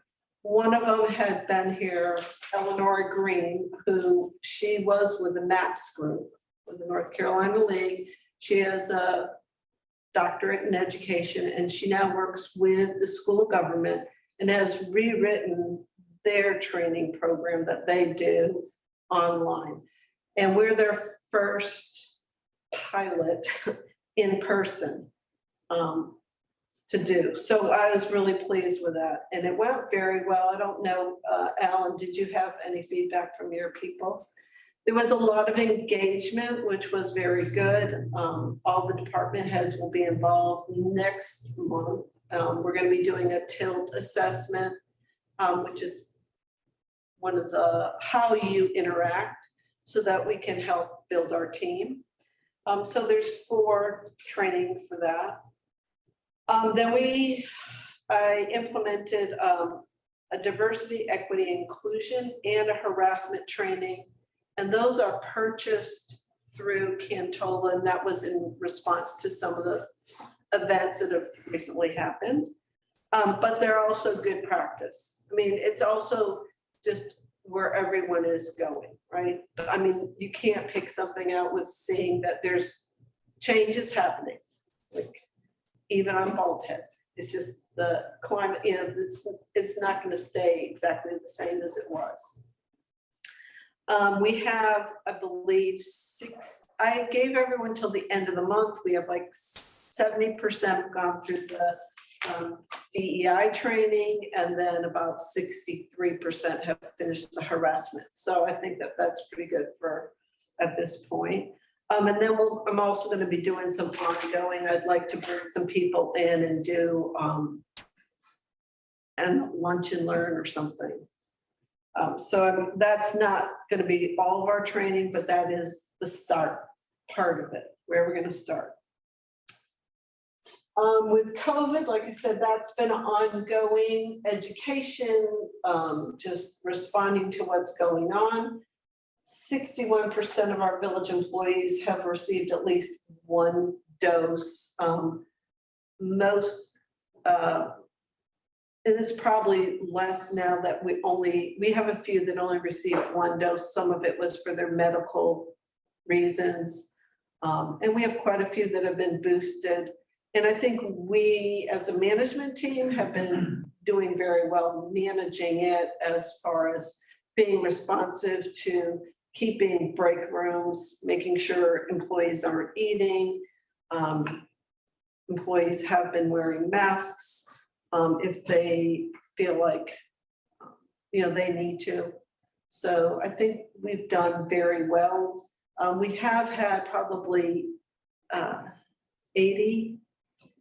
I mean, we've had quite 80% of our employees probably were impacted some way during COVID, whether it was a family member, whether they had a direct exposure, not necessarily they were positive or got it, but somehow were impacted by it.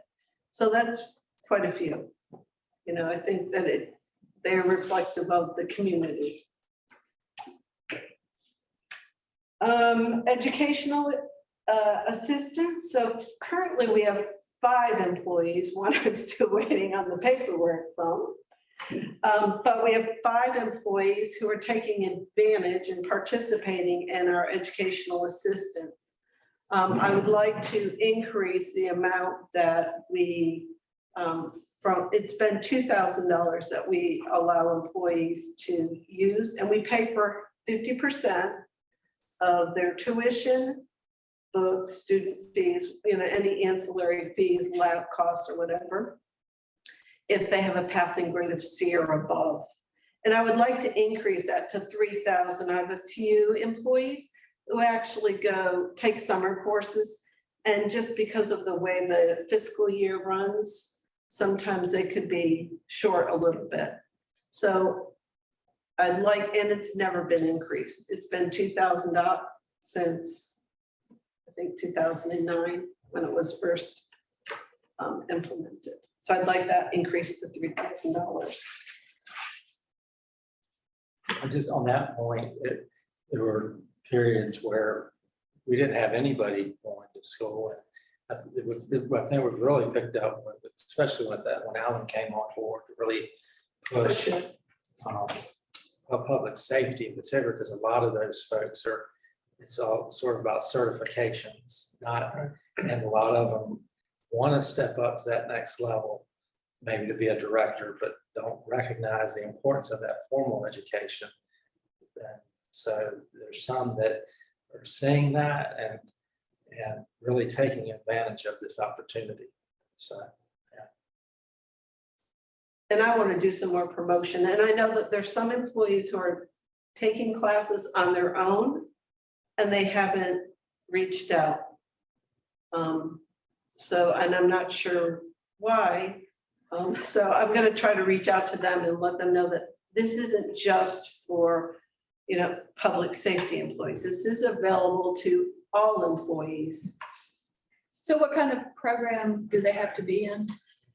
It doesn't, it should be something that's going to help them advance, but they could just be enrolled in an associate's degree program or a bachelor's program, or even going to get their master's. Yeah, that was more what I was talking about. So to kick off that assistance, they have to be in a certain type of, do you know what I'm saying? Like Accredited.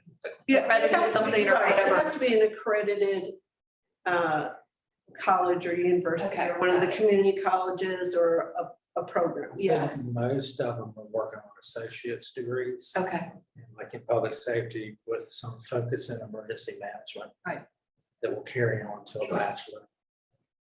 So the process is they have an application they fill out, they tell us where they're going. They put down all the courses that they're going to be taking. The department head has to approve it. I look at it, Chris. So it goes through the whole approval process.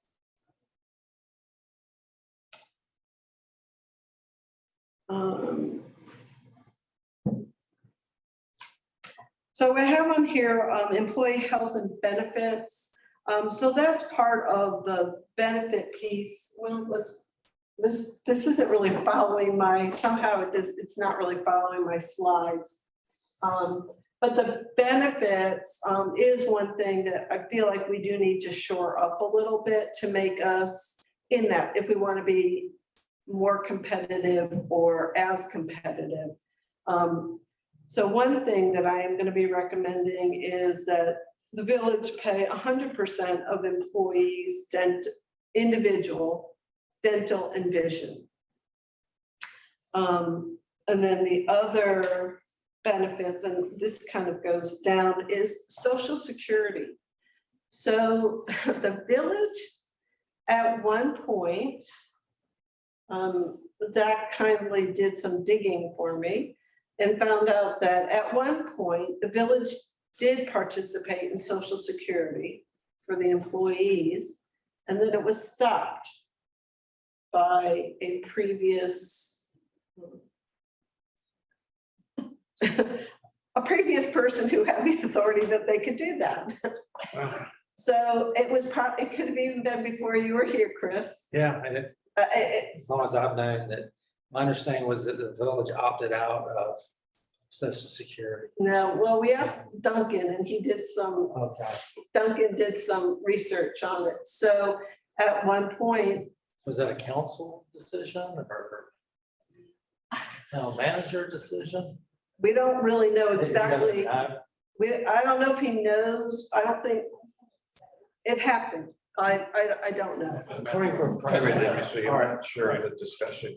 Are you talking about just subsidizing their portion of the pay, or do municipalities even have an option of participating at all? I guess at one point they did. They did at one point, to not To participate. not participate? Do not participate. Currently, there's what, 3 or 4% of, in the state of North Carolina, there's only 3 or 4% that are not participating. So we are definitely in lagging with that. And the other thing is for Social Security, even though we have a pension, it doesn't necessarily help if something happens to those families. Like some of those employees just aren't really protecting themselves. They're not really, I think especially maybe when you're younger, you're not really thinking about those things. This should all show up in the benefits analysis that you're going to conduct, because it's going to be one big package. You'll have individual statements of yeses and nos, shortfalls, gains,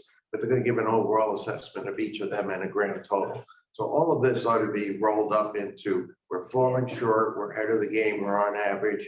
Right. What the various options are, right? I would think that's what the typical. Right, and the way it's done. Zach has, we've compiled all those figures of what we're asking for is all in the financial, because if we want to do this stuff, we need to ask for it this year, anticipating that the study is, I'm getting my information probably from the same place that Becky's going to be getting her information from.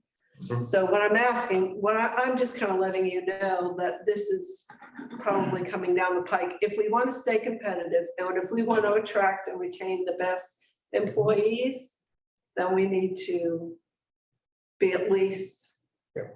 Don't disagree at all. One Right. thing is, a lot of these suggestions coming up now Right. should be probably right on the front page of the analysis that gets handed to us. Right. Right? They will be. Okay.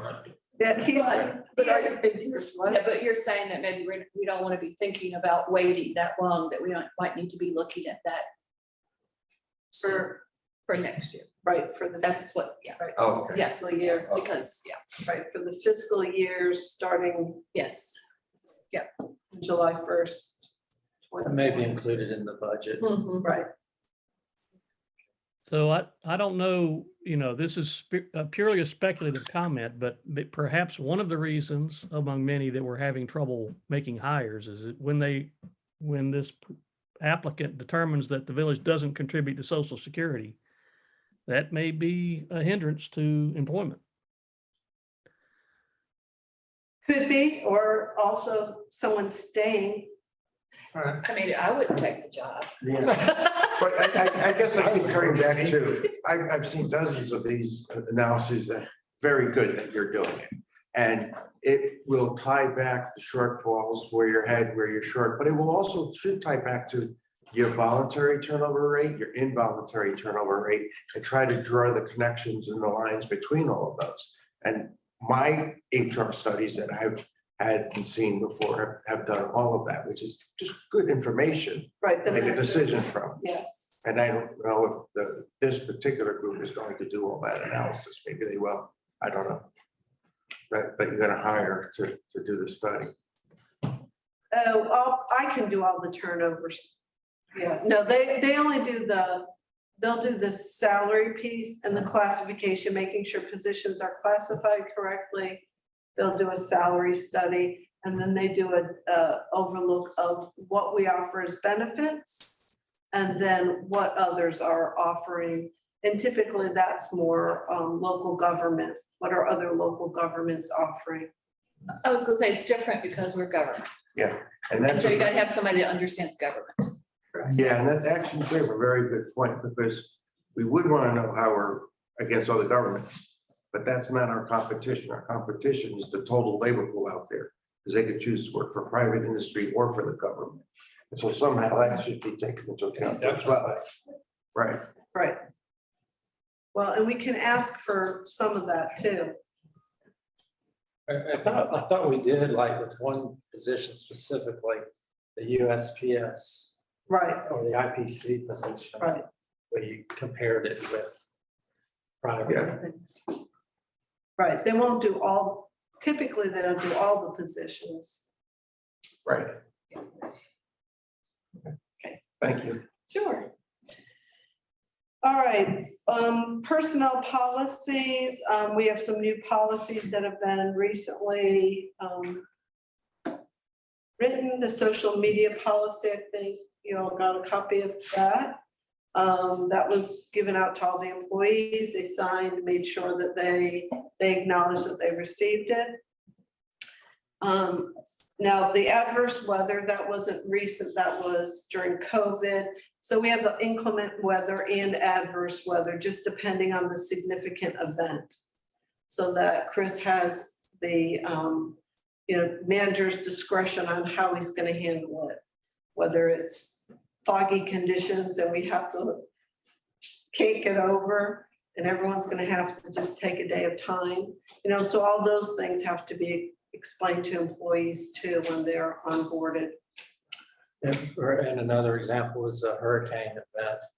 And the essential personnel who come to the island and work through that event, who are over here and stay the night, we hunker down here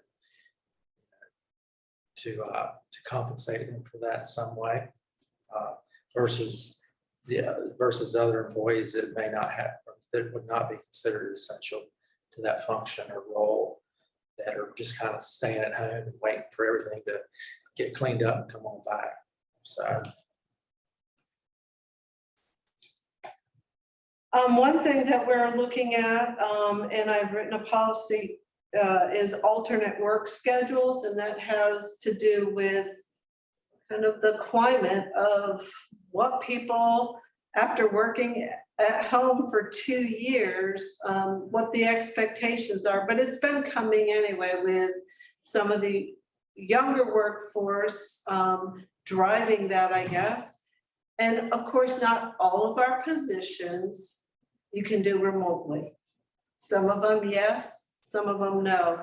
But I did a pretty comprehensive policy and also a procedure of what managers would have to, how they would handle it. Because if a position can't be done remotely, obviously, that wouldn't be an option, but maybe they could work 4/10s. So it's not just working remotely, it's how can we do maybe some accommodations to get the same kind of, get the work done, high quality, keep employees morale up, don't have that turnover because, they have some other needs that they're trying to, that work-life balance. So we're gonna be talking further on that. Just the pandemic policy, just keep up with that, although we haven't done anything recently, and hopefully I've had to write the last one for my career. And then the educational assistance, I already spoke to you about that. I'd like to increase that for, it really is for people who have taken summer courses. So diversity, equity, and inclusion. So that's a big, it's almost like more of a cultural. I look at it as more of a cultural than, you can't really mandate it. You can't, it's cultural, it's a lot of education, it's just an ongoing process. So we are starting with just training. And I think for some people that have taken it, it was, oh, it could be that, I never thought of it that way, So that we all have biases, that we all have to have some kind of level of awareness of ourselves before we can hopefully interact differently with people. So we're gonna put together a team so that we can come up with what is our statement gonna be, what are our goals gonna be. Making sure that our advertisements, the wording is such that it's not discouraging like a woman from applying for maybe a maintenance job that maybe there's someone out there that wants to do it, but they haven't because the wording. So just, you have to look at, there's a lot that you have to look at for those. We'd also like to, so we'll do the statement, we're gonna work on that, get together a team. I don't know who that team's gonna be, but I'd like it to be just, you know, throughout, because that's not something I don't think I should be coming up with. I think it really needs to be coming from within our community, our village community. And in support of that, with diversity, equity, inclusion, and ties in with benefits, is we'd like to include 2 more holidays onto our holiday schedule, which we've not increased holidays, I don't believe, ever. Veterans Day was the last How one. many are there? Veterans Day. I'm sorry, how many are there in total? There's 13. We have 11 to 12. Right now, we follow the state. So depending on Christmas, it can vary. So it's 11 to 12. A lot of municipalities have done a floating holiday. You don't call it a birthday because certain people don't celebrate birthdays. So you don't want to call it that. And then some municipalities have been have incorporated it and approved Juneteenth as part of their diversity, equity, and inclusion process. That's common for municipalities, because it's certainly not low on the private sector, but it sounds like it's very common to be that high for municipalities, is what you're saying. Right. Okay. COLA and merits. So as everyone knows, cost of living, what was the final figures? Was it 7.6%, I think? 7.4. So we have given historically for a number of years, a 2% COLA. I don't know how many years it's been, 8 before me. It's ever since I've been here, it's been 2%. And we've had a merit system in addition to COLA, and the merit's been a 2%. What I would like to do is I'd like to see COLA at a 3% and merit at 3%. And if we increase our merit, it will mirror our evaluation form that I've been working with, so that people who really are doing over and above can really earn more than a 2%, because there's just not that much variation. And most people don't want to give a 1.5, they'll do a 1 or a 2%. I mean, and no one really wants to give any employee a 0.5% merit. That doesn't really amount to much, and it's not really any kind of it's not viewed as a reward. So I think if we do a 3% with our merit, because we have, you're meeting, you're doing a good job, or you're exceeded. So it kind of mirrors the way our performance appraisal tool is. And 3% automatic, everybody. A COLA, a cost of living, which that can be adjusted. What is hesitating, 7%? I mean, I think we all know CPI is up 7% in 21 because 2020 was practically a recession year from 2019. So COLA on average over the last 3 or 4 years, when you take the anomaly of 2020 out, gas prices now are lower than they were 3 years ago, just up 20% from last year because of the middle of COVID. So I was just shocked to see the 7.4%. So we pulled the numbers for, I think, from fiscal year 2014 on for each December, and the total from what the village did their COLA for versus the change in CPI, the village is like 1% behind what those totals are for those sides. So I think the CPI change from fiscal year 14 to 22 ended up being 19%,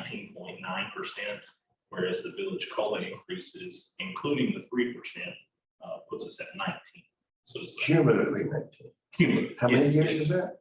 From fiscal year 14 to 22. So 19 divided by 6 or 7 years? Yeah. It was.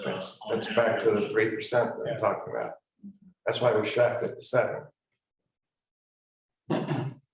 Well, that's just what that's one of the figures that we use when we were looking for how much our COLA should be, how in line is it? Before the recession in '07, we had a COLA of 2% and a maximum merit of 5%. And then it changed to what it stayed consistent to now. There may But have been a- suppose everyone recognizes that the 7% is a one-year anomaly because it's an increase off of a Great Recession type of rates. But if you go back multiple years, as long as everyone recognizes it's much, much lower than that, then that's okay. And when we do the calculations for the budget, for the salary lines, we'll show, what a 3%, 2%, 3%, what that'll equate to. So we know what the bottom net. So you all have this, we gotta let that budget formulation process unfold. Taking into consideration all of the wants and needs and desires. There may be some give and take. So. There's always give and take.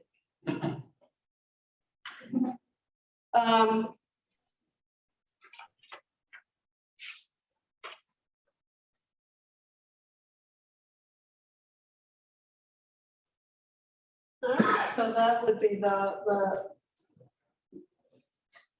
what I just spoke about.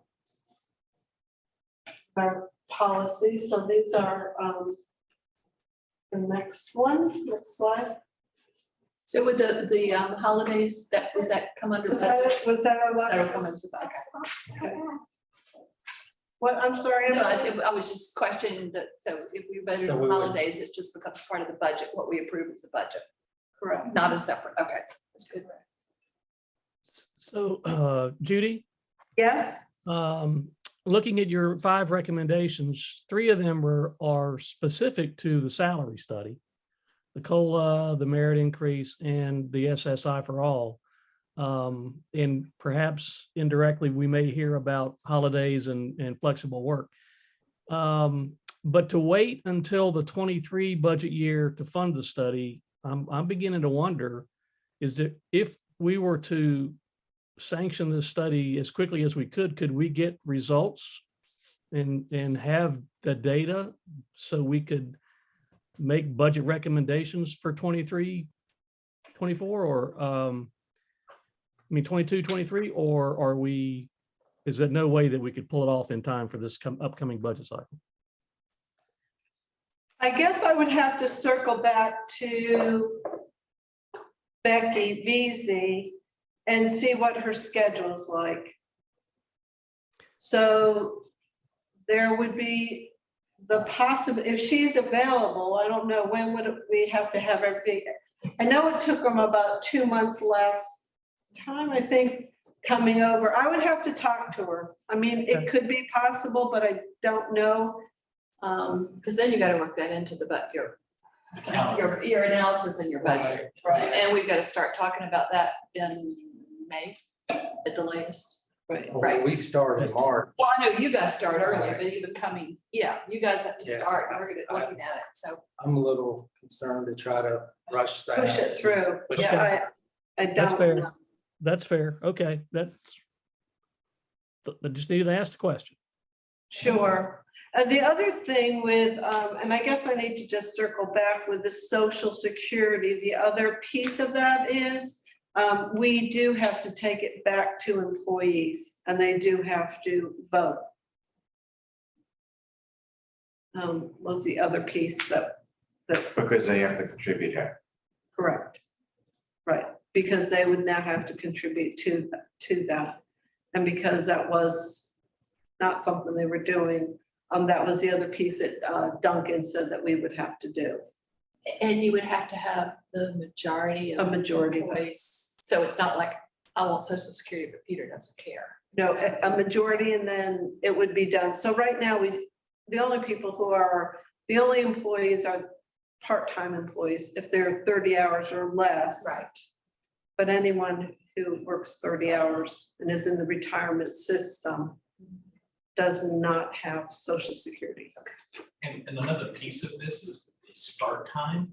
So I don't think if you do the vote and figure out if we could even, provide that benefit, you, with the beginning of the fiscal year, you would actually start it maybe January, halfway through the fiscal year. So to implement, the initial implementation cost is going to be actually half of what your annual expense is going to be going forward. So it would align with the calendar year instead of fiscal year. For taxes. And going back to the COLA, I'm sorry. No, that's fine. COLA and the merit increases and doing the salary study. It may want to look at it like doing the COLA and the merit increases would help us get to the point that the salary study would potentially come back to say the shift of the scales. I've done a few of them. I did a couple in Randleman. I reviewed the one that we had here. I haven't ever seen one that like the scale shifted down, especially in the climate that we're in now. Right. So doing those two things, it may lessen the blow of the salary study results when they come in. So when we do a COLA, we adjust this whole salary schedule to avoid compression. So that the new people coming in, especially like public safety, aren't coming in higher than current employees.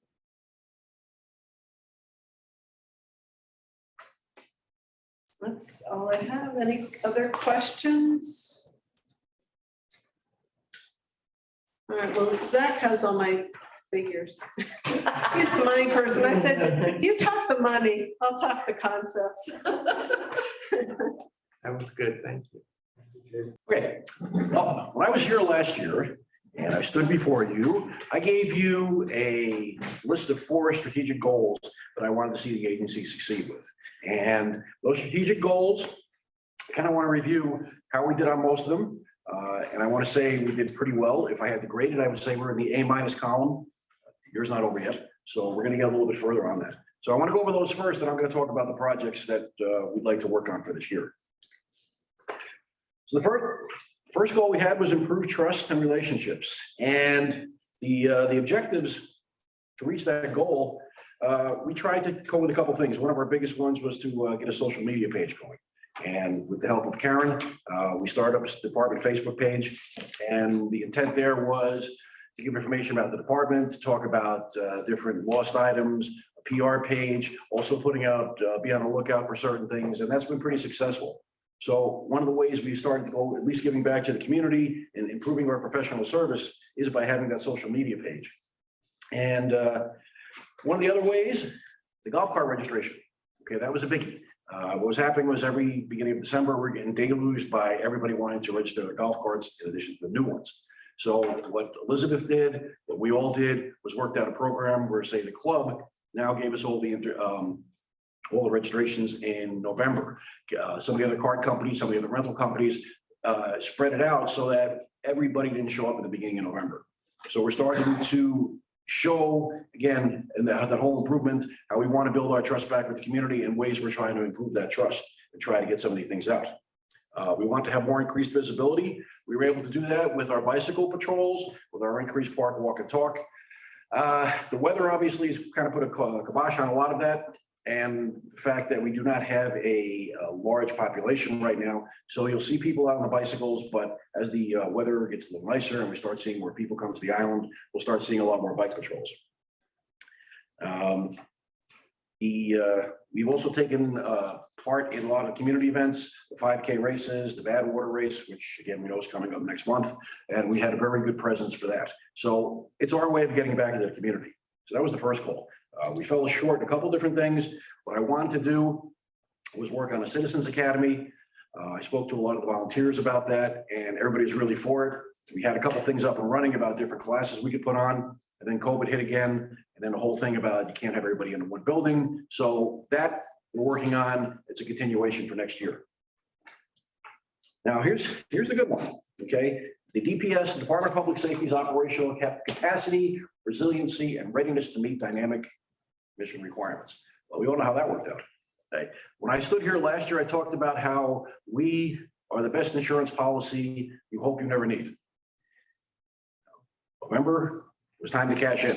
And as far as the operational capacity, as far as what we're doing, I'm going to get into in a few minutes with the ladder truck, because that's something that everybody is talking about, and that was a direct result of that fire, the Lighthouse Landing fire. So what we've done to try to meet those goals is we actually set up communication with the municipalities for mutual aid, which obviously worked out pretty well, and having partnerships with the state, local, municipal agencies also, again, came to fruition when we had that fire, because all these things we had set up did work out pretty well. We were able to look into and complete a pay increase for our part-timers. We've added one additional part-timer, which kind of takes a little bit of the stress off our crews, because when I get into certain staffing recommendations and financing issues, we got killed by COVID. We had an overtime budget that Zach has continuously reminded me about. I don't even care about, not that I don't care about it anymore, but I really can't be worrying about it, because we've gone way past where we should be. A lot of it having to do with COVID. And believe me, I'm keeping an eye on it, but it's a real headache to work with. One of the other things we were able to do, and this was with your help, was get the money together for a new creek boat.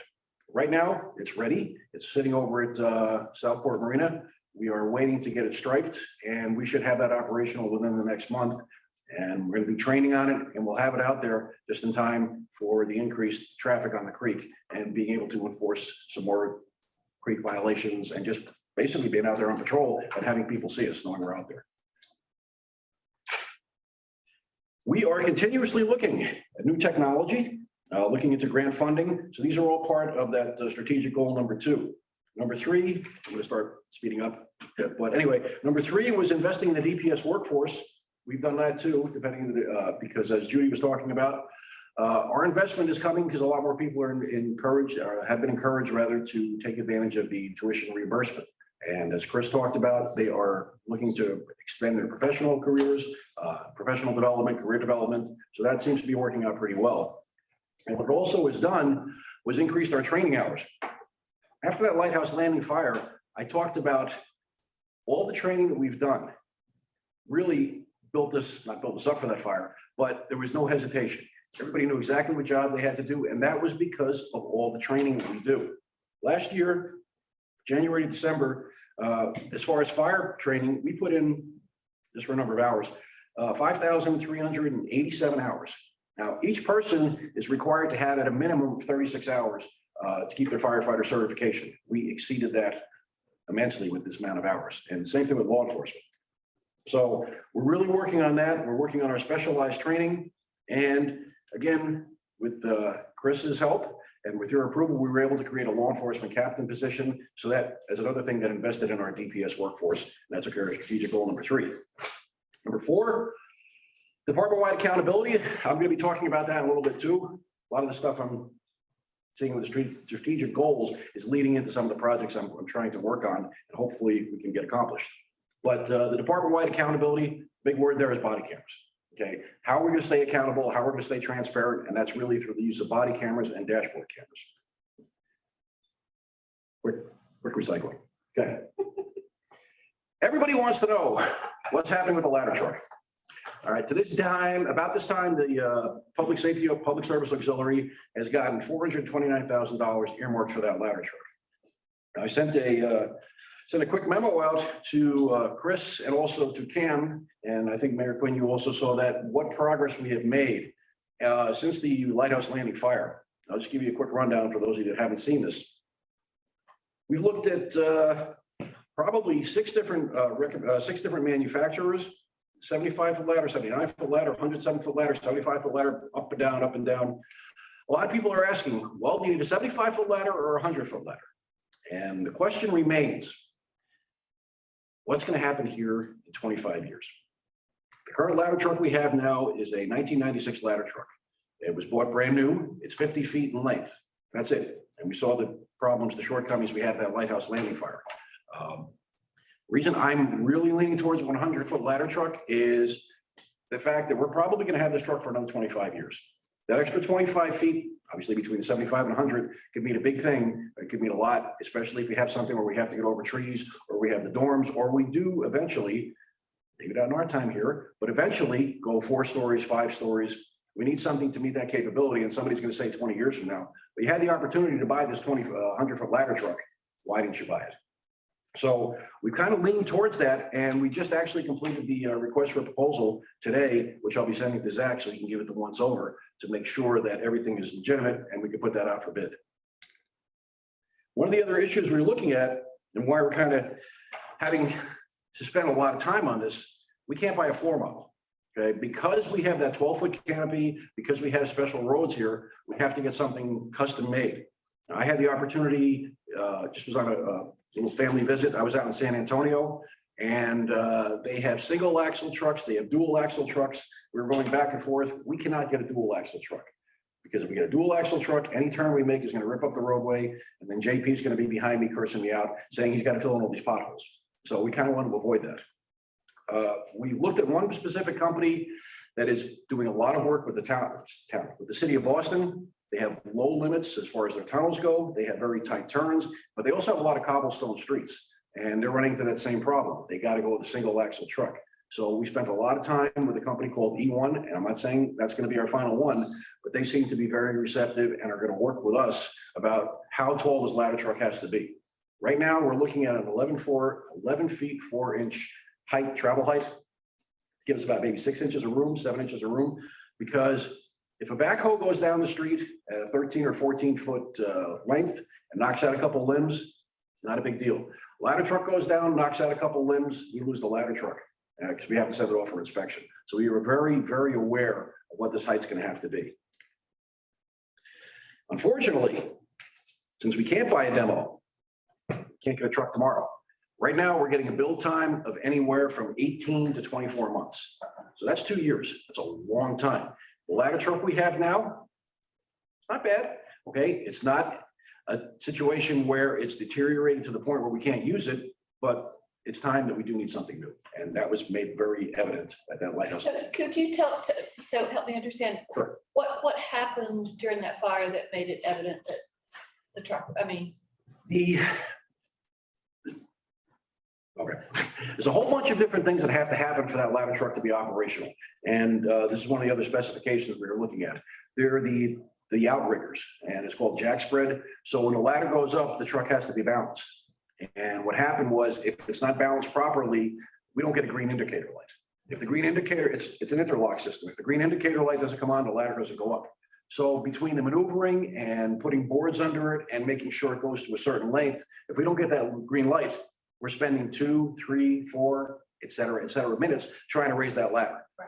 It's a pumper. It's got water capabilities. We can get water on it. The intent was, because it's a stick ladder with a nozzle on the end of it, we really wanted it to be up at a certain point so we could spray a stream, and that way we can get water on whatever we're looking to do. But that's why we want to go a little bit higher. And we also, the trucks we looked at have that capability that if it's off balance, the truck will adjust for it. This truck, the technology is not there. right, okay, got it. And okay, so the 75 versus 100 feet.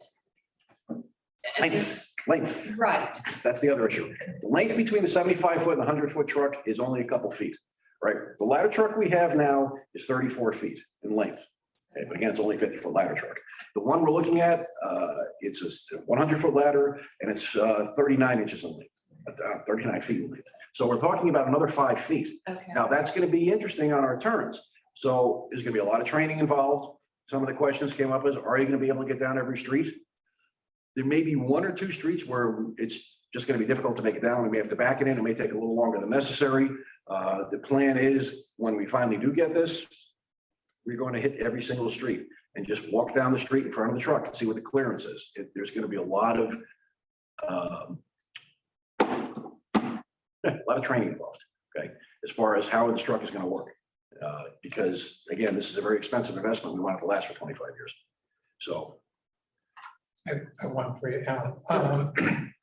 I'm not gonna argue against the 100-foot truck. I'm for a 100-foot truck. I would rather you not have taller buildings as your argument of why you want to have. It's something that, you know,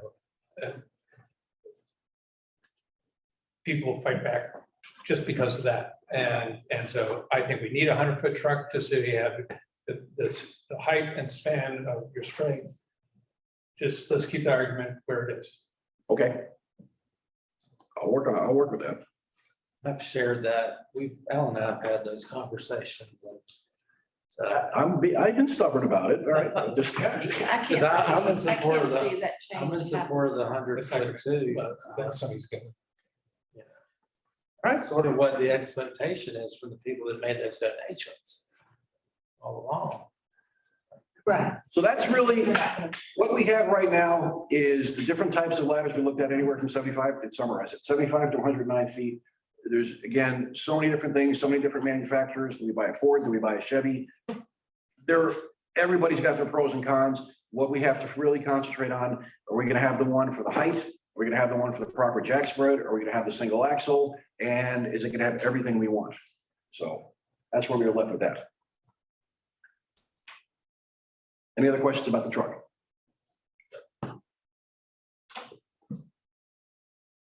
This is also a very contentious issue, and these are certainly, like I said, these are some of the projects I'm trying to talk about. Right now, we are carrying, every single officer in our agency is carrying a .40 caliber Smith & Wesson M&P pistol. The history behind this is kind of interesting, okay? Just going to a real quick story. When I first started in law enforcement, we were carrying revolvers. That all changed in 1986. The FBI got involved in a shootout in Miami where they were trying to apprehend a couple bank robbers, and they had warrants for them. They were outgunned. The FBI agents had .357 revolvers. The individuals they were trying to capture had massive firepower. Unfortunately, as a result of that raid, 2 FBI agents wound up getting killed, and the FBI started a huge study on why they think they needed bigger weapons. At that time, also, many law enforcement agencies were transitioning from revolvers to semi-automatics. So we can move forward one, please. We went back and forth on this. I kind of wanted to give you a whole story about why we need to do it, but I think really the bottom line is, if we want to transition, what's it going to cost? What's the bottom line? Okay.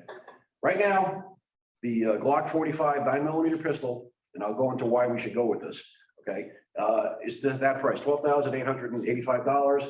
We've got holsters, that also adds up, and we're at $16,000, but we would trade these ones out here. We got a price of $225 per. So we're coming up with a total of $9,885 rounded up to $10,000. Now, what's encouraging about this is a lot of money, not really. We can also get a grant. And I'm investigating a couple things. The Governor's Crime Commission grant, which comes out every November, is putting up a lot of money, a couple $1 million towards the purchase of firearms. So that's one area where I will heavily investigate. But I kind of wanted to put this project out there because it's something we really want to get involved with. Now, why are we doing it? We shoot better. Simple as that, okay? Previous agency I was with, I oversaw a transition from the .40 calibers to the 9mm, and I saw that everybody shot a lot better. We gotta shoot what we aim at. We gotta shoot what, the whole point is, people think law enforcement has the mission shoot to kill. Okay, we don't shoot to kill, we shoot to stop the threat. Okay, that's a big myth. We don't shoot to kill, we shoot to stop the threat, but we also want to hit what we're shooting at. And there's a financial aspect in this too. If you look at the prices, we go through a lot of rounds of ammunition, whether it's practicing, which we do a lot. Okay, back up one. Nope. Nope. How come? Forward. You're talking about the money. Yeah, that's it right now. You're killing me. Back up one.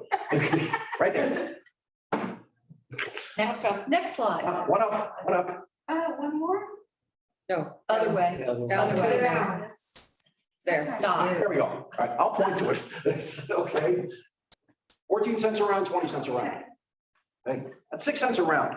Each box of rounds is 50 rounds. So it's $3 a box. We buy it by the case. That's 20 cases. So, all right, $60, it starts to add up. And again, Not advocating the fact that we carry more rounds in our gun. Okay, we're not going to look at spraying and praying. We want to be able to hit what we shoot at. But what's happening is with the FBI studies and with a lot of different agencies, they didn't do this just by themselves. They find they're better, they're more accurate. Shooting a 9mm versus a 40 caliber, they have transitioned to 9mm. Previous agency I worked at, Palm Beach County Sheriff's Office, they just ordered 1,500 9mm firearms. They're also transitioning from the 40 caliber to the 9mm. It's the way a lot of agencies are going. I don't disagree with any of this, but I'm just curious, how many shots are actually fired not in training the last couple of years? None, which is good. Okay, but when it comes to the point where if it does happen, what'd you say? They were, Didn't miss a thing. they were accurate. Right, 100%. Okay, but the training is very important. The history of the weapons, what they've got here, I couldn't go past 1998 because nobody's here since 1998. But they've stayed with 40 calibers the whole time because the big push was to go to a bigger, larger capacity round. So Glock, SIG, Smith, again, Ford, Chevy, everybody's got their pros and cons. What we're looking at is commonality for the training. One of the nice things is if we do decide, if we go through with the switch, it's not going to involve a lot of extra training. All it's going to involve is transition over different nomenclature on the firearm, going from 40 caliber to a 9mm. But the training, everything else is going to be the same. And I can personally attest, I shoot a lot better with a 9mm than a 40. And a lot of the people in the agency do too. Next, please. I talked about the FBI shootout, what their transition was, how they spent the money. The big question is, okay, a 40 caliber round is a lot bigger than a 9mm round. Isn't it going to cause more damage? Well, not really, because again, they did their studies based on ballistic gels, what the projectile looked like when it actually struck something. And if you can take it up another one, okay. What's the most important factor? They use a 12 to 18 inch depth when they are looking at ballistic gel. One more. Okay. Take me up one more, please. Oh, wait. When you look at a slide like this, I know it looks weird, okay, but I'll kind of go through a couple of these. This is the 9mm round. Here's the ballistic gel. What they look at is wound tracks. What they look at is penetration tracks. You can see, even though it looks a little bigger, this is 357, this is a 45, okay, it is still causing the same amount of damage. So when they tried to do a study on this to see how much damage is going to be caused by all the different rounds, they found out the wound tracks are very, there's not a big noticeable difference. So we want to, again, now take me back up one because I want to show you what the most important one is. That's a frightening statistic, okay? And we're working on it. We practice a lot, okay? But the biggest problem is when you are involved in any type of confrontation, your target is not a paper target 20 feet away from you standing still at 3 o'clock in the afternoon, okay? So when you're firing 13, 14 rounds, the bad thing is 70 to 80% of those rounds miss. So the smaller the round, the less damage it could possibly cause. They've done a study on what an average gun battle is, okay? Anywhere between 9 and 15 feet. 2.5 to 3.5 seconds. The minute I just brought that statistic out, this gun battle's over. So we want to make sure with all the training we do, that if that situation does arise, we are able to meet the challenge. Got one? One more, please. So that's really the thing about the one project about the firearms transition. I think it's a good idea. I think everybody in the agency is very much in favor of it. The funding is not going to be great. It'd be even better if we can get the grant, but when the budget time comes around, that may be something in the process. Right now, our body cameras is another project we're working on. We're carrying a company called WatchGuard. This platform was purchased about 3.5 years ago. The current process most agencies are working with is they're going with leasing, because the leasing, you know, you buy something technology-based, the minute you buy it, it's outdated.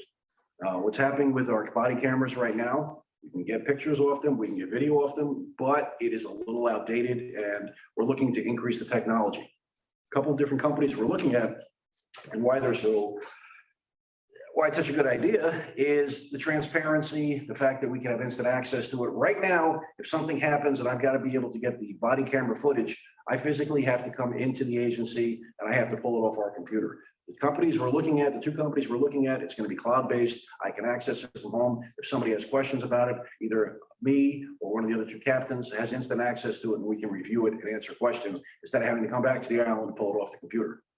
Now, we've looked at two different companies. And those are just basically all the good reasons why we need body cameras, is the fact that every agency has gotten to them. Kind of narrowed down between Axon and WatchGuard. Those are the two big companies right now. We have WatchGuard. Those are the ones we own.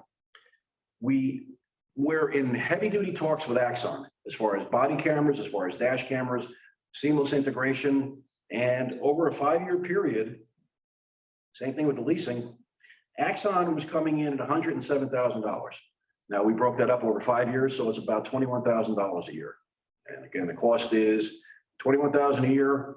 Okay, that sounds like a lot of money, but Axon takes care of the storage. Axon takes care of everything else in an offsite system on the cloud. How much is that going to save us if we get sued? Okay, that's the bottom line. All right, we're going to have video evidence. And again, looking back at what I showed earlier, the majority of body cameras have saved agencies, even though the initial outlay is quite a bit, has saved agencies a lot of money as far as legal costs, any type of future litigation. But we kind of had a last minute play with a different company, WatchGuard, who we have now. Remember I said Axon's price was $107,000. Okay. Surprisingly, WatchGuard came in at $52,000, and that's also over a 5-year period. So we're considerably cheaper. The only difference between Axon and WatchGuard is the same leasing system. It's the same platform. WatchGuard was purchased by Motorola, so they've got a little bit more technology. And the only downside with the WatchGuard body camera, which is not really a downside, they don't have a thing called ShotSpotter on it. And what ShotSpotter does is if you are anywhere in the vicinity of a shot being fired, a loud backfire, your body camera is automatically going to deploy and it'll turn on, and everybody else, any other officer in the area, their body camera also gets activated. That's kind of something negligible. A lot of people do prefer Axon because it's been a tested company. They've been around a lot longer. However, $107,000 versus $52,000, I think we're kind of leaning towards that $52,000 range.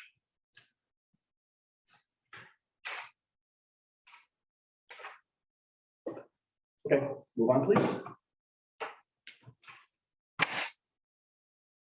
That's good. One more project.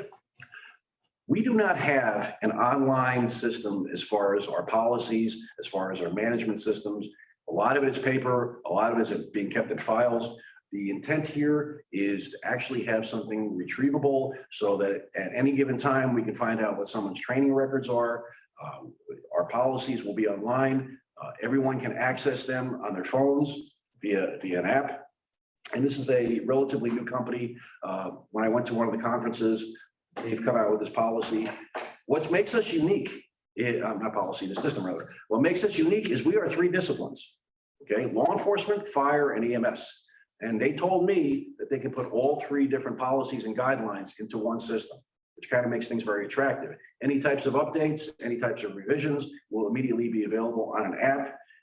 Another nice little thing about this particular policy, this particular platform, everybody's driver's license gets checked by a DMV database every night. So people within the agency, if something happens, if the driver's license expired, we'll get a 30-day notice. Hey, look, your driver's license is coming up for expiration. It's time to renew it. It kind of keeps us in check. Also, if something does something kind of off the reservation, so to speak, and drives 50 miles an hour and winds up getting a ticket for a traffic misdemeanor or even a traffic felony, we'll know about it. And that way they can't say, well, we didn't know about it. So this is one of the interesting things about the system, but we want to put a policy together online. We want to get away from the loose leaf notebook. It's something I've talked to Judy about. We could also possibly partner with them for the village policies that they can have access to it. So it's kind of a collaborative effort. Chris, would this be like a brand new infrastructure, or do we have this in every other discipline? The training, the records, the whole HR stuff, where this would be married in, or do we have to start something brand new from scratch? this would, Judy, we wouldn't be able to we wouldn't marry this into the existing, what we have in HR. This would be something completely separate. What Alan's talking about? Yeah. Well, first question is, do we have one in HR? It didn't even dawn on me when you're talking, so I apologize. It just dawns on me. Right, most companies have an HR policy, everything's online. What courses people are trained in are online. When they're due for training, it gets out to them that they have to go take this course. Do we have something like that in HR for our people? So we don't have anything that's consolidated, so the policies I'll be working with in forms, all of that, we've just recently gotten onto the cloud. Karen has the new website up and running, so it's been a process for us, so that is on my goal to get that done. The training right now, I don't have, Cantola tracks that for me, so I get notification and I have on their dashboard, so, and then they send out notifications, so it's done that way, it's not all done in one central place. So just like Alan's talking about, HR does the exact same thing. They build things to give the companies that do everything from soup to nuts. We don't have one of those things, which just sounds like something like what Alan's recommending for his group. Right, I mean, we Okay. have ADP does our payroll, right, and we do have a benefits part, so for us, it's trying to figure out what is the most user-friendly platform for our employees, because you have to understand, we have some employees who only check their email and technology if their department head tells them. I mean, that's not how they live their lives. So, yes, it's, we do need them to get more acclimated that way, but the most important thing is for me to just get them the information that they need to know what's going on. And I understand, I'm not Yeah. figuring out why it's not done. What I am poking a finger at is if we're not careful, when HR comes up to snuff, we're doing the same exact thing that you're doing. We're gonna end up with two different systems, two different infrastructures, and double the IT costs to maintain them. We're not picking up one that's gonna cover both. So for Alan's though, he's talking about his policies that are just unique to that department. Right? His And then- policies are, but not systems that cover policies that could be for different things. Usually companies don't have the system we're talking about for each different department. The policies and the details are extremely different for every department. It's all housed. Police course either. What's that? They don't have fire and police and. The difference is gonna be, when I kind of talked to Judy about this, is HR policy, the village policy would probably be the only thing. Because one of the things we gotta be also concerned about is we have some very secure investigatory information, also some secure names and addresses that we don't want to make public of our employees. We have there's a privacy issue for our employees too. So we won't want to let that many people into this. And again, as Councilwoman Hill was talking about, police, fire, EMS is a whole different category. The actual cost of this is not prohibitive. Okay, I can give you a number, but we'll save that for the budget. It's, I don't want to. That's tricky. Yeah, I don't want to tip the scale yet, but it's really not that bad. Okay, it's not thousands, well, it's thousands. Okay, but it's not in the tens of thousands of dollars. It's relatively cheaper than that. So it's something that when we get to the budget process, something that we'll really have to investigate. But I think, again, it's something that will bring everything together for us, at least, into one package. It's just an IT strategy thing. It's actually not a public safety thing or an HR thing. It's an IT strategy thing of building a platform so that we don't start off with one, then we have two, then someone else has three. Before we know it, we're supporting 4 different platforms. It's an IT strategy thing is what I'm talking about. Yeah, it's not the money. It's No, the it's not the strategy and money at all. structure. It's strategy and structure. Yeah, because on average, whatever you found that it costs, it's gonna cost 3 times that just to implement it, and then 1x that costs again to maintain it every year. So you don't want 4 of these things running. You want to have an IT strategy of how you're going to handle the entire thing. Okay, Next, please. Something that Judy touched on, as far as salary incentives. We really, at this point, don't want to create a separate classification because we just don't really have any room in there to do it. But one of the things I was trying to lean towards, if you look on the bottom, we have 3 training officers in our agency who go way above and beyond as far as for law enforcement, as far as fire, and as far as EMS. So what we were trying to do is not to create a separate classification for them, but it is a budget issue, but I just wanted to kind of also put that out there, that we wanted to create a training officer bonus. Whereas Judy talked about cost of living, merit increase, even throwing another % on that, and not guaranteeing it every year. They have to work for it. It's not going to be, okay, you're the training officer, you're going to get an extra 2%. It's going to come at the end of the year when we say, okay, did you give us the bang for the buck? So it's not a guaranteed thing every year, but it's something I'm going to try to build into the budget.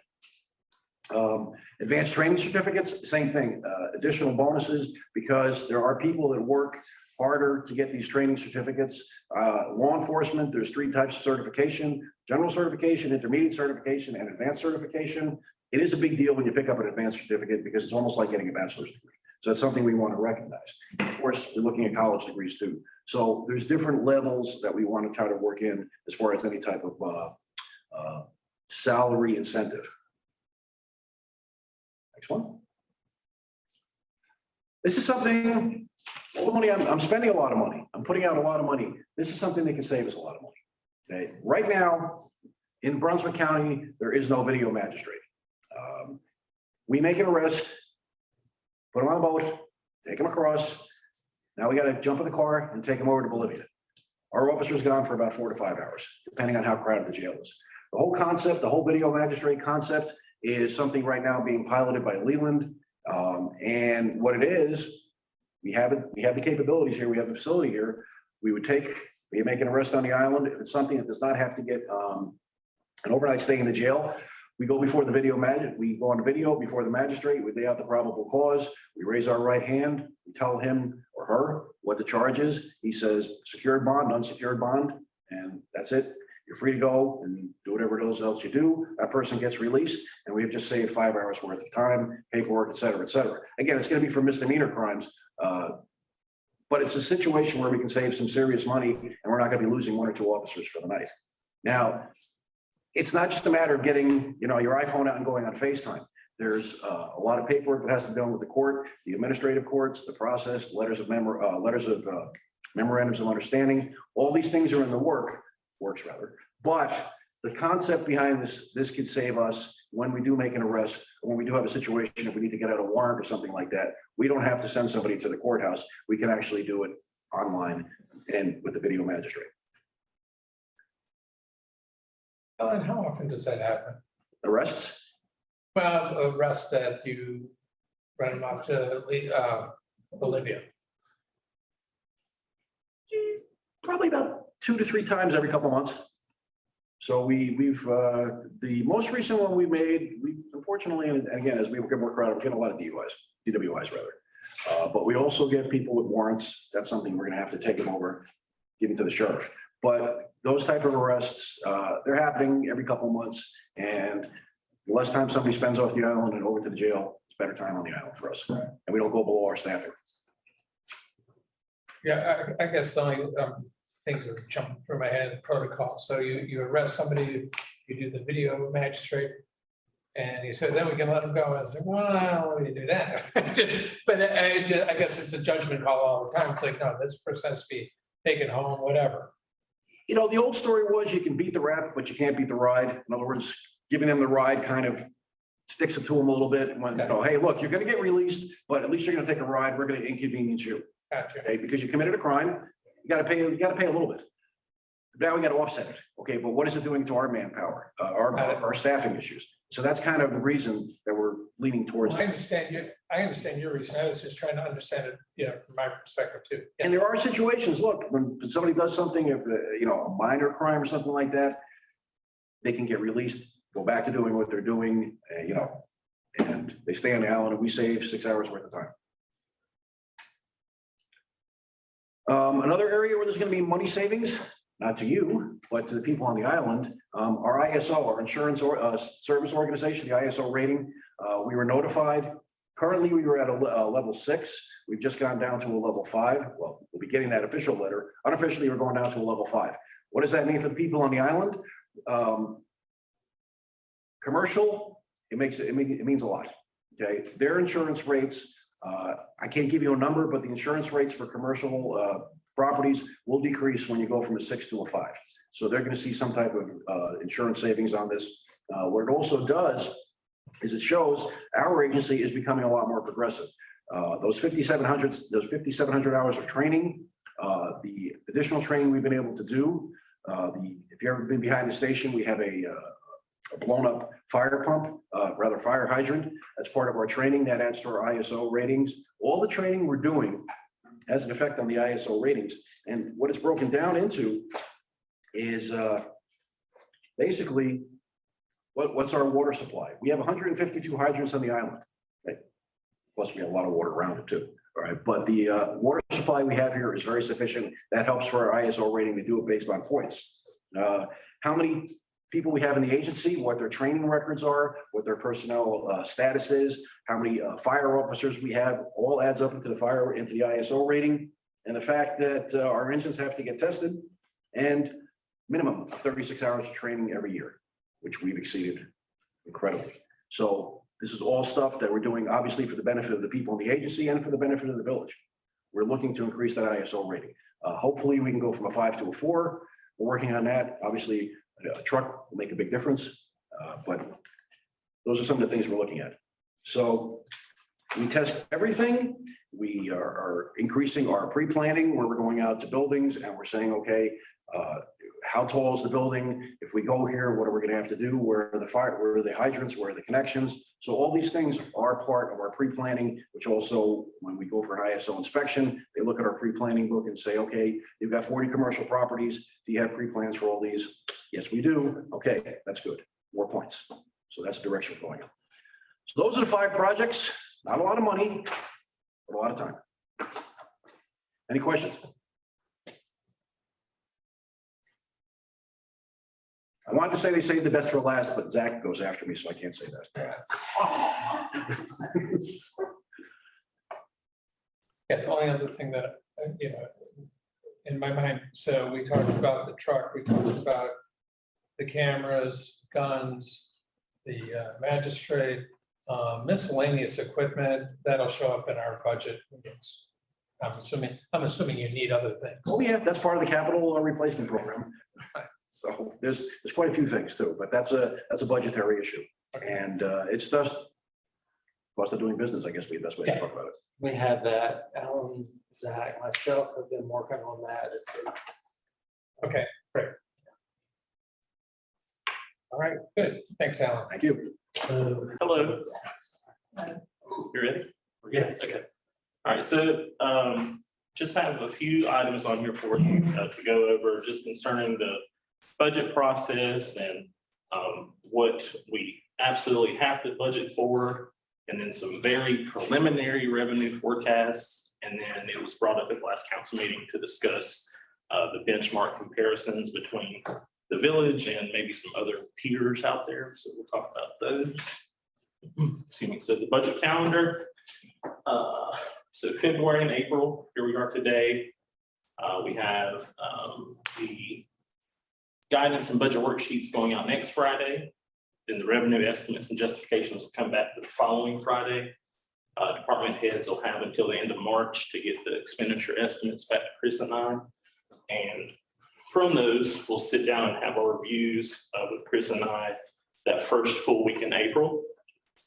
And then this is a recommended but needed proposed special meeting date. I think we did one last year where we'll go over the preliminary budget to present to you all, as a workshop meeting just to discuss. And it's really a get ahead of the game before the budget message is actually submitted to you all. That way, in case there's any refinements that need to be made before that message goes out, we have a little bit of time to do that. So I think we went over that date, but if you want to check your calendars, that April 29th Friday is on there for the workshop.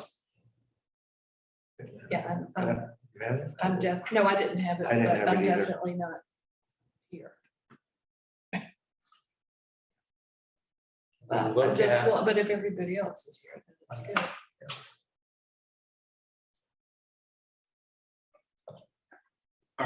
We'll have to circle back on that. We can move, we have time. Isn't that fine enough? Everybody else is here except for me, you know. So following that meeting, we will get the budget, the recommended budget out to you all and made available for public inspection. During May 9th, it's the hopeful deadline. Then we'll have a regular meeting on May 20th. That's when we'll schedule a public hearing for, because you have to let your budget get out there for at least 10 days and then schedule the public hearing thereafter. And then we had a if needed date in here or dates in here, just in case after that public hearing, recommendations come in from the public. If you want to make some changes, this is just a totally if needed date. And then the final presentations of the budget, if any,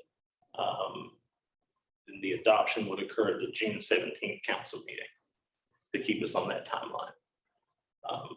Any questions on that?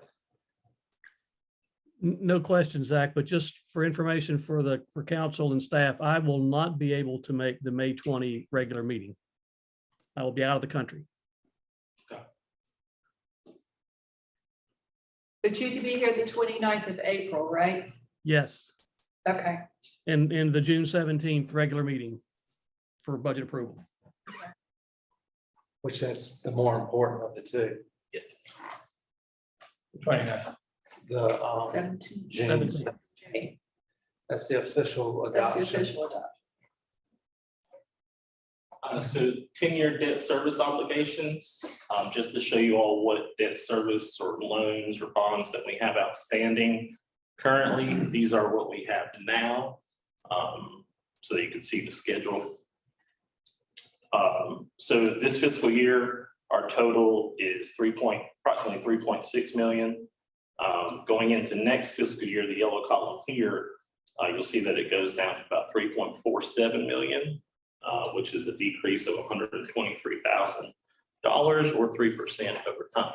And you can see the numbers go down year to year. That's because we're paying those loans off and keeping up with our debt service. Karen, will you go to the next slide? Just a visual again of that chart. A bit down. Okay, let's do this one. The bottom one. Yep. And you see we have the loans broken out here. That way you can see how they stack. About 3.4 here, and then goes down a tad. And by fiscal year 28, really 27, our debt service, which is mostly the GO bond and the public safety building, is down to a very low minimum. One thing to keep in mind is that that contractor services loan is paid for by revenues from the contractor services rental buildings. So that's not coming in from accommodation taxes or property taxes. It's a separate revenue. We have I want to emphasize that, very preliminary revenue estimates.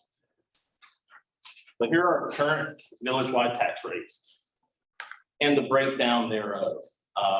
Island-wide, our tax rate is this 0.6863. And you'll see here we have a portion of that reserve that's allocated to our beach debt service loans. And then we also have the MSD rates associated with that beach debt service. Currently, this is off of our tax year 21 scrolls. The preliminary tax scrolls aren't available yet. Property values are at 1.165. I need to take a minute to toot my own horn. I don't do that enough. The estimates that we gave y'all last year, our revenues that came in were $5,000 off of my estimates. So, Whoa. I don't do that enough. I'm just saying. I needed that. How'd you miss it by so much? Paul? Scott, I missed it by 5,000. I know what. That's pretty good. Can you do better next year? We'll try to go over next year, right? Yeah. So just to show you all how that equates out. This amount, this $5,955,000 is what we generate off the 0.5113. The $2,485,000 is what we generate that we reserve for the beach debt, for a total of about 8.4 million. Next slide. And here is how we allocate out to the loans that we have outstanding. So we have our public safety building, the $8 million loan.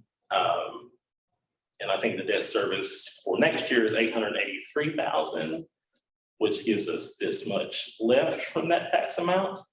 And the total for the GO bond, because we paid off the Marina Park loan in November and the other Marina Park loan last fiscal year, it helped to reduce the amount that we owe this year.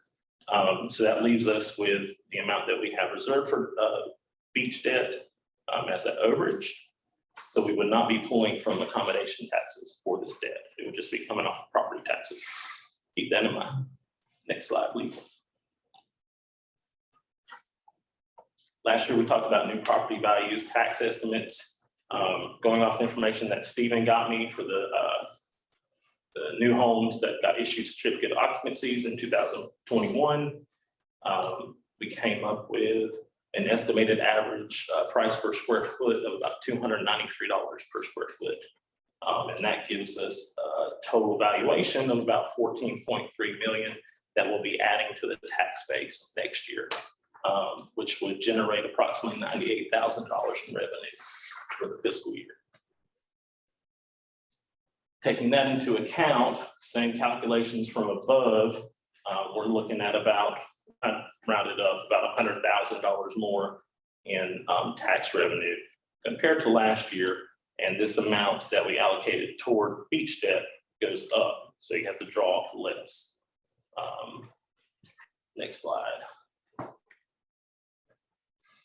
So my recommendation would be that we would reallocate less of the amount that we reserve for the beach debt to just our normal island-wide rate here. That way we can use some of those accommodation taxes that are coming in to help pay for some of that debt that we have outstanding, but just for the beach debt service. In doing so, if we were, just take a cent and a half and move it over to operating, you're pulling about $125,000, $127,000 from accommodation taxes that you would pay off some of that debt with. Similar to what we did this year. I think it's about the same amount that we allocated toward that, which frees up just a little bit more for the general fund for operating. Next slide. So going into accommodation taxes, I just want to show you all the previous 5 fiscal years that we brought in accommodation taxes and what those amounts were, and those averages by quarter, and what the 5-year average looked like overall. You can see Q1, which is July, August, September, always higher, and Q4 it comes in second. So that's April, May, June. That's how it's split on both ends. Next slide, please, Gary. So keeping that in mind for current year projections, I'll just tear down. There we go. Right now we have 1.262 million budgeted. Our current collections as of December 31st are 1.324. So we're about $62,000 over budget. And that's like right now, or then actually. So using these averages and pulling them over, we could expect possibly to see almost $400,000, a little bit higher, more come in, because we still have 6 more months to collect on in the fiscal year. And keep in mind that Q4 is our second highest quarter over time. Next slide. In doing that, you can see our 6-year average. If we include this year with those 2 quarters, the 2-quarter averages as baselines, it raises our total average over about 77,000, including this year with those bases. So even though it's going down, the overall trend is still going relatively up, higher than what it has been. Next slide. All right, so the municipal comparisons, I think some of y'all may have already looked at the North Carolina Financial Condition Analysis benchmarking tool provided by the state treasurer and the LGC. So basically what that does is it's a tool available to compare local government statewide. It's compiled by the LGC using the most recently available audit figures statewide. And currently that is the figure of the fiscal year ending 2020. So these are all comparisons based on 2020 numbers. All right, next slide, please. So here are the three that I pulled just based on what we could compare. We talked before, but we are a unique municipality. That's a given, right? So we pulled the town of Duck, the town of Blowing Rock. I believe that one was given to us by David Cheatwood to compare with the GEO bonds. So they're probably most comparative to us. And then Holden Beach, we wanted to pull a Brunswick County town in. And they are the only other beach town in Brunswick County that does not have, they have like 2 lots on the mainland, and that's for their emergency center, their emergency management center. All the other towns have commercial businesses off island. So you have to go, like Oak Island has, the Lowe's food at the Midway and 211 intersections. So the town limits expand that far out. Sunset Beach comes over to Sea Trail and the food line at Sunset Beach. So it comes off island. So this is really the only town that we could pull that's the island only and mostly residential, not a lot of commercial properties added in there. Now,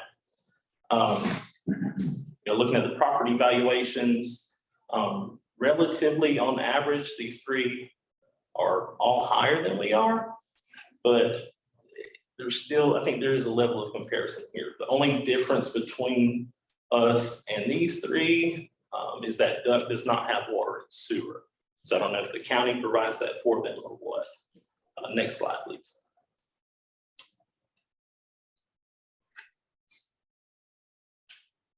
So just showing you all these ratios. This first one, the service obligation, it's basically, did you have enough revenues to meet all of your expenditures, including your transfers out? And above a 1 is good, and we are at 1.08. The other three on average are at 1.18. So they probably bring in more money than they have going out, but we're still above 1. That's good. Thanks. Dependency, how much do you rely on other governments, state, federal, et cetera? What portion of your revenues coming in are from other agencies? So I think of these as like the payments that they're getting from the state for sales tax, PAL bill, utility franchise taxes, just those deposits that are coming in from the state, and if they have any other grants that are coming in as well. You can see the benchmark average is 0.21, and ours is at 0.14. So what that means is that we're, on average, getting less than the benchmark from other government agencies. Thanks. I love that, the dependency ratio, it depends, the old government adage, right? So, the financing obligation, how much of your total expenditures are allocated toward, or appropriated, toward debt service. The lower ratio means that a lower amount of your expenditures are debt service payments. You can see that ours is 0.32 and the benchmark on average is 0.15. So that to me means that we have more debt than our peers that we pulled here. And again, this could all depend on what you have going on. They may not have the same type of beach projects that we have going on. They may not have the same type of water plant repair projects going on. It just depends. You didn't build a new public safety building. Right. Right. Yep. So the liquidity obligation, quick ratio. They take this based on your current liabilities outstanding at June 30th of the fiscal year. And so it's what's your total cash and investments, how much you have on hand to meet your current outstanding liabilities and your accruals back into the fiscal year. So this one's all over the place here for the benchmarks. The most recent one, for us, it means we have 19.5 times more cash on hand to pay those current investments. The benchmarks had 41 times cash to pay the investments. So this is just how much of the bills were outstanding at the end of the fiscal year. It all depends. I mean, did the invoices come in on time? Did you get them paid out the door before the end of the year? It just depends. I think this one is a good key measure to keep in mind, the solvency equation. So what it measures is how much you have in fund balance as compared to your total expenditure budget, including transfers. So if no revenues came in, how much of your expenditures, or what percentage of your expenditures could you cover? I like to think of it on a monthly basis, where 50% equals 6 months. Or you just look at it compared to the year. Speaking of 50%, that's right where we were fiscal year 2020, but whereas the benchmarks were at 77%.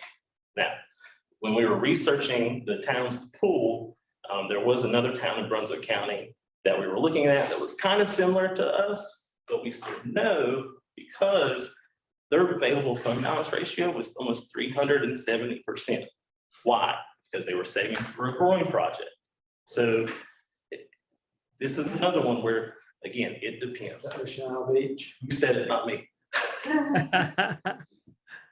Yeah, so, you could look at that and say, well, if they didn't know they had that project going on, or a citizen didn't know that project was going on, why do you all have 4 times your budget in the bank account? Why am I paying taxes? So this is a number where you have to decide what's best for your municipality. Like, what amount are you all comfortable with having available for, expenditures as a reserve? So. So if we raise taxes, that percent goes up. If you don't spend it. If you don't spend, right, if you don't spend it, just raise taxes and don't spend it. Yeah. At the end of the fiscal year, if your revenues are more than your expenditures, it goes back into the fund balance and that will go up. Yep. So leverage, I think there's 2 more of these, or just this is the last one. It's your debt backed by your property taxes versus your property values. We've kind of seen a derivative of this throughout the past few months and looking at what potential debt could look like compared to what our property values are. So just for this purpose, right, fiscal year 2020, Baldhead is at 0.65 and the benchmarks were at 0.4. So not too far off. You see 2020 is when the beach renourishment came in. 18. Yeah, 20, yeah, 18, I'm sorry. When the beach renourishment came in. And then there, I think this maybe, was this public safety, 2017? Yeah. So you had those 2 come on and over time will get paid out. So next one. Done. It's good. Just keep it quick. You did well. Am I good? Okay. Any questions? I'm sorry.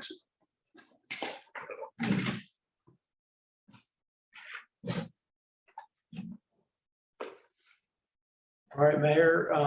So that concludes the retreat agenda with the exception of the council prioritization for FY 22-23. And might I suggest, given the time, and try to hold the schedule, we've been okay, but obviously it's getting a little late, but if you all as council sort of take some time in the next few weeks to think about all that you've heard, learned today, and perhaps at a future council meeting. Don't get that done. Right. And we're doing that before the budget. Right. Okay, that's correct. Okay. And so for process wise, I guess we could adjourn the retreat and move into the regular monthly meeting agenda. Okay. Can I get a motion to adjourn? So moved. All in favor? Aye. Aye.